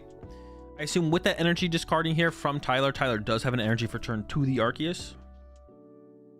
But we'll see. Maybe there's something else, a brewing. Maybe goes for like that Magma Basin play to try and accelerate the energy into play to utilize that through the Armor Roost. That is also possible. You don't have to attach turn 1 here as the Arceus deck. You can just get a turn 2 Armor Roost plus Magma Basin plus Double Turbo, and that can be how you get your 3 energy on your Arceus turn 2. But attaching turn 1 makes it a little bit safer for sure. This time we see Tyler holding on to the Magma Basin, thankfully. Play around Path to the Peak. Greninja initially here from Caden. Does hit the Colress off the Greninja. That's pretty big because the rest of the hand had no other ways to find a Colress. Basic Pokemon? Okay, did find a Tina. Gosh, man, what the heck? All right, so I would definitely say grab a Path in the Tina. We're probably going into a Beseeching here for Caden. Let's see. Use up the V-Star. Maybe you keep the... I would maybe keep the Switch Cart and get rid of the Grass here, so that way you could Switch Cart into like a Comfy next turn or something. Maybe you give it the Path here. It depends how many Path Caden plays, but if Caden plays 4 Path, I'd maybe give it the Path over the Switch Cart or the V-Star there. Oh, I have V-Star in hand, so probably the Switch Cart. But also depends if you prize a V-Star or not. Gotta keep that Comfy, I feel like. But we don't have a Switch Cart to even get into the Comfy. I guess we have another Jet Energy, but... It does favor the boss in the Comfy. Seems fine, I guess. Really hard to analyze that. Because there's like not like a clear route of where Caden's going with like this follow-up. You need to find Pokemon, basically. I mean, with that in mind, though, I feel like Caden maybe should have favored a Switch Cart there. Because Caden like needs to find Pokemon next turn. So a Switch Cart would lead to a higher chance of like chaining Comfies into a Tina and then getting back into a Beseeching or something like that. So I feel like Caden should have kept one of these Switch Carts for sure. If not just for the sake of having like some versatility in the hand, to be honest. There's the Basin. And actually with this play here from Tyler can actually knock out this Tina here. Wait, hold on. Oh. Never mind, it's the Light Punch. Let's go. The Charcadet, get in there. Light Punch. Dude, I was like, oh, wait. We can get 3 basic energy in the choice belt on the Arceus V-Star and knock out the Tina. Nope, light punch. All right. There's the comfy bench here from Caden into the nest ball. Got to get another Tina here. And then probably use Greninja to draw 2 more cards. Look for a Colress. If you fail the Colress, you probably just go with an Abyss Seeking. I think that's probably fine. Could like jet up the Comfy and use Comfy to dig deeper as well. I guess that'd be okay. I almost kind of like the idea of just holding on to the Jet for the turn and just committing to the Abyss Seeking and like letting that be your play here. But we'll see what Caden thinks is correct here. Yeah, because you could like see that extra one. But we'll start with the Greninja here for sure. If you find a... Oh, wait, no, let's start with... No! Why did we not start with Greninja here? Because if we draw into a Colress, Colress is way better than Avery. Why would we do this? All right, goes with the Avery first. All right. I don't like that. Probably should keep the grass here. Wait, why are we not using... Dude, use concealed cards. Well, we can play Nest Ball first. I'm fine with that. Nest Ball. Honestly, do you just get 13 here? Sign up Cram. Oh, Cram KO Charcadet's actually chill. Actually, Cram KO Charcadet. Okay, actually, I'm down with this. I'm down with this one. Actually, I fully support the Cram KO Charcadet. I think we should definitely do that, actually. Because there's 2 lines of play that can kind of go... Why are we going... Yeah, see, like, I think we should just... Especially now that we've committed... Once we've committed our supporter for turn as being the Avery, we don't need to, like, dig super hard for Colress. Like, we can't even use Colress, even if we found a Colress. So, KO the Charcadet here seems really, really good. Because then we have a couple different ways we can prize trade this from here as Caden. We can KO, like, 2/2 prizers plus the Armor Rouge, 2/2 prizers plus the Heatran. We can KO 1/2 prizer plus a Rayquaza VMAX. Like, once we get this first prize card knockout, there's so many ways to prize trade it from here on out as Caden. So getting this first initial prize card knockout with the Cram actually seems really, really good. I actually don't like this choice here from Caden to go for another Comfy. Like, we've already played Avery for our turn. Like, it's not even like if we found a Colress, we could even use it. Are we just going into Abyss Seeking here, though? Why would we not concealed cards there either? Yeah, I think Caden has just kind of had a brain fart there. And not use concealed cards there. But then also gets the... Yeah, the Cram play was too clean here. The Cram play was just way too clean here to not do. Yeah, this is a really bad sequence here from Caden. I do not like this at all. There's that Cram, though. We already have a boss in hand. I don't hate grabbing the Cram again here, though. Going like Cram Colress. And giving up... wait, what? Yeah, going like Cram Colress here, honestly. Looks like a research top deck there from Tyler. So Tyler's kind of cooking here. Well, I say that, but that draw here was not great. I guess we can... Oh, well, hold on. I say that, but no, we can get into the... We got the double... We don't have access to a path bump, but isn't path out? It wasn't. Caden just put the path in play. Caden went... Don't use Greninja, put path in play. Abyss Seeking. When it could have been Greninja, push Comfy to the active with Jet, use Flower Selecting, retreat to Cram, knock out the Light Puncher. But here comes the punch from Tyler. And if had gotten the choice belt there, honestly, that would have been kind of crazy. The choice belt here would have been sick. Because then you actually KO this Tina off the Light Punch. The setup, the 1/2 punch. Light Punch into, so Light Punch for 10. Into the, what is it even called? Trinity Nova for 2/10. The classic 1/2 punch. Instead, we're just seeing a really, really loaded up Tina here. Also, another reason to have attacked with Cram last turn is Caden there. Dude, it just like lined up way too well. Belta's prize. Was it prize again? It was prize in game 1. Was it prize in game 2 as well? It just lined up way too well for Caden. Because then you also have a 1 prizer in your active before... While your 1 prizer can take that 1 prize knockout efficiently. Now, we could still see a Sableye KO a 1 prizer later, but the Cram play was just too clean.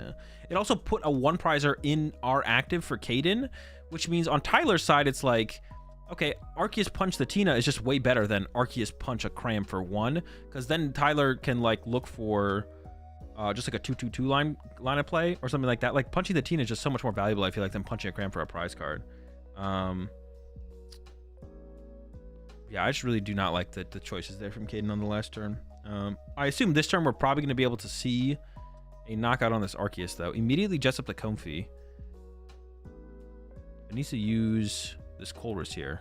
Or I guess could actually have Comfy'd first. Could have Comfy'd first there, actually. And then got to 7 and then played a Mirage Gate before using the Colress, which might have been a little bit better. Actually lost Stone's a Gate here to keep the water, which is interesting. Can't quite Greninja both Armor Rouge. Right, because Armor Rouge has 120, so can't quite KO that with Greninja alongside the Charcadet, but I don't hate keeping the energy overall. As long as Caden has Mirage Gates in hand, which honestly, to be honest, hang on, taking a look at... Okay, there's only one Mirage Gate in the hand, though. I think Lost Zone in the water seemed like it was a little bit better there for sure. Thinking about playing the Super Rod, but is unsure. Only for one grass? I feel like this is just telling that Caden does not remember or did not check his prize cards very thoroughly. Here comes a Mirage Gate. If there's a lot of energy in this deck, I'm going to be disappointed. There was a Psychic in the water. Wait, did the water come? No, the grass came from that. Yeah, so Caden did not check the prize cards very thoroughly. Because there's no way you Rod for one when you have 2 energy for the gate to grab. So it's just a bad play from Caden, yeah. Didn't check the prize cards or didn't remember the prize cards. That's why you write your prize cards down. That's why you write your prize cards down. Does have the lost impact this turn. The Arceus is finally going down. Here comes the Comfey. But like I said, we should have seen Comfey first. It should have been Comfey first, play a Mirage Gate, then play the Colress after you thin the energy out of the deck with the Mirage Gate. Push that Prime sub there, Bonham. Onto the Rat Pack. We're all the spaghetti, but we got plenty of chickens. I think it is just V-Star. Another gate. There's only 1 energy we can grab though, right? Oh no, there's 2. There's 2. But putting him on the damage Tina here feels pretty weak. But I guess if we're attacking with the damage Tina this turn, I dislike it less. If we're gonna attack with the damage Tina this turn, then I'm kind of more okay with it, to be honest. I'm actually more okay with this if we attack with the damage Tina. I feel like attacking with the damage Tina is actually correct here.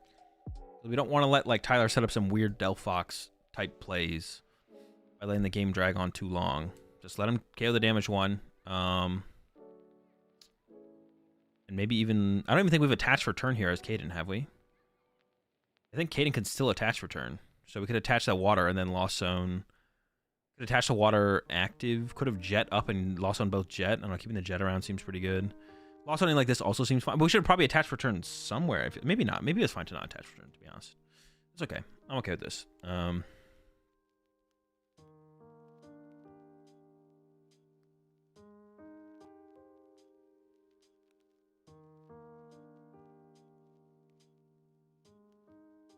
Bro, man, love playing you at Knoxville and learning from you. When did we play Bonham? Didn't he jet the Comfey to the active that turn? You actually might be right. He maybe did jet the Comfey to the active that turn. I might be actually trolling here, to be honest. All right, research coming in from Tyler.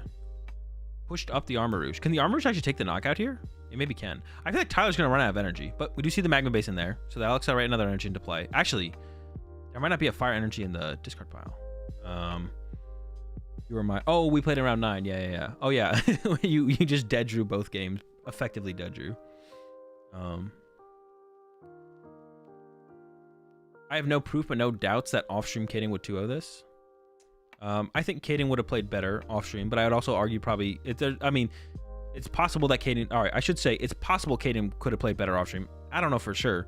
It's also possible Tyler could have played better off-stream. But it's irrelevant. They're both on-stream and playing on-stream. And they're both definitely making some optimal choices. Some suboptimal choices. So it doesn't really matter. All right. Ultra Ball from Tyler. Can't evolve the Arceus to a V-Star, but could go grab. Okay, grabs the Ray. So I think Tyler can get the KO here with the Armor Rouge. But then there's like no energy in play for Tyler after the Armor Rouge goes down. And then we are setting up this the 1, 2, 3 prize trade for Caden is being set up, where it's like KO 2 prize or KO 1 prize and KO the VMAX for 3 prizes. I don't even know if Tyler will have enough energy left. Like, yeah, I think Tyler might just lose and not have enough energy left in play, to be honest. We could even see Caden go out of the way to like, no, I guess that's not even not true. No, Caden could boss KO the Rayquaza VMAX next turn, I guess. There's the Mew for 3. Then does have the follow-up of the Rayquaza to draw 3.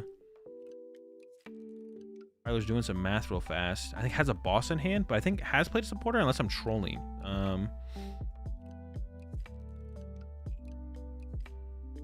Moving the energy up to the active through the Armor Rouge, but then once again, there's not that much energy left in play to make big plays with.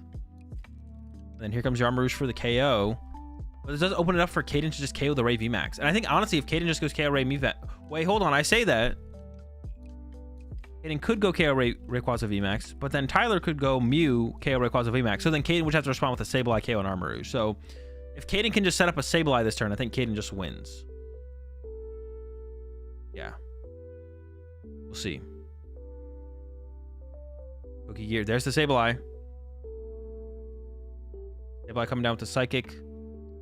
Now, there's no... Ooh, okay. So the Sableye could come down this turn, but there's no way to get the Psychic on it. So still an Iono could hit next turn. And they would have to dig for the Psychic, to be honest. But the Mew would have to come up and exhaust a lot of energy and play again, once again, to actually make it happen, so... Keeps the Tina. I mean, you're always going to keep the Tina with the VIP pass. I don't know if we bench the Tina here as Caden, but you could. But then it could be like knockout active Tina plus boss KO the bench Tina afterwards. Yep, there's the boss on the Ray. VMAX, retreat to the Tina, and Star Requiem coming in. Also, this is in a situation where Caden is looking like they're going to win this game. And there's only 11 minutes left. I don't know how likely it is to get the last game. Another Psychic Energy found off the prize cards here as well for Caden. One prize card left. The Mew comes up to the active here for Tyler. So Tyler could knock out the Tina with the Mew, but then still needs 2 prize cards after that, and we'll definitely have to go chase this Sableye, or would want to go chase this Sableye. Energy for turn coming down to the Mew. Heatran EX making its way, or not Heatran EX, Heatran, Radiant Heatran making its way to the bench.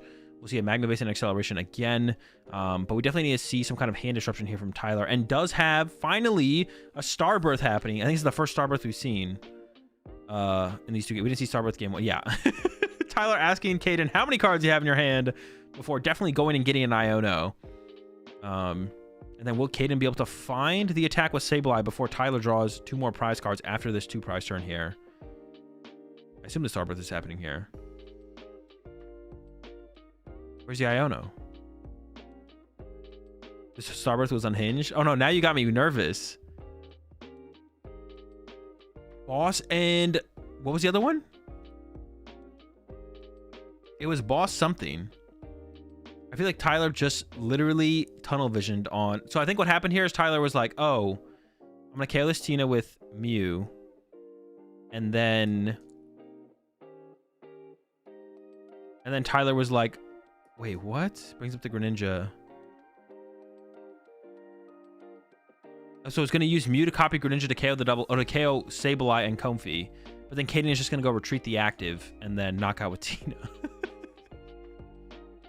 So, all right, so this is definitely just a massive brain fart from Tyler. Tyler recognized, oh, their win condition is Sableye this turn after I KO their Tina. So if I can KO their Sableye this turn, they can't use Sableye next turn. But then Tyler completely forgot, wait, I have to also KO the Tina. And then hope they can't use Sableye. And because of that, this is where we are for Tyler. And now Caden is just going to jet up to the active and lost impact. Yeah. Tyler, dude, I hate those animations they have. Tyler definitely should have just grabbed Iono and asked for the hand size and did that. It was definitely just like a way it was just the thought process that Tyler went down was like, their win condition is Sableye, because their win condition is Sableye, I have to KO Sableye, because if I KO Sableye, they can't win next turn, but then like doesn't like forgot about the idea of, oh, I have to knock out the Tina first and then hope they can't attack with Sableye. Yeah. Okay. Prize cards. Looks fine to me on both sides. 3 energy prize for Caden. Kind of annoying. That's like the one annoying thing. The Mirage Gates are going to be a little awkward potentially in the early game, depending on how Caden draws.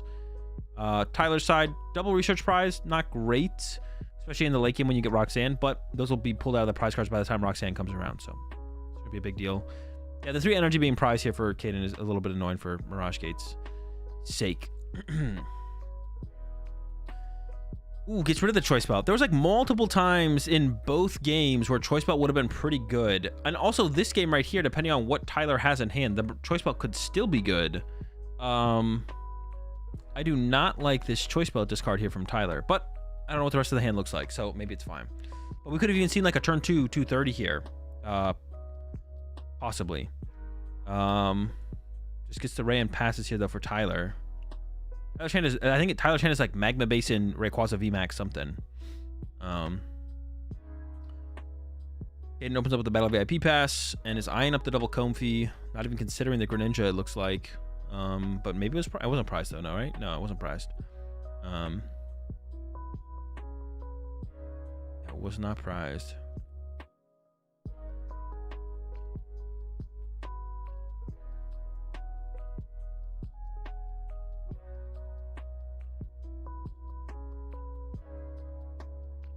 Right, there we go. Battle VIP pass has Jet, Nest Ball.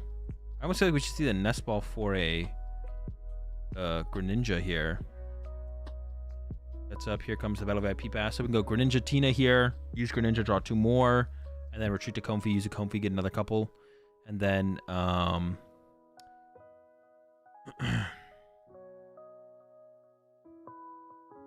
looking for that Colress still here for Caden. Looking for the Colress. Here we go.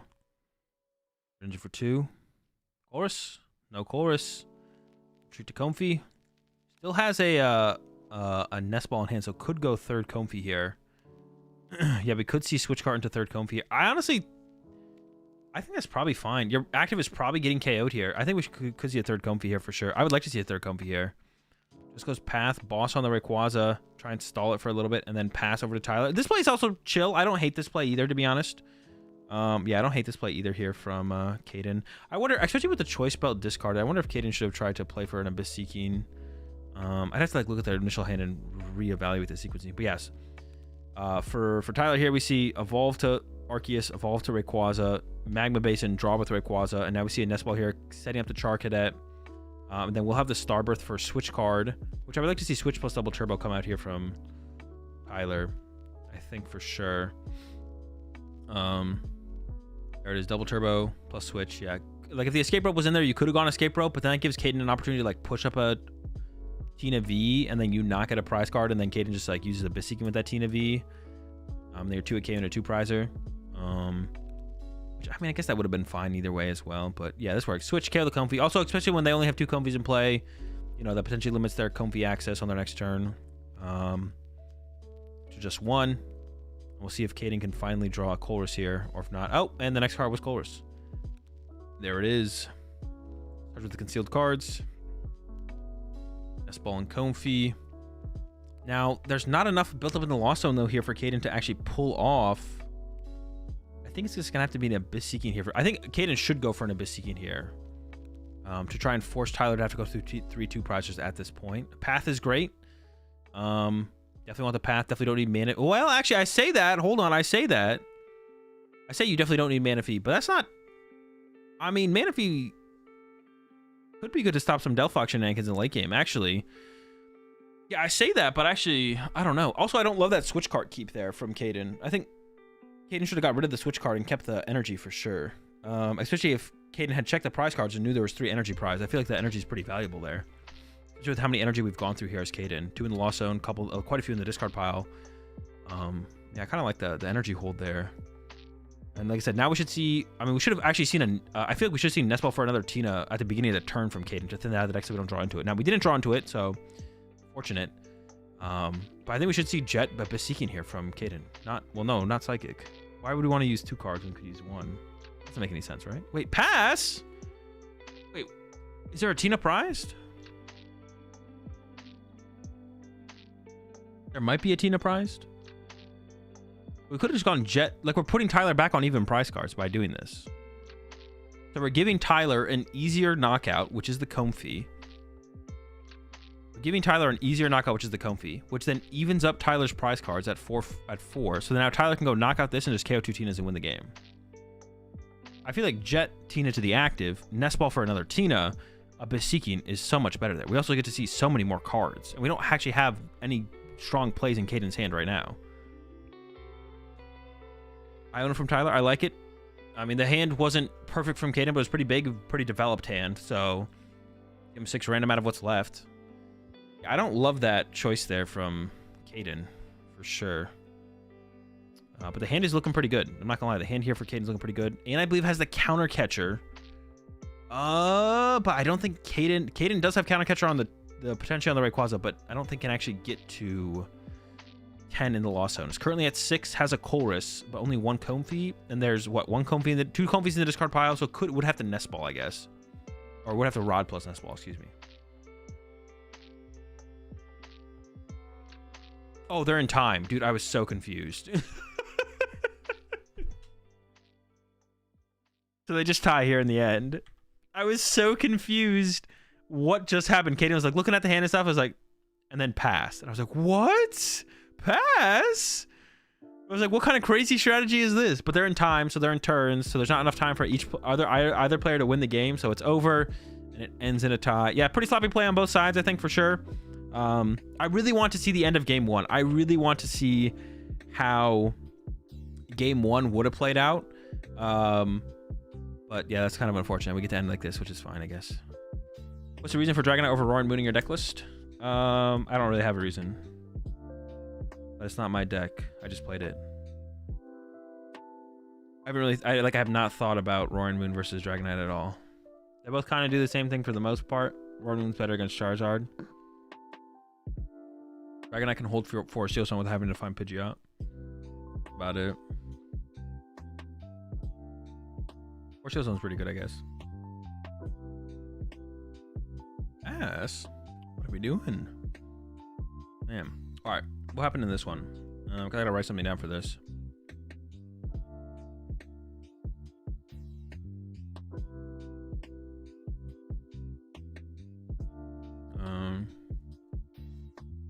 Surprised you didn't run hands. Wasn't worth it. I don't know. I played 0 games with the deck. Did not test the deck.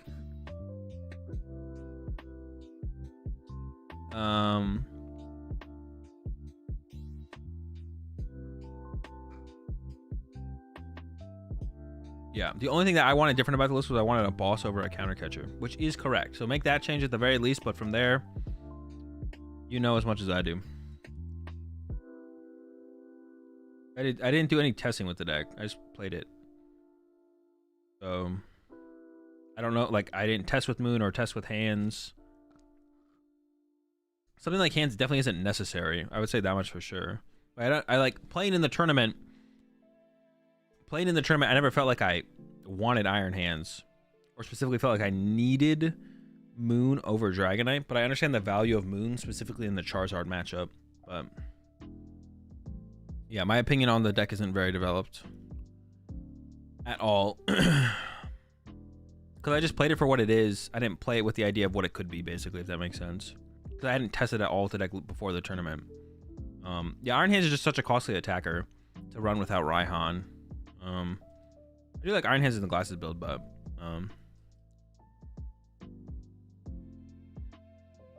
yeah. I don't know.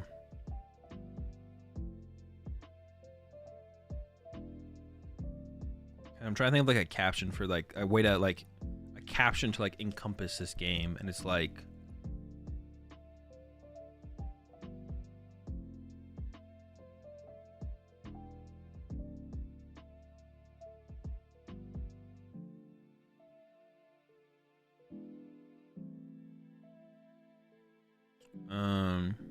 I don't know. Let's write it like that. How many subs they pay for you for playing the deck? Wait, for playing the Kyogre deck? Lost in the sauce?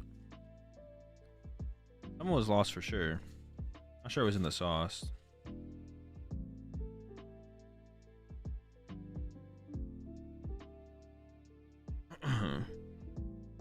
Okay. Let's see here. What time is it?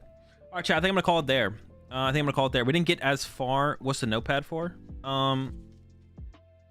Just taking notes on each round, so when I upload it to YouTube, I can like better emphasize the key points of a matchup through the thumbnail and the title of the video. So now when I upload these later to YouTube, I can better emphasize the key points of the match through the thumbnail and the title. So that's why I have my notepad here with me. How do you think the ties should be calculated in win rates? I don't think it really matters too much as long as it's the same way for everyone, right? Like the way it's currently calculated, I think is fine because it's calculated the same way for everyone. Like I don't think we need to get too nitpicky with it. You know what I'm saying? Like I think it's like the way it's calculated now is probably fine. I mean, I guess if there was a way to do it more fair, I guess I'd be fine with that. But I don't feel like there needs to be a change. But if someone presented me with a way where it like would theoretically be more fair, then I'd be like, okay. I'd be like, okay, that's that maybe is better, you know? Yeah, it's not something I've ever really thought about. Like, yeah, if there was like a more fair way, then I'd be like, yeah, we should probably do it that way. But I haven't, like, no one's presented me with anything. It's not something like I've thought about, like, how could I make it for fair? Right now, ties are usually worth 0, so 10-10-5 is the same as 10-5-10.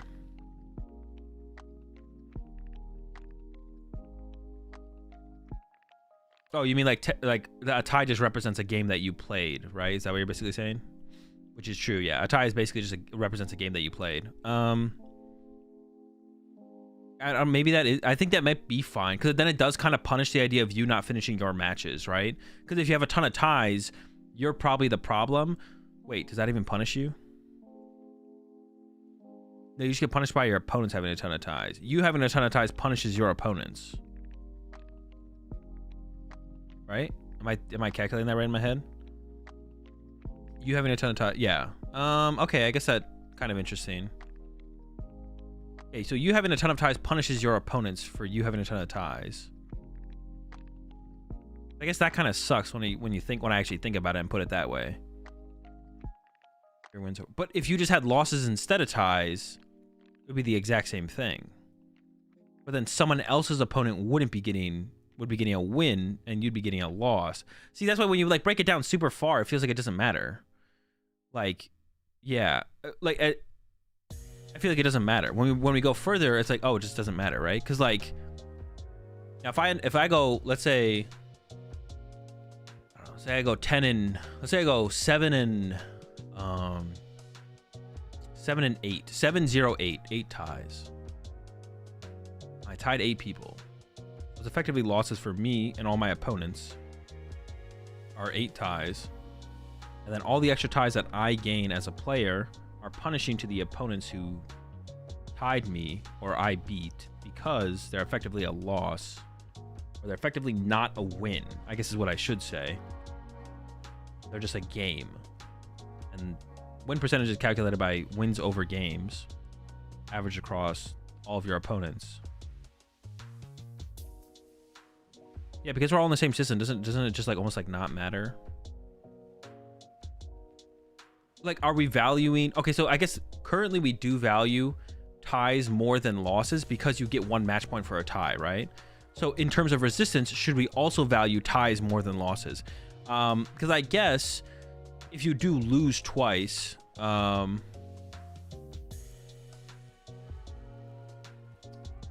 what's up, Pedro? Hi, so sorry, just watch your round 15 on stream. Didn't you win if you use Recycle for 3 energy and use Kyogre for 5 cards? Guarantees 3 energy, or did I miss something instead of the rod? Say Black Ram. I don't know what I was really thinking at the moment, to be honest, Pedro. I didn't just win, though. What would happen is I'd KO both Guardies, and then I would draw 2 prize cards, and then based on the prize cards I drew, I still whiff. But if the last card of my deck wasn't energy, then I would top deck energy for turn, attach energy to Kyogre, and use Surf to KO the active, or if the active retreats into the Greninja, then I could use Escape Rope switch card to Surf KO the Screamtail. But if Edwin had Greninja and Zacian, then Escape Rope switch card doesn't win me the game at all, and I just deck out and I Surf for 120 into nothing and I lose. But it would all come down to I should have gone for the double KO on the Gardevoirs, and then hoped my last card in deck was an energy, or my last prize card was not an energy, and that Edwin could not set up 2 Pokemon that couldn't tank a Surf. Yeah, I need to have 1 card left in deck, and I was just like thinking maybe I leave 2 cards in deck because I don't know. I was like overthinking it in the moment. I probably should have just gone KO both Gardevoirs. I could have guaranteed the KO on both Gardevoirs, and then left 1 card in the deck, and it would have been an energy, Echoing Horn, or Cram. And just never put the Sableye back. And if it was the energy, it would have been the Surf. Because I whiffed my last prize card was my last energy, so I was never getting the energy off my prize cards. My last card in deck had to be an energy. But yeah, if they had shuffled differently, who knows how it ends. It could have been the Echoing Horn or the Cram or whatever. By leaving 2 cards in my deck, it did give me time to like Surf twice, theoretically, is what I was thinking. I was like, okay, but then if Edwin switches to Zacian and has Greninja on the bench, then I can go Surf or something. But it probably was correct to just like KO the Guardians and pray for the energy, and then pray that Edwin doesn't have a double tanks or something. Yeah, I don't need a don't worry about disrupting Pedro, no problem. It was a hard decision. Yeah, I just like overthought it. I should just KO the Guardians and just gone from there. Just because it's fair doesn't mean it's the optimal rating. Yeah, sure, if we can improve upon it. That's what I was saying. Like right now, I don't feel like there's like a need to like change opponent's win percentage. But if there was a better system, I would say, yeah, I'm all for the better system.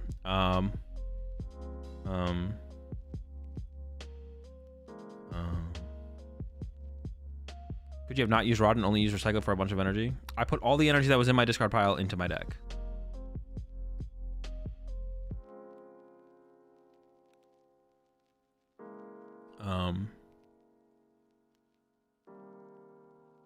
What was I gonna say? I have no idea how it would change the numbers for resistance. Someone mentioned it for the site. Yeah, that'd be interesting for sure, Hill. I guess, yeah, I don't know. Does it even change resistance percentage? Like, if you did that, if you made ties worth a third instead of a game, instead of nothing. Yeah, how would that change? Would it change? I don't know if it would change stuff. In chess, ties are worth half a win. I prefer 1.5 points for a tie over the 1 point. I think ties in Pokemon being worth 1 point is correct. I think that's good. I think, like, yeah, I think ties being worth more than 1 point would feel like they're worth too much, to be honest. I think where ties are is, I think, appropriate for the points. But for in terms of resistance, a tie being worth a third of resistance boost, or even maybe 1.5 would be fine for resistance. I don't know. I think, actually, the more I think about it, maybe that would be fine. Like, if my opponent... Well, the thing is, the thing that's weird, actually, though, Hill, the correct way to do it would be total games won in matches. It would be games won over games played would be the best way to do it. Because, like, I could get 2-0'd. So I could lose a game by getting 2-0'd. Or I could win one game and then we tie. Or neither of us could win a game and then we would tie. Or my opponent could 1-0 me in a win. But in the tie, I won more games. So then, theoretically, the tie should be worth more than the game where my opponent beat me because I won 0 games. Well, I guess, does that even make sense? Like, theoretically, it should be games over... It should be physical, not matches, but games over game. Game wins over games, right? But that's, like, such a tedious thing to expect players to actually be able to keep up with correctly that it's probably just not worth it. Like, if I beat you 2-1 in a best 2 out of 3, we should record it as 2 wins for me, 1 loss for you, and then the win percentage should be our wins over games played. Our game wins over games played. But that's, like, so much that we can't expect the player base to keep up with that, which I think is fine to not expect that of the players. That I think it's fine for that not to be. Although if that is how resistance was calculated, maybe every player would be. It wouldn't be that hard to, like, get the player base to do that correctly, but. Is that not what it is? No, the current system is match wins over matches. Resistance is calculated by match wins over matches. I'm talking about game wins over games. But I feel like that'd be hard to, like, get all the player base on board with keeping up with that. So, but maybe not. Maybe if that's how resistance was calculated, everyone would kind of understand, like, that's what you have to do. You have to record every single game. Which I think wouldn't be that. I mean, it wouldn't be that difficult to do, maybe, and that would be optimal. I feel like, for sure. Game wins over games would be best. But I could also just see, like, making ties worth, like, 1.5 or, like, 1/3 resistance, whatever. What levels of experience is recommended if I want to get coaching with you? I would say, like, some baseline experience, like, have played the game for, I don't know, a couple months at least, and then, like, have a deck that you're kind of working on and working with and want to get better with. Yeah, I'd say some starting point like that would be good, because there's already, like, so much you can learn just by picking up the game and playing another game of Pokemon. If, like, you've only been playing for, like, a week, that you should probably just go pick up your deck and play it for a couple more hours before you get, like, any kind of coaching. I mean, within a few weeks of them announcing that someone would have a calculator made so you could just plug in your results. Well, I mean, you have to track it on, like, match slips and stuff. That's what I mainly mean. So making sure everyone, like, keeps up with it on their match slips and records every single game that is won or lost. But it probably wouldn't be that difficult for players to keep up with that, to be honest. So that's, like, theoretically the optimal way to do it. And someone just said in chat that that's how they do it in Magic, right? We are supposed to record every game on the match slip. Yeah, or I guess already right now we're supposed to do that, but because there's no, like, penalty for not doing it, or there's no potential gain from doing it, no one really does it. No, it's already on the match slip, but no one does it. Do people do it that often? I feel like I mean, I don't do it. I can tell you that much. I never do it. And then my opponents don't do it that often either, so. Maybe, like, in day 1, maybe 2 out of my 9. Honestly, I don't think anyone did it. I feel like everyone I play versus does it, and I do it every time. I do it. I don't think me or my opponent recorded our games. Maybe 2 of the 9, maybe, in day 1 recorded our matches. But if there was like some potential gain or disadvantage to be gained by not doing it, then I would do it for sure. Then I would do it for sure. But currently, there's like not anything disadvantage or advantage to be gained from doing it or not doing it. So I don't know. I probably should do it, to be honest. Like I would recommend people do it, but I currently don't. I don't remember to do it either. But I mean, I probably should. Yeah.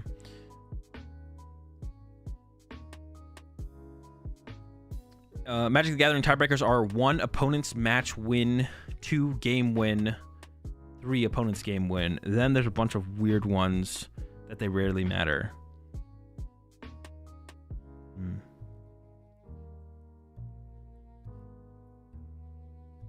Yeah. Yeah, I mean, it could be improved. The idea of resistance could be improved upon, but like currently it's not like something that I feel like is like really pressing. I feel like definitely in the we do have times where like something is a little bit more pressing that needs to be changed or managed or this or that. But for now, chat, I'm gonna head off. I'll be back tomorrow. Honestly, we did not get that far today in the VOD review. I don't know if we're gonna finish the whole VOD review tomorrow. We're gonna try. I definitely want to finish it all tomorrow. We got started a little bit later. How can you get in touch with me to get some coaching? Go check out my Medify page. You can find that by putting > coaching in the chat. You can message me on Twitter or Discord as well if that is how you'd prefer to reach me. But yeah, Medify page, > coaching, Twitter, Discord. Yeah. And yeah, with that said, I think I'm just going to send you all off into the void. Send you off into the abyss. So have a good one, chat. See you all tomorrow. More VOD review for Knoxville. Thanks to any changes you'll make to the deck, considering for Dortmund. I mean, well, the counter catcher should come out for a boss, and then from there, I actually don't know, to be honest. That's like the one thing I would change for sure, though. Do that. Honestly, I just, with Mawile being so more widely known, I don't really like the idea of just playing a Mawile build, to be honest. I kind of like the glasses build a little bit more, to be honest. I think like if I was gonna play a Lost Pile, like right now, with the idea of how known the Mawile strategy is now in the Lost Zone deck, I think I would lean towards glasses right now. Like if I had to play a Lost Pile, I think I like the idea of glasses more than anything, to be honest. Yeah, have a good one, chat. See y'all tomorrow. More Knoxville VOD review action. Check out the YouTube channels if you want more from me, and have a good one.